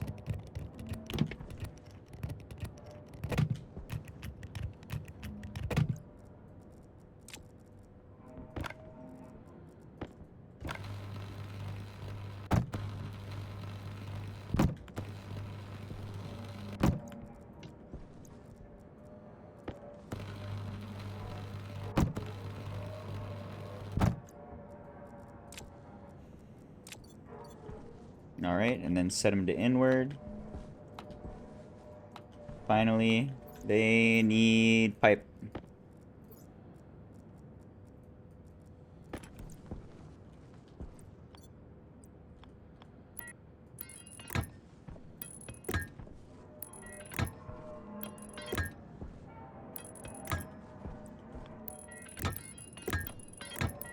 How are these on liquid drains? I should check that. If these are gathering night air, it's going to gather pollution and put it at a high pressure at a relatively low temperature. Should be likely to start condensing and blow up the pipes. This should have a liquid drain on it somewhere, for sure. Let's take a look. What do you look like inside? What are you thinking? You're still 26% pollution, so that's not liquefying at all. When does pollution liquefy? I feel like we should just put liquid drains on it. At 150 with 5.8 megapascals, so we pretty much should be hitting that. I've seen it up to like 180. Maybe that's keeping it liquid. It's high enough to keep it liquid. It's not getting to daytime temps, or outside temps, I mean, nighttime temps. Anyway, if it drops to 130, and we're at a pretty high pressure, then I would expect to see condensation happening in the pipes, which we do not want to see. So I believe that I've convinced myself this should have sprays on it, and I think that's exactly what this line is, isn't it? It is, but it's 1. Let's maybe make it like 2. And we're doing it underneath. I remember the liquid was like causing the circuitry to explode. It's like short-circuiting the IC circuits, which was pretty cool. I like that feature. Alright, and I see why we probably did 1 here, because we're out of the liquid drains. Let's make some liquid drains. Make some liquid drains and just see that that's working correctly now that the night's coming around. Yeah, temp go down, temp go down.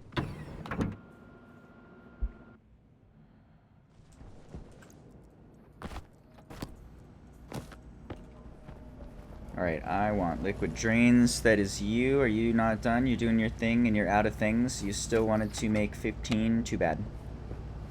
I want to make liquid drains. I want a few of them. You are the auto. No, you're the pipe dude, which is 3. You need more iron. Have some more iron. Are we good? Is that it? Looks like it. I want something like, let's do 15.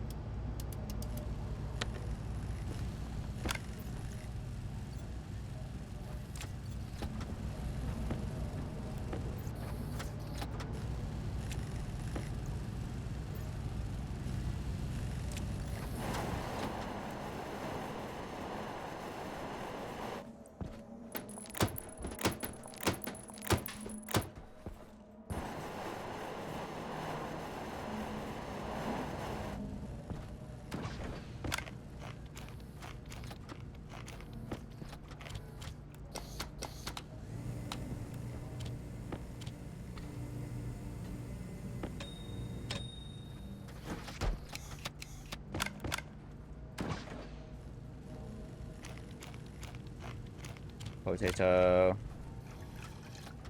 Alright, do all the human things. How we doing? You got drains for me? Ooh, it bounced off my face. It's good physics. Well done. Right in my eyeballs.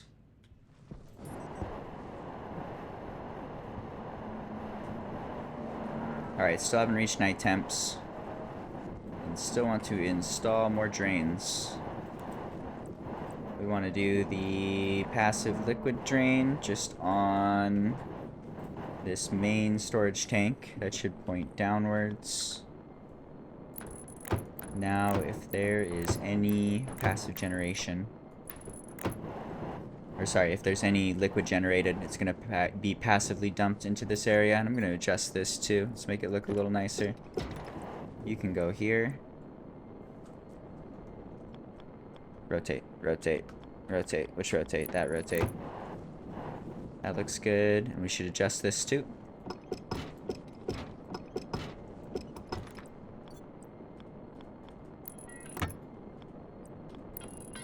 Okay.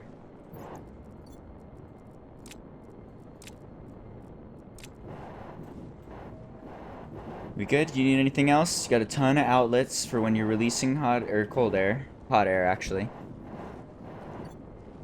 So to release when it gets too hot, it'll maintain a minimum pressure of like 5 megapascals. It won't allow itself to pressurize more than like 15, I think.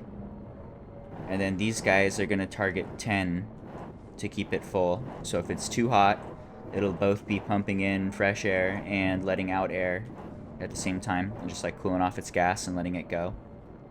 And then if it hits 5, it'll stop letting air out and start kind of picking up more. And just like fluctuating the air in and out of this thing is going to help it to hold night temperatures, which has been our cooling on our water. So we want to keep this thing close to night temps, which should be like 130. You can see it's 183. It's pretty warm. Let's see how it does tonight. Sun go down. I want to see all these turn on. I want to see you pressurizing. And that temperature dropping.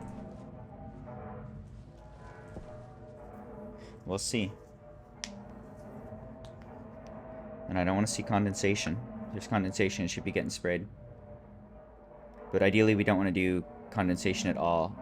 If there's condensation in the pipe, then that is going to add heat to the pipe. And we're trying to keep it as cold as possible.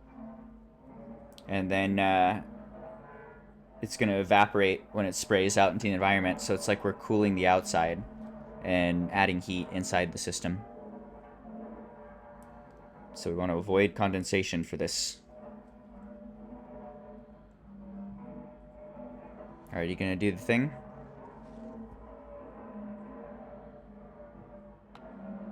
Okay, I'll turn on. Pressure starts going up. We're all going the right way, pulling in. Got a tube plugged into the tubes, and you're doing the flicker. Temperature's dropping right away. That's good to see. Okay. So hopefully this is enough. And the whole thing will just like stop when it reaches the right temperatures. So it shouldn't be wasting energy at all. We're just paying for cooling. Seems good. How are my filters over here? How are you doing, nitrogen? You guys haven't been touched.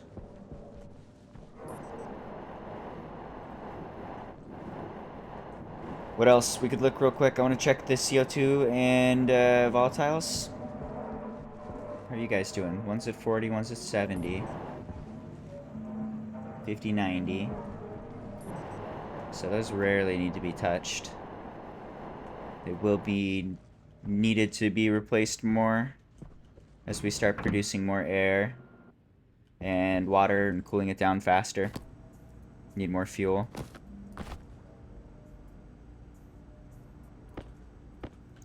Don't want that. Whoops.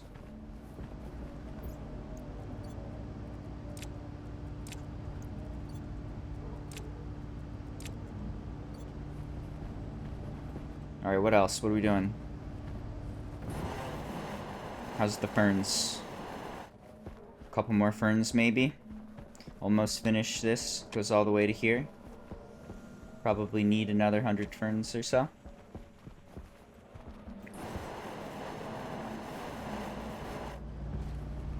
Alright, give me like 100 ferns. Hydroponics. 100. Go. And you're gonna want iron, I'm sure. That is the pipe bender. 3 iron. Have a bunch more iron.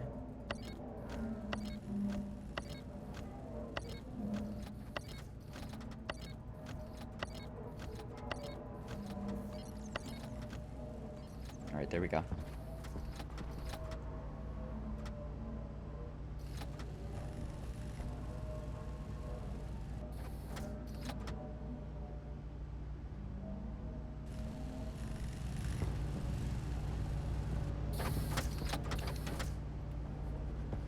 Needs a pool. I need a hot tub in the corner somewhere.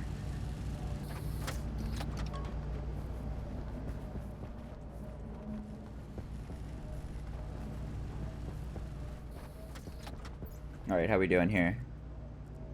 How is our water supply? 1550. I'm interested to see if it'll do better with more cooling. We gotta give that some time.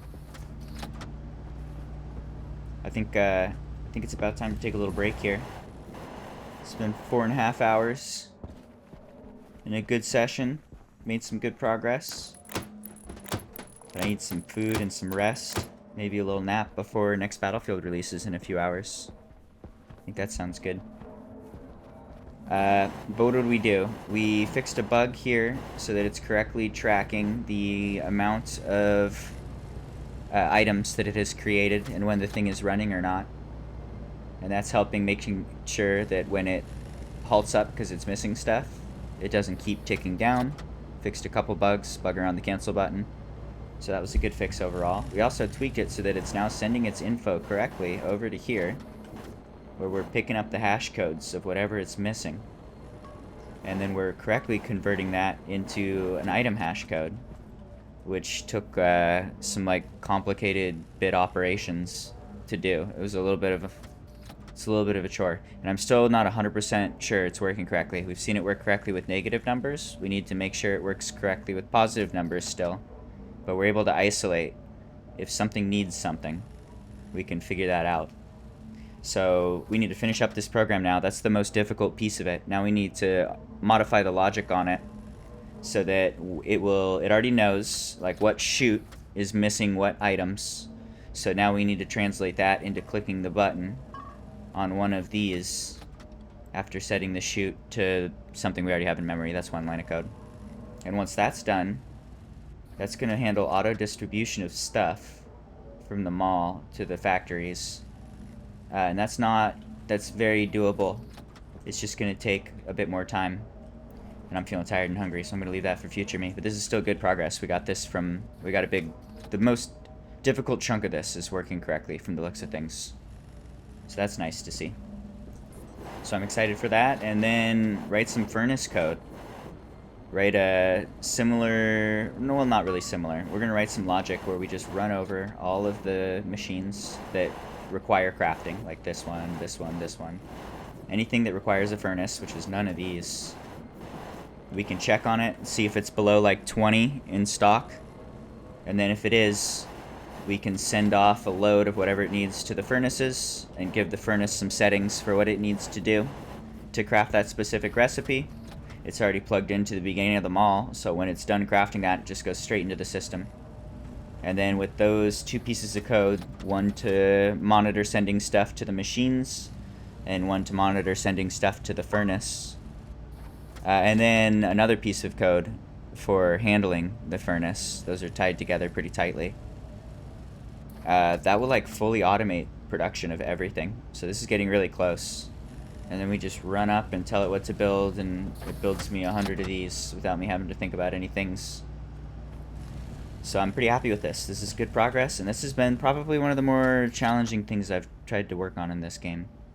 This is new territory for me, and it's pretty finicky.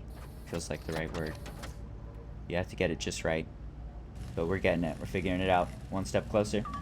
So it's break time. I'm going to do some Battlefield in a few hours. This has been uploaded to YouTube for the most part. I'll keep uploading it to YouTube. And it's probably going to be Battlefield time. I'll play more of this game. I'm having a lot of fun, and I want to write that code. But the priority is going to be flying helicopters. That's my main game. I got to check out the new main game. We will see what it's like. I'll be back soon. Hope you enjoyed stream. It's food time. You have a nice morning. Okay, bye.